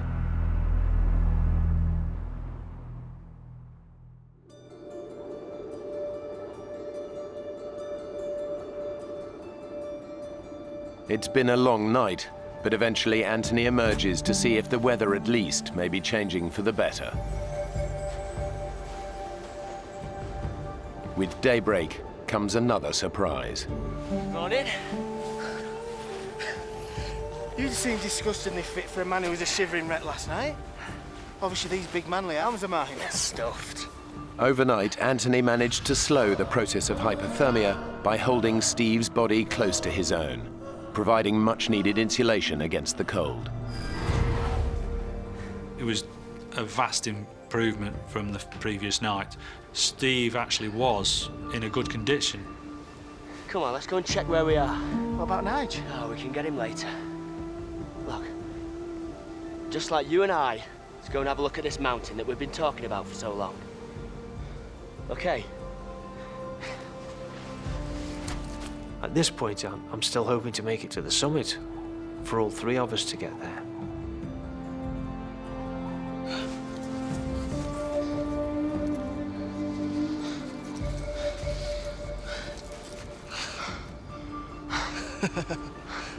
Will you look at that?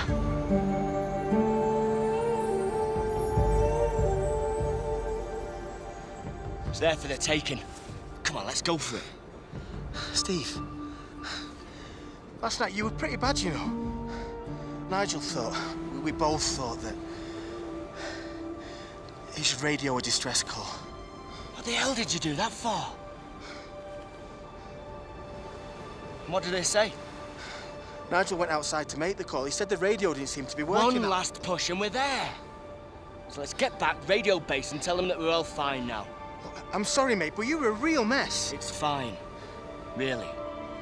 Let's just get back, get Nigel, radio in and push on.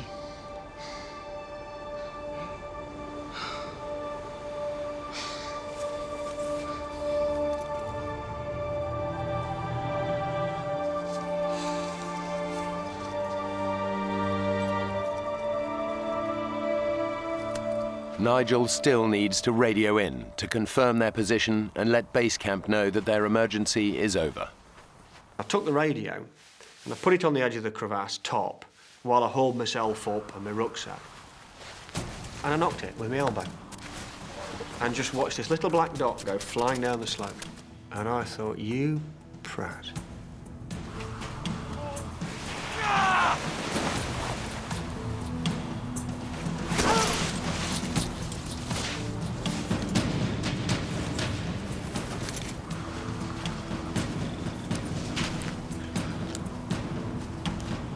Base camp, this is Expedition Denson. Do you copy? It's dead. Which was a hell of a thing to realise.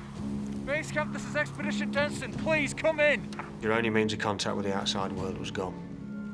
And it's the one thing that could save you, is being able to talk to people.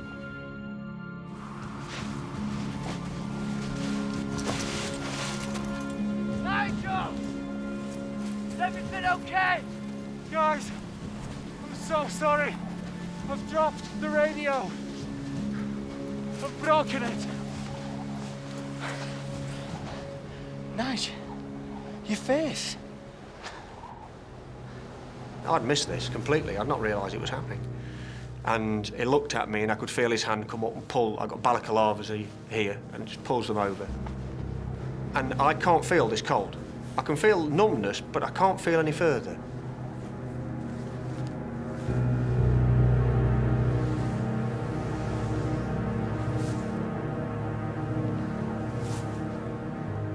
I look at Nigel and I'm shocked. He's in a terrible state.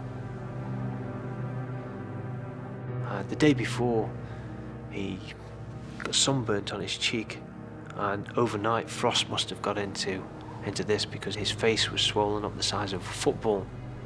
I don't know how long he's going to last. We've just got to get him off. Let's get you inside, eh?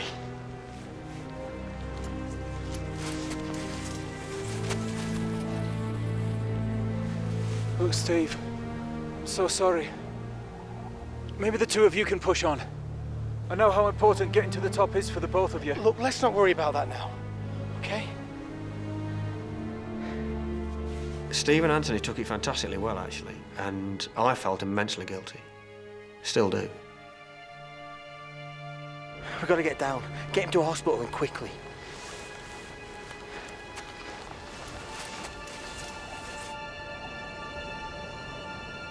The mountain will be here next year, be here the year after. If we leave Nigel like this, he might not be. We've got to get down.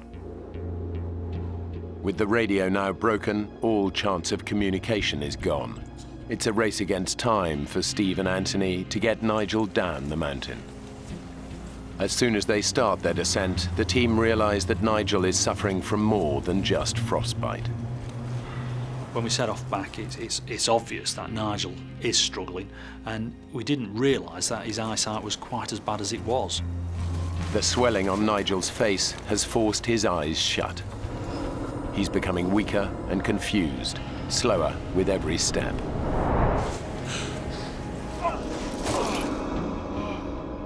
It's a feeling of being out of control. Nigel! Keep moving!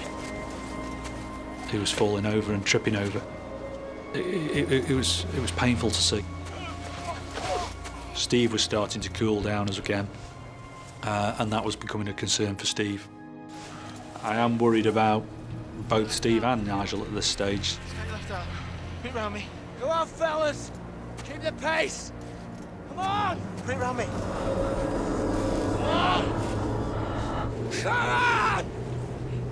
The temperature has now dropped to around minus 30 degrees. Nigel is slowing the team down, and Steve knows that it won't be long before he again succumbs to the cold. We've got to get down. We've got to get somebody down now and organise a rescue.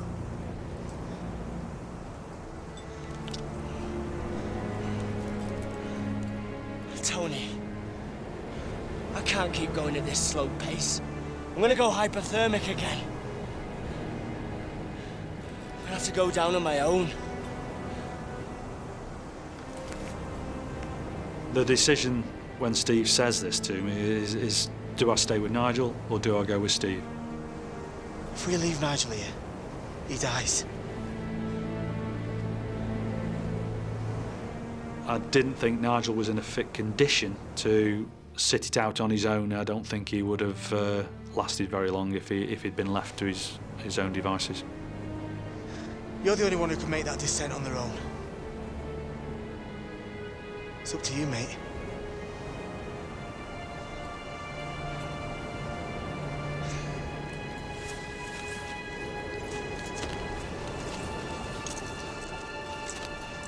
Are you sure?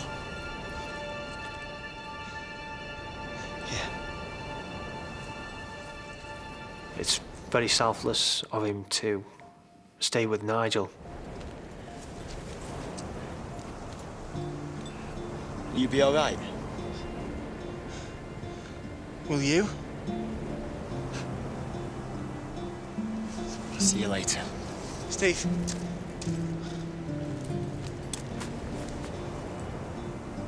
Watch your step.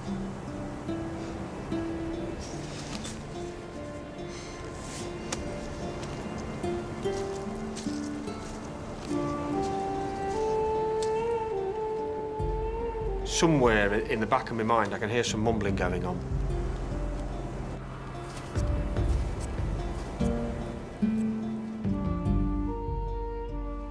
And Steve walks away. And I'm looking at him, squinting, thinking, Steve, where are you going? And he's gone.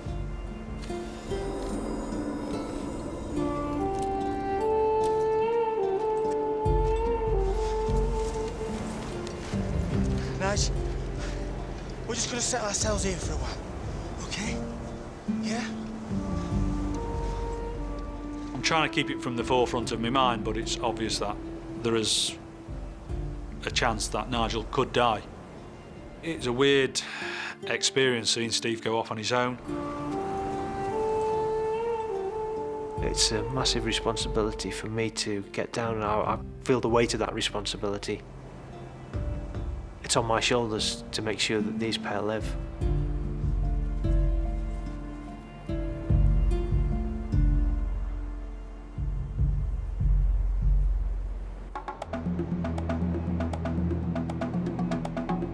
Steve believes the lives of his friends now depend on him, successfully making the treacherous descent down the mountain alone to raise the alarm. He's decided to descend by the more popular West Buttress route, where he hopes he's more likely to meet other climbers. But it's not the route the team used for their ascent, so Steve has no experience of it. The pressure's on to get down really fast now, but I can't pick out where the route's going. I'm worried at this moment that I'm not going to be able to get down quick enough for Nigel. I know that sometime Anthony will make a decision that he's got to get down if no one's come up to rescue him. And I'm worried that if he leaves that decision too long, he too is going to die up there. I need to get down as fast as I can.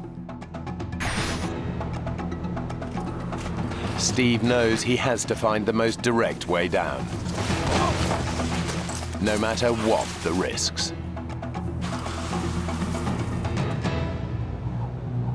I'm going to go for the ice chute. I think it's the fastest option, and I can clearly see where I'm going.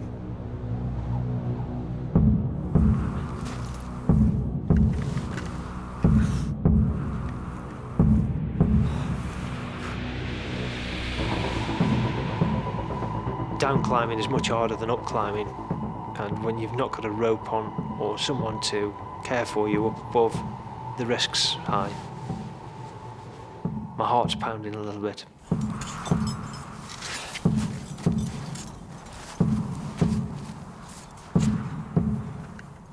Everything seems firm, everything's holding. Okay, big breath, come on, let's go. Good. Solid. Okay. Another placement. It's good. Solid. Good. Solid. Good. Solid.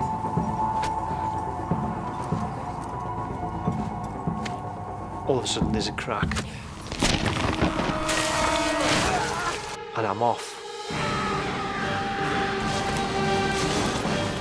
The adrenaline's going, and I'm thinking so fast that these seconds I'm falling feels like minutes.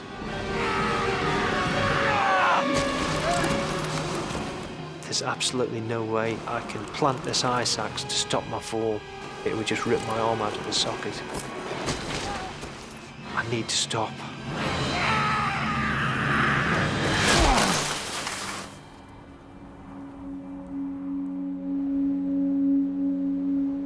Steve has fallen around 1,100 feet.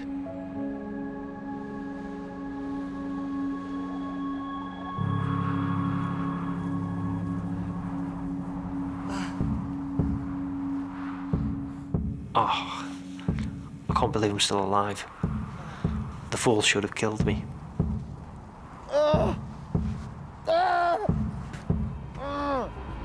Steve has severely injured both his legs.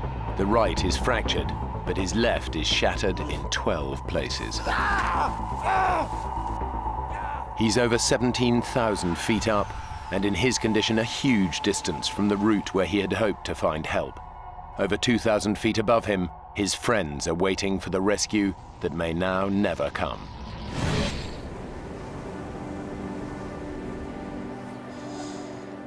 We still can't eat or drink anything, and this is almost 36 hours after we'd set off.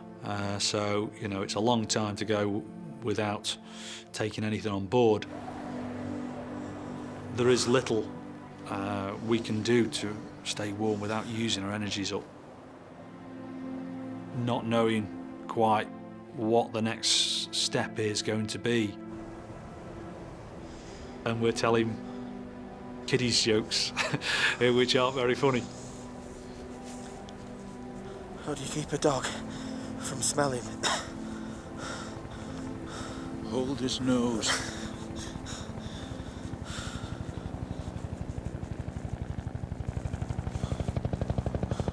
Listen. Listen. Steve's got down and given him our position. We're gonna be okay. You're listening and listening and listening and thinking to yourself, fantastic. This could be it. Help! Help! I can hear helicopters. You can hear the chopper blades coming round and round the mountain.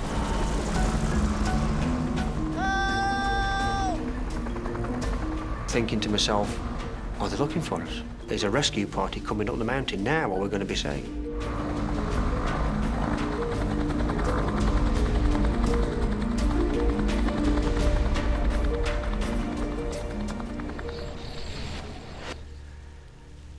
And the blades go away and sink into the distance.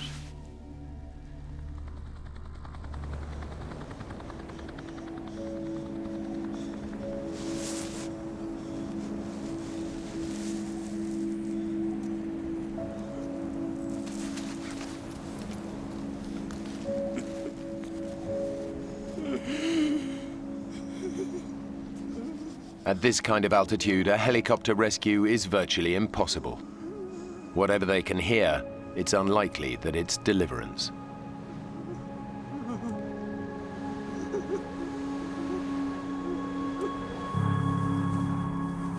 Beneath them, Steve is critically injured, but is making a heroic effort to drag himself to where he can be spotted by other climbers.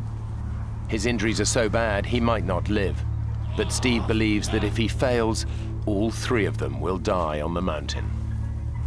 I've got to gain access to the popular route where people will be coming up. My only hope is going back up the ice chute I've just fallen down. I've still got the crampon on my right leg, and I'm using that right leg to purchase me up. I can feel the bone grating as I'm going.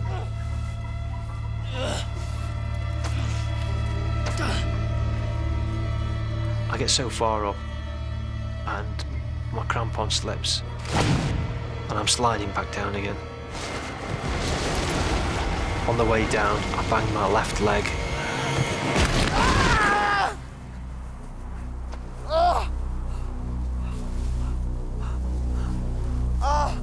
Pain's quite excruciating now. I need to take a look at my legs and see what condition they're in.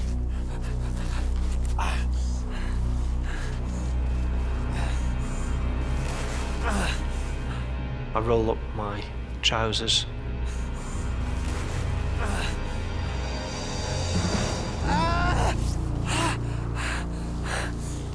The bone on my left leg is sticking through the skin. I'm really concerned now that I might bleed to death.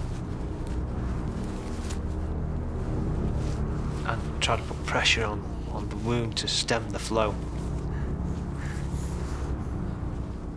Now I'm pressing down onto bone end and just raw fibres showing through the skin.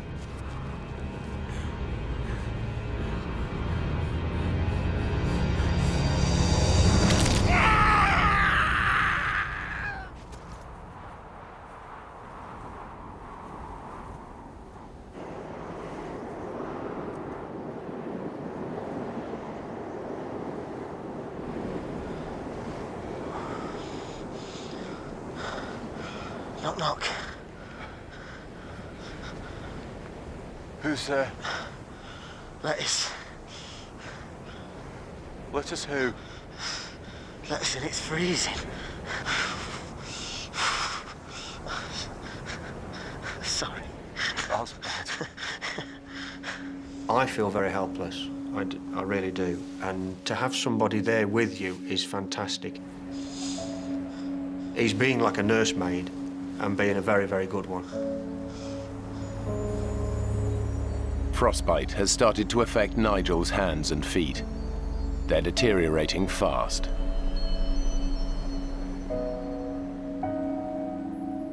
Nigel's extremely weak. He's very cold. And myself, I'm actually getting colder at this stage. Let's get this glove back on.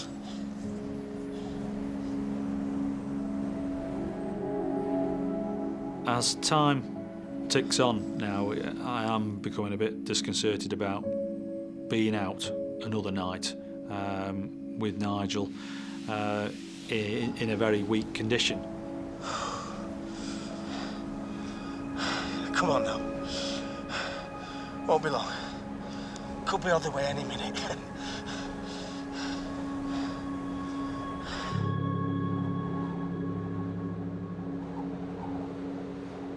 Steve is desperate to press on for help. He must splint his leg to keep going. I tie my ice axe around my leg to try and support it.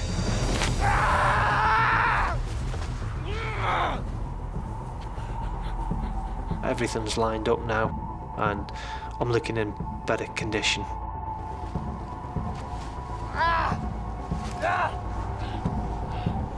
Now comes a big test. What am I going to do? If I don't put my weight on the leg, I'll never know, I'll never get off. Gotta give it a go.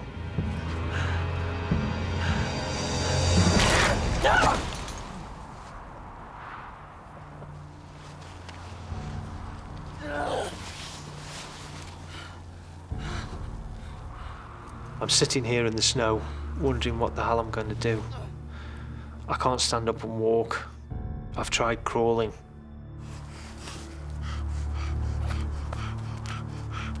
I've got a whistle. I start to blow my whistle in case there's anybody just the other side of the rib. I'm sitting there thinking, what else can I do to attract attention? I've got nothing else. I've let them down. I've let my mates down, and they're probably going to die.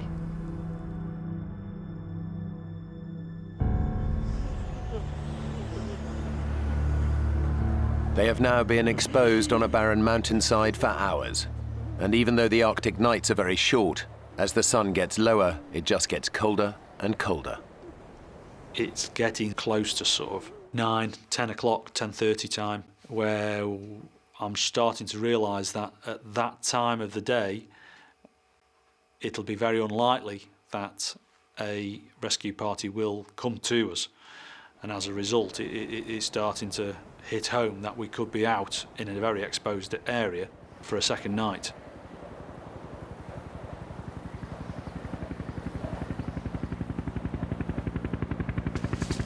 Nigel? Nigel?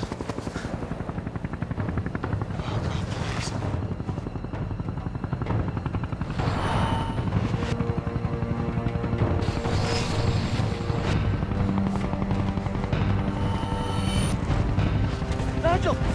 Look!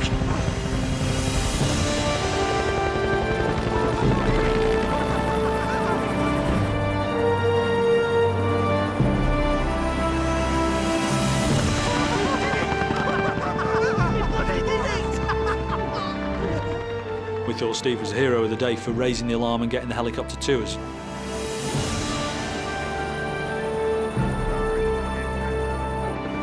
At 19,500 feet, this is still the highest helicopter rescue on record in North America. And it was only attempted because of Nigel's Mayday call the previous night.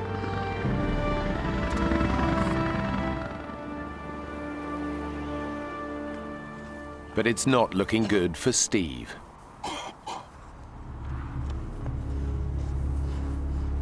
Night is beginning to fall, and in these temperatures, Steve knows he'll be lucky to survive the hours ahead.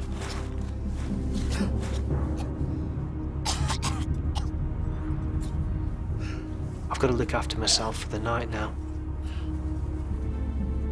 I've got to think about shelter, about keeping myself warm. What if the wind comes down the mountain? I untie my ice axe from my leg, and I etch out a shallow hollow and build up a small wall. It's enough to keep any wind off.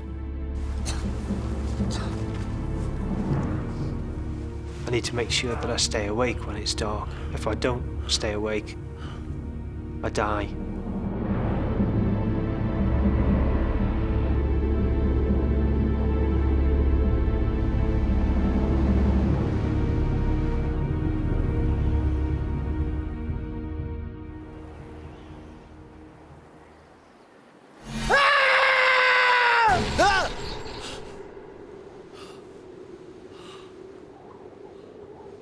This is it. The sun's gone down. If I think about 4 hours in the dark, temperature's down to minus 50 centigrade, and surviving it, it's a long, long way to go. Steve's body is succumbing to the cold. He tries desperately to stay alive. I'm thinking about my family back home in England. That's keeping me going. I want to see my family. I want to go home to them. I've got to stay awake.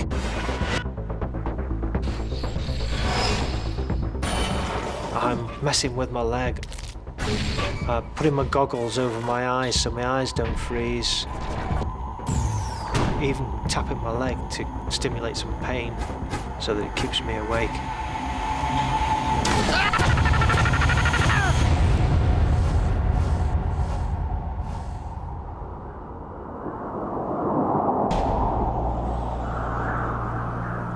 Climber Steve Ball has had an horrific fall on Mount McKinley.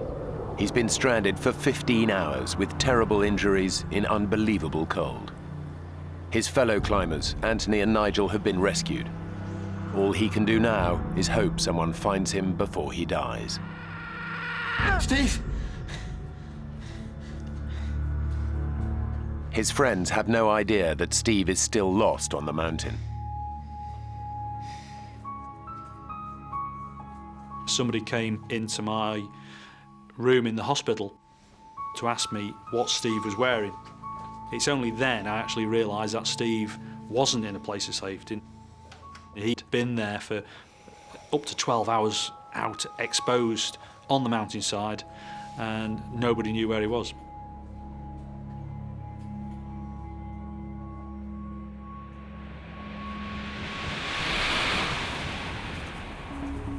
Climbers have now been alerted and are out searching for Steve, but they have no idea where to look for him and have little hope of finding him alive. It is rare for the human body to survive overnight temperatures as low as minus 50 degrees.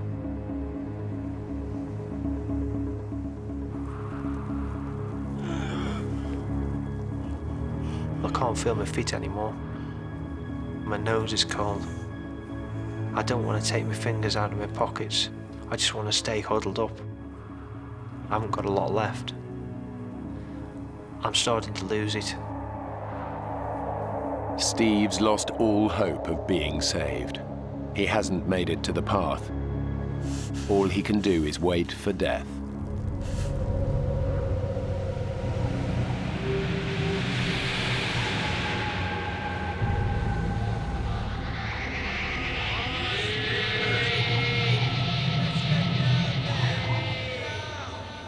I'm hearing voices, and I don't know who it is.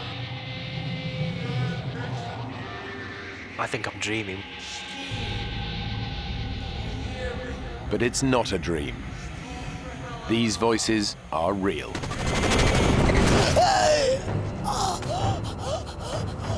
Tom, on the radio, quick. I know these voices, and I know I'm being rescued. I know I can't be dreaming it because I'm feeling the pain, and you don't feel pain when you're dreaming. I'm awake. They tell me they're climbers, and they found me, and they're surprised that I'm still alive.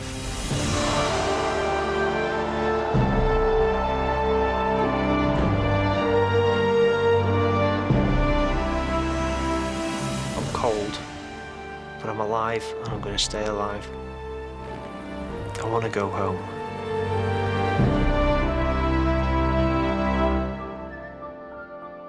After 2 weeks in Alaska in intensive care, Steve was allowed to travel back to the UK. He spent a further 6 months in hospital and another 2 years in rehabilitation. My frostbite injuries resulted in amputations of all the fingers and thumb on my right hand, my left hand mid-palm, the left leg has gone below the knee, and my right foot has gone mid-foot,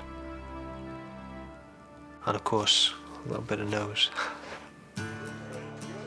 Anthony and Nigel both suffered from severe frostbite. Anthony lost 2 fingers.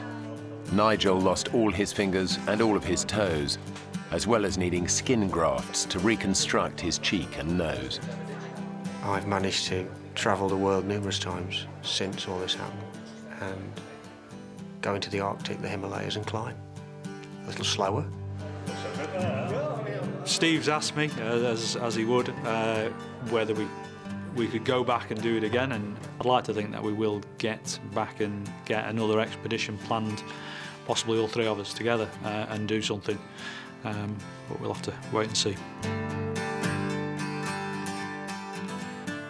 I'm disabled now, but I'm out fell running, out walking, I go rock climbing, I go mountaineering, snowboarding, skiing, canoeing. I still go back to the mountains, I still climb, and I still get the same pleasure and enjoyment from the mountains. So, no, it's not worth losing life and limb. But you can't stop going. I'm hooked.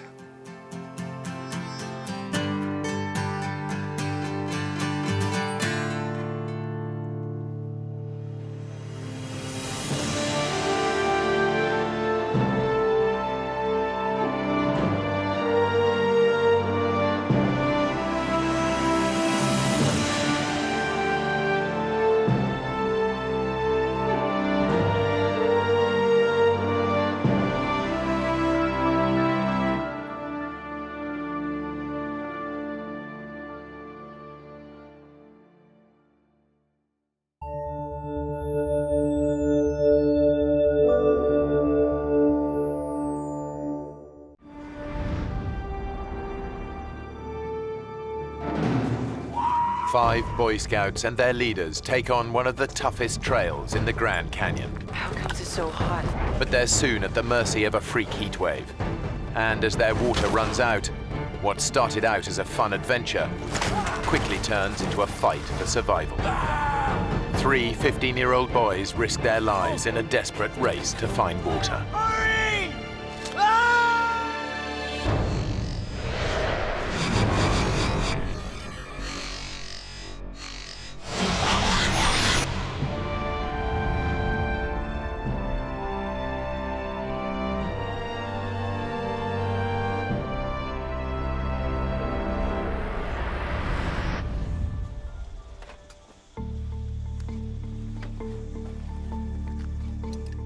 After camping out for a night close to the Grand Canyon's north rim, 5 Boy Scouts from Utah are about to make their very first descent to the bottom of the canyon. 3 of the boys are close friends. Is that bacon? Yeah. 15-year-old Mark Coons has been a scout for 4 years. Could have done with some of that this morning. I was saving it for big breakfast tomorrow. Scouting was really a big thing for me. I'm an Eagle Scout, which is the highest rank in the Boy Scouting program, and so it's meant a lot in my life. Mark is friends with Jordan Weiniger, who goes to the same high school in Bountiful, Utah. Every one of us boys, we'd grown up in the same neighborhood, gone to school together, and so we were excited to spend some time to bond and to have fun with each other. It's still kind of heavy with all this water. Nah, it's all that bacon I'm hearing about. First rule of hiking, always be nice to the guy carrying the breakfast. It's a good point, Mark. Maybe I should take that back. Dream on. Making up the trio of friends is David Phillips. Check his roll. He's the most experienced hiker of the 3.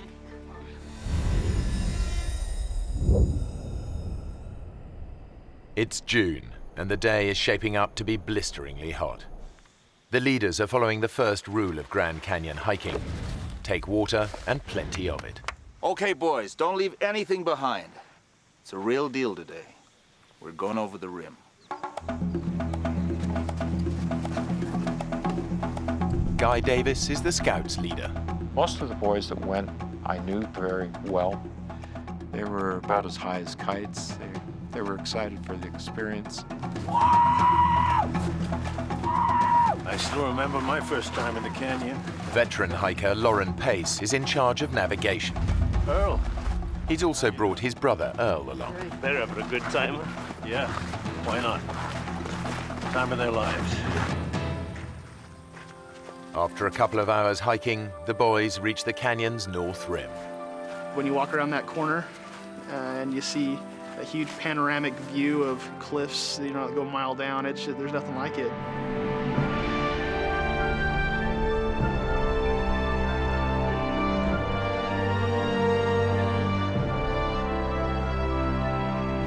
It's the biggest canyon on Earth, 18 miles wide and nearly a mile deep in parts.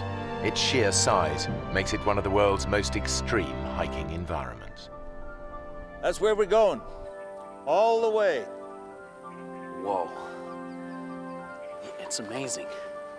This place is incredible. The scale of what they're taking on hits home. We're going all the way down there. If you get bored of hiking, there's always the fast way down.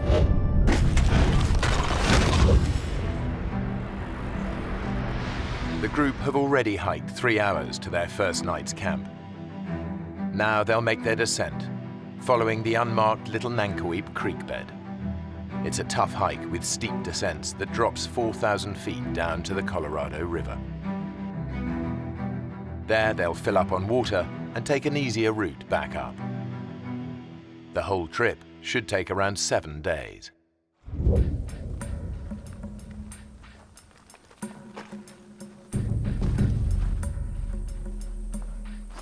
An hour on from the canyon rim, the group reaches the end of the official route. From here on, they'll be off trail all the way down. The trail ended, and then it got very rocky. That's when we saw the difficulty of what the hike was going to be. Jordan is right to be wary. Every year, some 300 hikers get into trouble here, and about 200 of them have to be airlifted out by rescue services. Around 10 more aren't so lucky and die here. And going off-trail in the canyon intensifies the risk.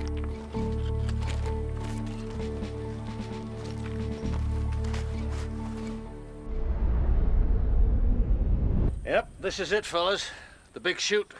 The chute is a rocky gully over a mile long, an extreme descent over boulders, loose rock, and gravel. Jordan immediately sees how tough this will be. It was turning into a hike that, was getting a little more dangerous. They have no radio, and they're out of mobile phone range. If anyone gets hurt, they're on their own. It was really steep.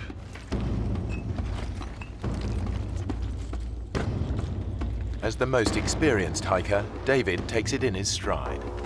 Pack's off, guys. Mark is a little more cautious. You'd have to climb down a big rock and hand packs down to other people. I got it.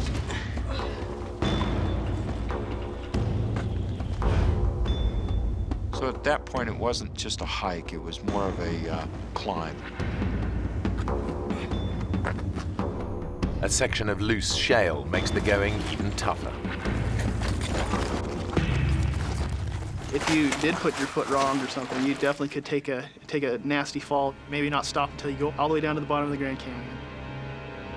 After an hour of hot and exhausting scrambling, even Scout leader Guy is struggling. It's very difficult to keep your footing as you were sliding down.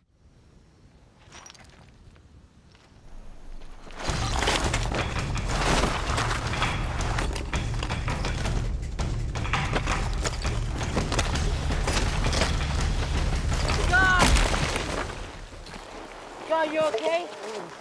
I hit a log straight on, and it just, I managed to catch it with the part of the body you should never hit a log with, and literally knocked the wind out of me considerably.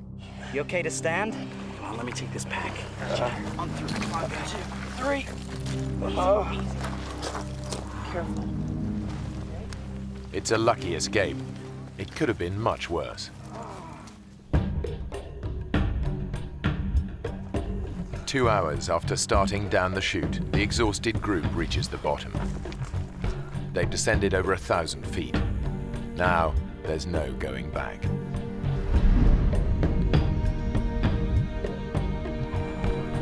The temperature has been climbing all day. It's touching 100 degrees Fahrenheit.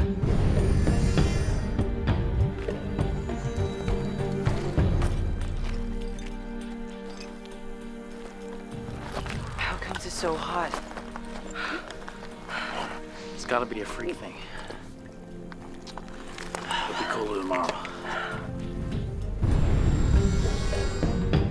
In fact, a freak heat wave has hit the canyon. The temperature's heading for 108 degrees, much hotter than anyone expected.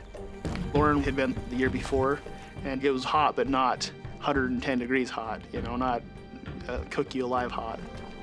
We had anticipated that the temperature would be in the 90s.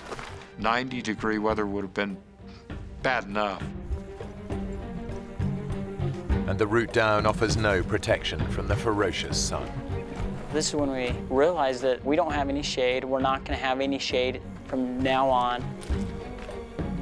There's nowhere to hide. It's constantly beating down on you. That's just draining us and dehydrating us. Just a day into the hike, things are beginning to go badly wrong. We were alarmed that we were going through the water as fast as we were. In the searing heat, they've already gone through 3/4 of their water.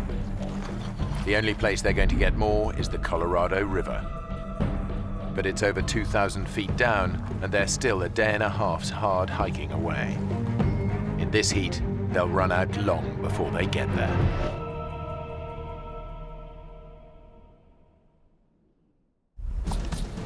As we were hiking, that's all we could think about was the river, of getting to the river. But the boys are about to find out that blistering heat isn't the only hazard they face. Dave, don't move. You got a scorpion on your back. One sting could immobilize David. Hold still. Careful.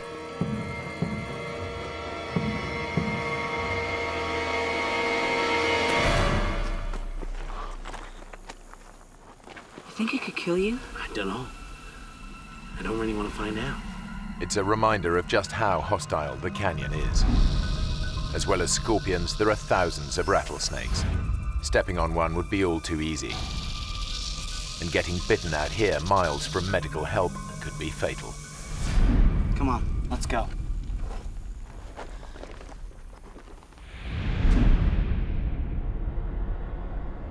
That afternoon, the temperature tops 108 degrees. By 7 that evening, they've had enough. Okay, guys, this is it for the night. We were really exhausted. We were just grateful to be off of our feet. We were grateful to have the sun down off of us. David does his best to keep his friends' morale up. Hey, guys! Guys, come here. You can see the river. It's miles away, Dave. When I first saw the river, all I could think was, that is still very, very far away. So it was really worrisome to me that it was so hot and that I was running low on water. Just think about running in that river and drinking pints of icy water. A couple of hours in the morning and we'll be there.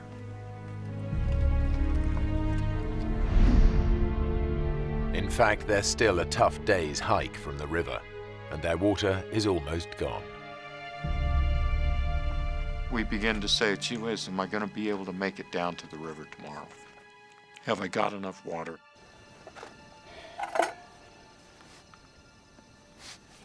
Their obsession with every drop of water is becoming overwhelming.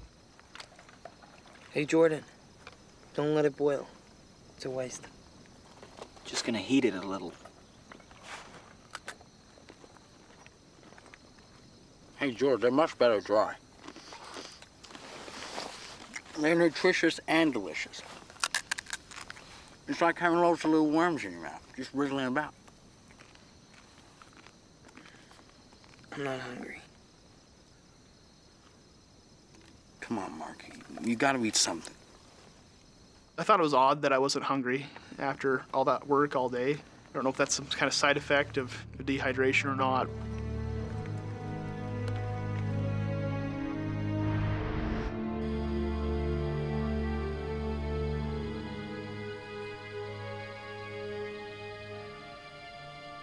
Definitely that night I was starting to feel a little shocked and surprised that something I thought would be so fun was starting to turn into something that was so scary and so worrisome to me.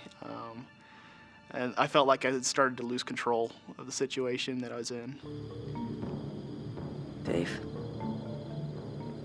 Yeah? Are we gonna get through this? Come on. We'll get up early before the sun gets down on us. And by the afternoon, we'll be at the river.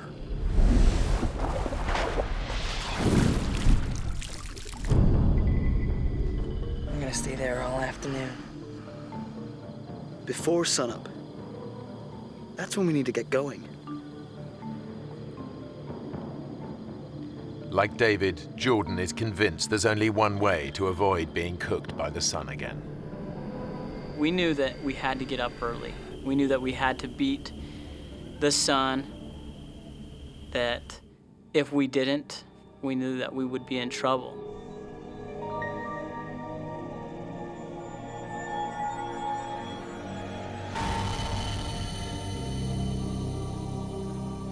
But by the time the exhausted group is ready to go, the day is already blisteringly hot. I know that when we did begin hiking, I don't remember what time it was, but the sun was on us. It was hot.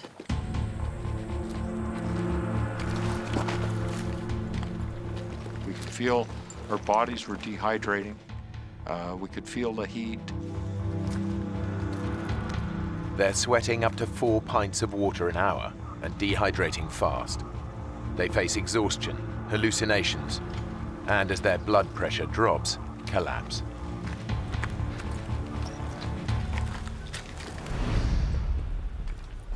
Just before noon, they face yet another ordeal. A grueling descent down a steep, rocky chute.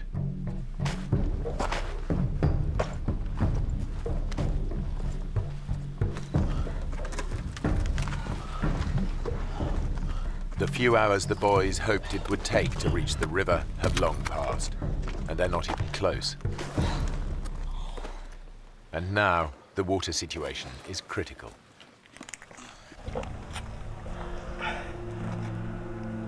Is that it? You? Not a drop. David shared a lot of his water. Who wants it? He gave the most of his water to anybody. Go on, Jordan.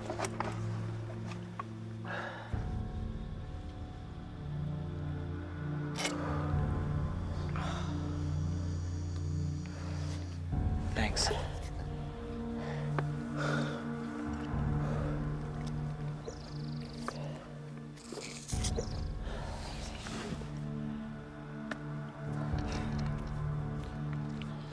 That's it.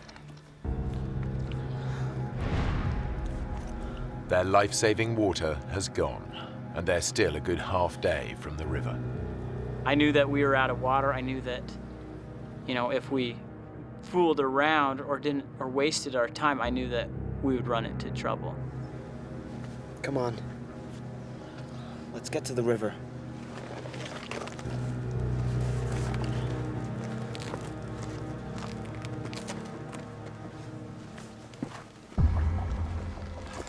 Guy is struggling most in the unrelenting heat. He's fallen behind the rest of the group. It was like being in an oven. I was physically exhausted. Severe dehydration is putting Guy's body under intolerable pressure. Finally, it just gives out.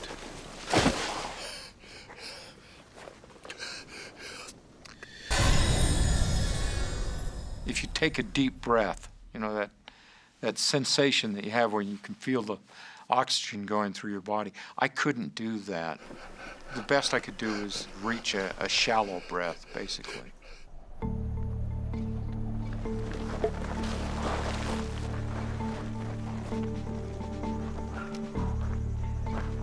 Hey, where's Guy? By the time the group realize he's not with them, they're hundreds of feet further down the chute.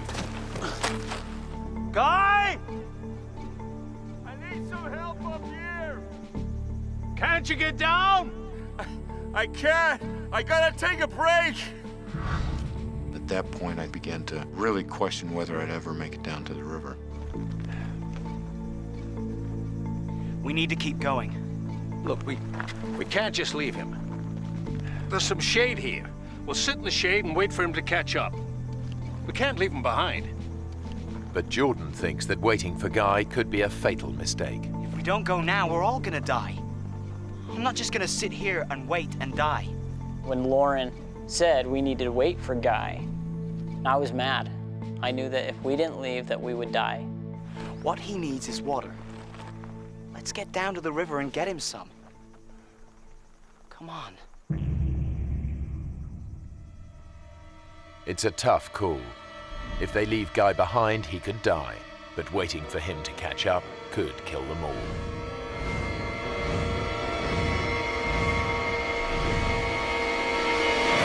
Okay. Guy! We gotta get down! Get some water! We're coming back! We're coming back with water! I'll look after the boys! I had never heard a tone like that in anyone's voice before. That kind of fear or anything like that ever in my life. Just, it changes you when you hear something like that. It's difficult to leave somebody behind, but when it's your own life, you need to do what you need to do.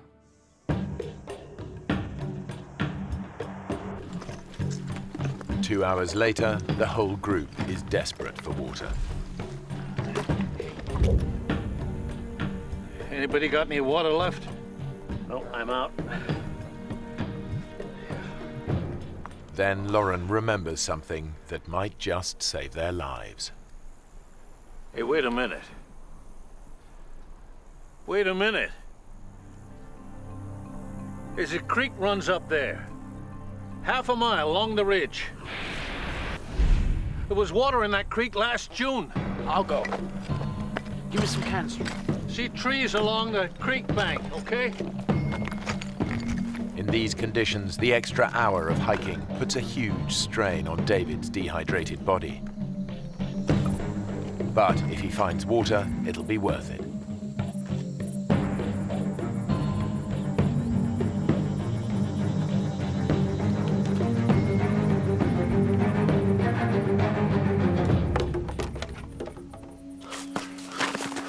The creek is dry as dust.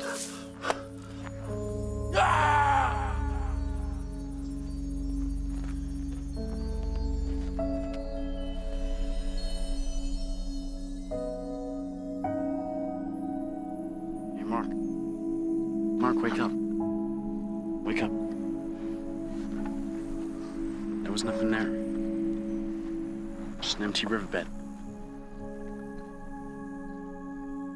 It was very difficult. We had no idea where water was, how we were going to get there, when we'd get there, or how much longer we'd last.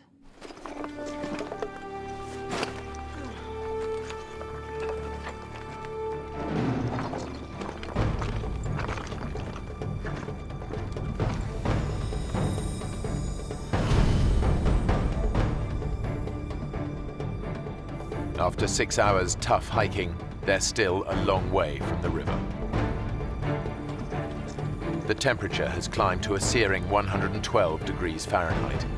Dehydration and exhaustion are taking their toll. Our bodies became weak very fast. Our pace that we were walking slowed down extremely.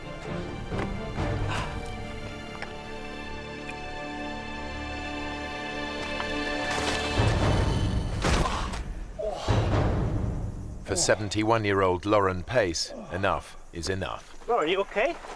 Don't fuss. I'm okay. I'm okay. Listen, guys. The sun is a killer. There's some shade here. We should wait till it's dark.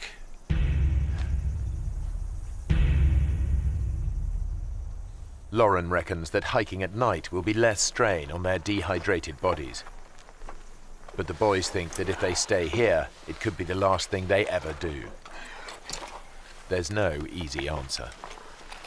There was a feeling among the boys that if we stayed there, that we would die, and it was urgent, not something that we could just sit around and wait for.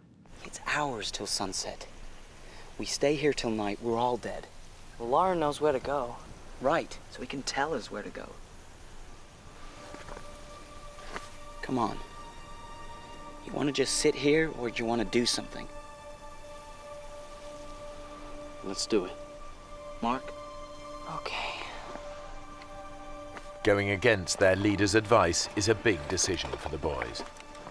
Lauren, we need to go on. You shouldn't travel in this heat. We're going. When we left Lauren and Earl under that rock in the shade, it didn't feel like even a decision at all. It was more like, we have to. Armed with directions, the boys head out. They're determined to reach the river and bring water back for the others.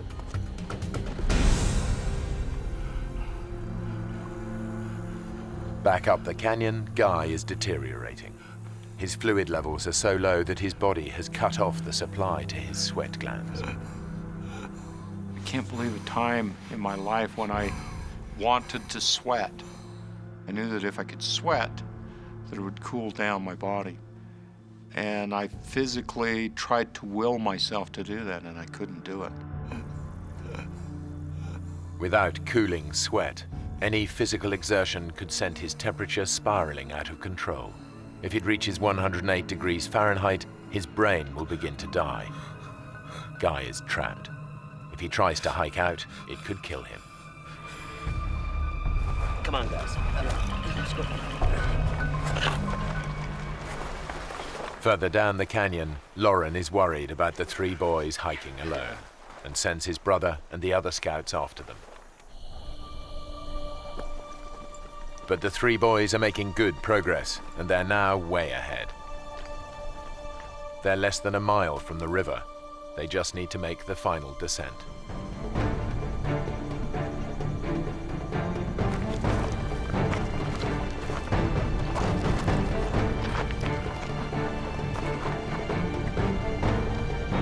Must be those rocks Lauren was talking about. But somewhere they've gone horribly wrong. Instead of the safe route down they were expecting, they've reached a sheer 200-foot drop. We could not see any way down it. It's a dead end. There's no way down.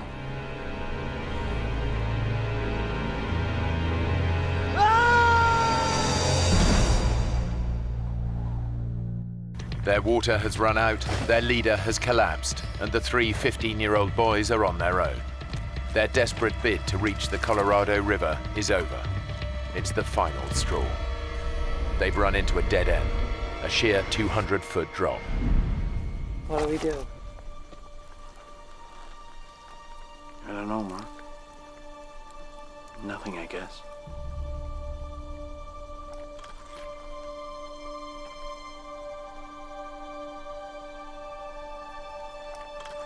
The river's out of reach. And with the group not expected back for 6 more days, there's no hope of anyone sending out a search party in time. Now, all they can think of is getting out of the sun.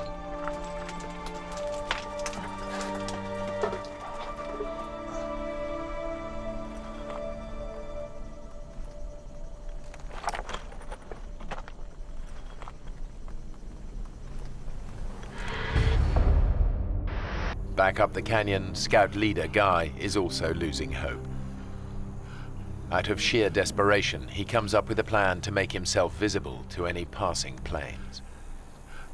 As I laid there, I knew that it would be hard for someone to see me because I was down below the level. I took out a emergency blanket.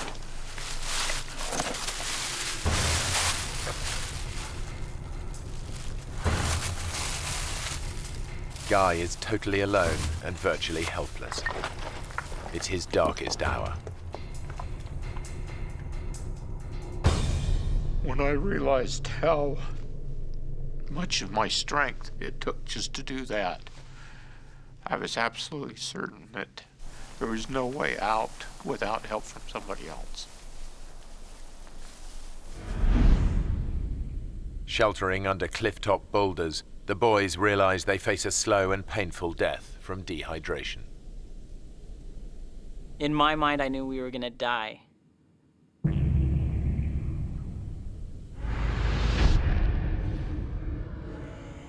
You're weak, your body hurts and aches, you have headaches. I just remember not knowing if I'd ever get up from that position. I remember that could be the last place I'd be, is under that rock.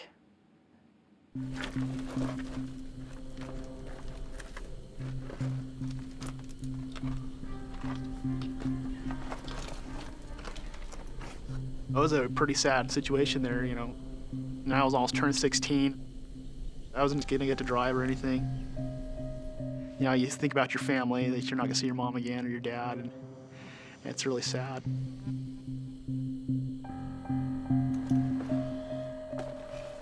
Even David, the optimist of the group, is struggling to see a way out. I'd asked David a couple times by now, David, do you think that we're gonna make it? Are we gonna die? We are gonna make it, aren't we? And most of the time he'd be like, oh, Mark, of course we're gonna make it. You're fine, don't worry about it, okay? I think we might die here. This was the first time I heard David say, you know, Mark, I think we might. I think we might die.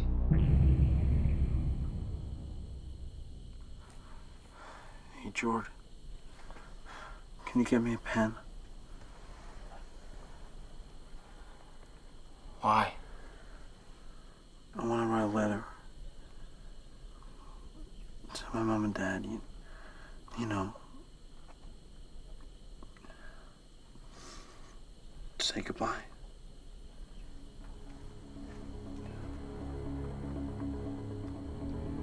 Don't be stupid, Dave. We're not gonna die. I was telling him that, not to give us confidence or not to give us hope, but I almost said it just so that I didn't have to go get him one. So I didn't want to move from that spot. I physically couldn't. I was just gonna lay there to die, and I didn't want to do anything else.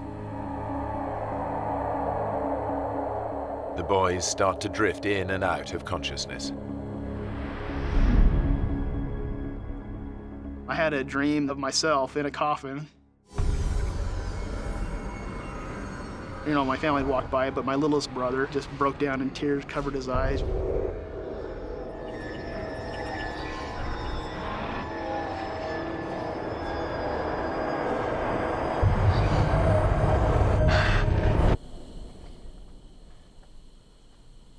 I woke up, and I was like, I don't want to die.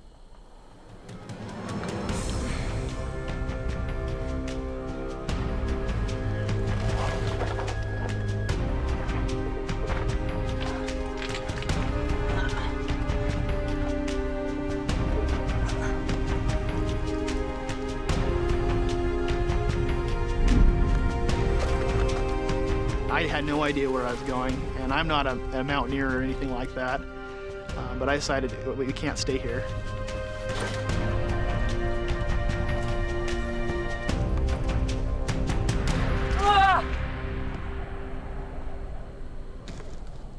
I took my backpack and I chucked it off the cliff, you know, so I'd hope that I was going to make it down to pick it up again. Mark threw his backpack over and said, you know, this is what we need to do. Trying to climb down the sheer cliff in his weakened state is near suicidal. But Mark's made his mind up. He's going to get down or die trying. Come on, guys. We gotta do it.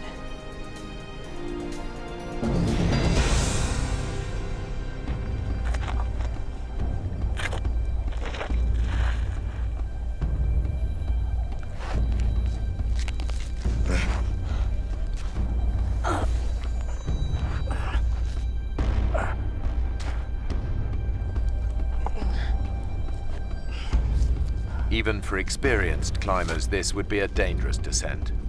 But Mark has no ropes and has never rock climbed in his life.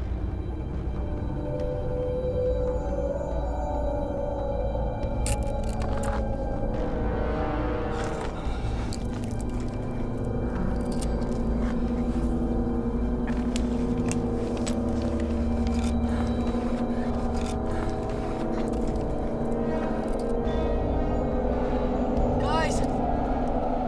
You can do it!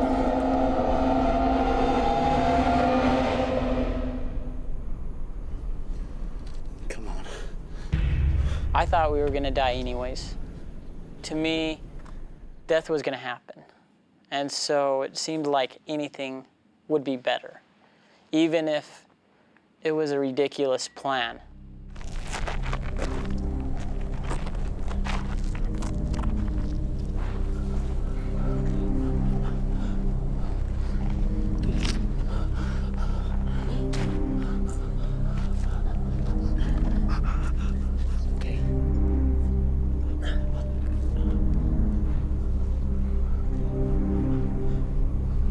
Hey, Dave. How are we gonna get back up this? To the others.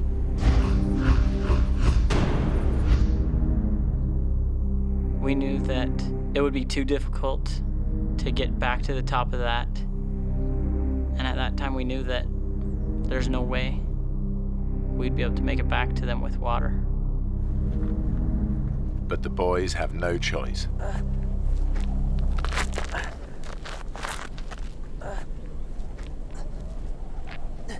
We climbed down that cliff, which was very frightening to me, because I knew that if any of us fell, we would die.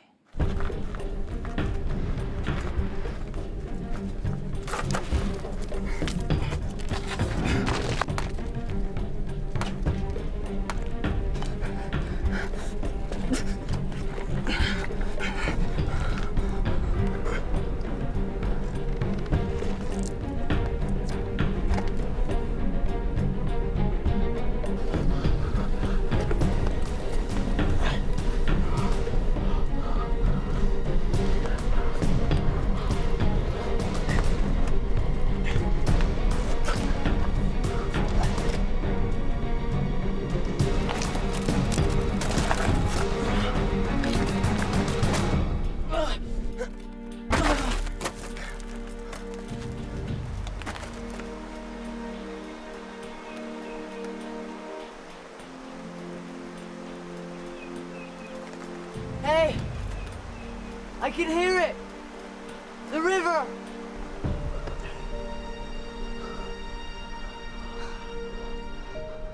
You okay, Dave? My eyes are going funny.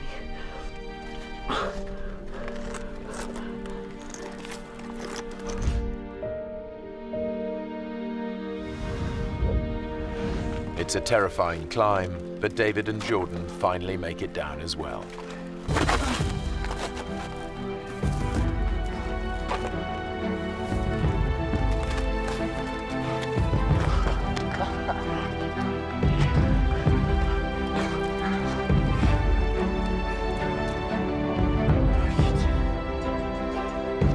It was a sheer cliff that I couldn't do again.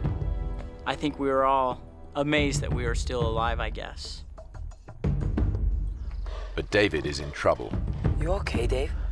He's showing early symptoms of heat stroke. He needs water fast. I'm cool. Come on. Back up the chute, Guy is so dehydrated he can barely move.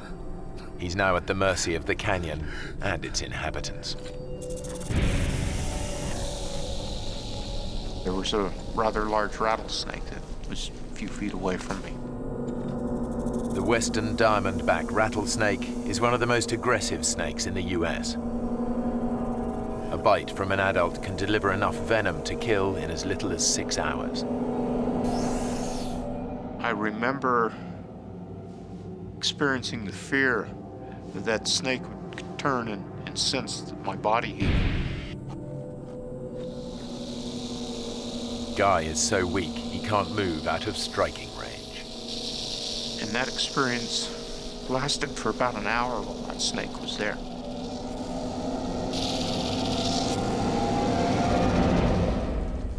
At last, the snake moves away.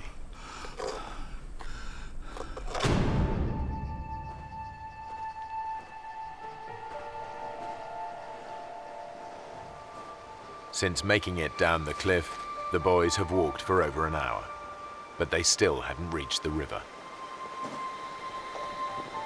We could hear the water, and it seemed so close. But as we go around one corner, and then the next corner, and then the next corner, you know, each corner we thought it was the next one, and it wasn't.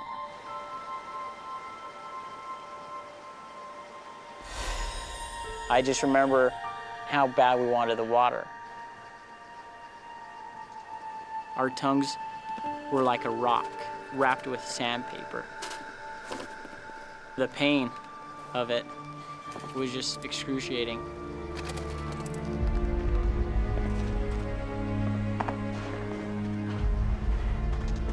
I remember Dave complaining about his vision. Come on, Dave. You're nearly there. And he was shaking. All of us were.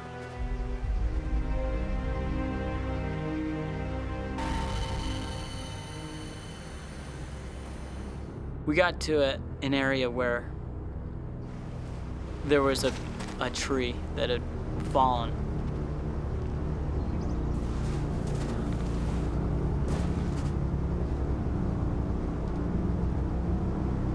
David was leaning against a tree, and I was like, hey, we're almost there, guys.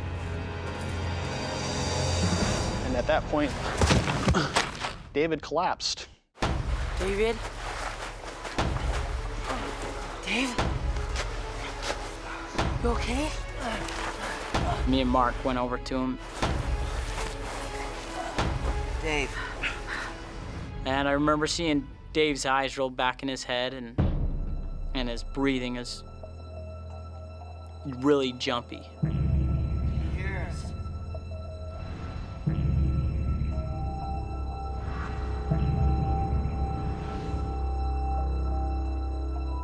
And I just knew that we were in trouble. The three boys are in a remote part of the canyon, and dehydration has finally made 15-year-old David collapse with heat stroke. With little chance of help, the situation is desperate. Say something, David. I'd taken first aid merit badge, as a scout. David? They train you for extreme situations like this. I knew it was very serious. Hey, Jordan. You guys get to the river. Bring back water. We're gonna get you some water, all right?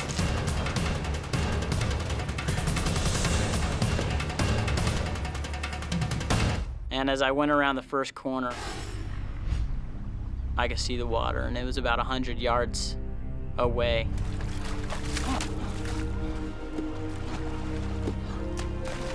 And I remember getting to the water and just being so grateful. I just knew I needed a drink. I wanted it so bad. And so I took a drink out of the water, but I knew that there was a higher priority, that Dave needed the water.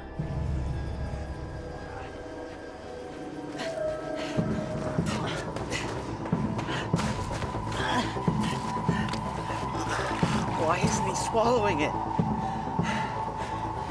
Pour it on him. So the next thing we could think to do was to pour it on him to cool him off. Come on, man. I'm out. I'll go. Hurry, okay? Hurry! I got to the river, and I took my bottles and I was filling them up and drinking a little bit. And when I pulled up the water bottle,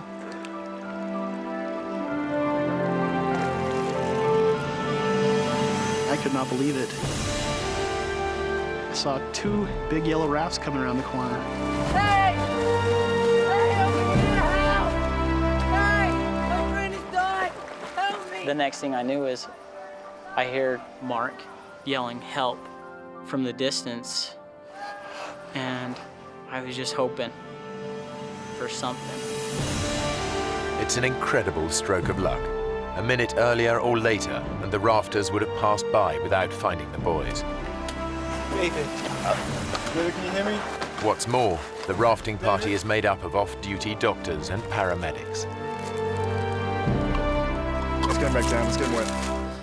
That was such a great relief to me to know that there's somebody here that knows how to take care of Dave.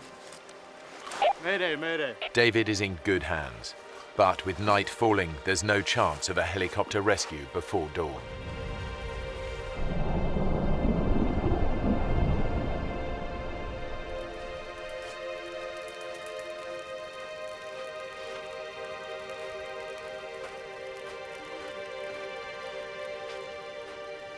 Seemed forever that they were working on him, not knowing if he's gonna make it, not knowing if he'll die. He's still hypothermic.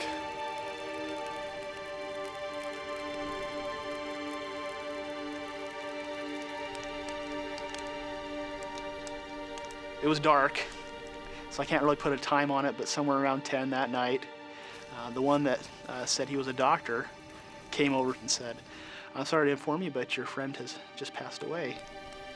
Sorry.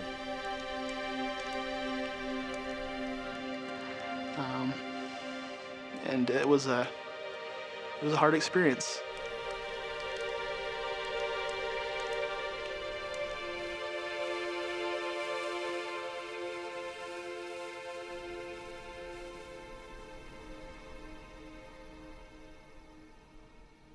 I think it really tore apart our hearts, knowing that our friend was gone.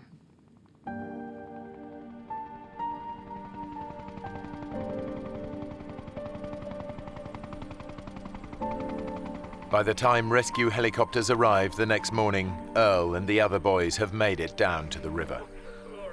Thanks to his emergency blanket, Guy was quickly located, while Lauren was finally found wandering alone in the canyon.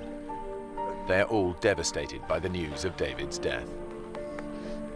It's so weird, and it changes your perspective on death when someone you know and someone you've seen and been with an hour before, or a couple hours before, and it was vibrant and wonderful and happy, and then he's gone. 10 years on, Jordan is a policeman in Utah, and Mark is training to be a dentist. They're still good friends.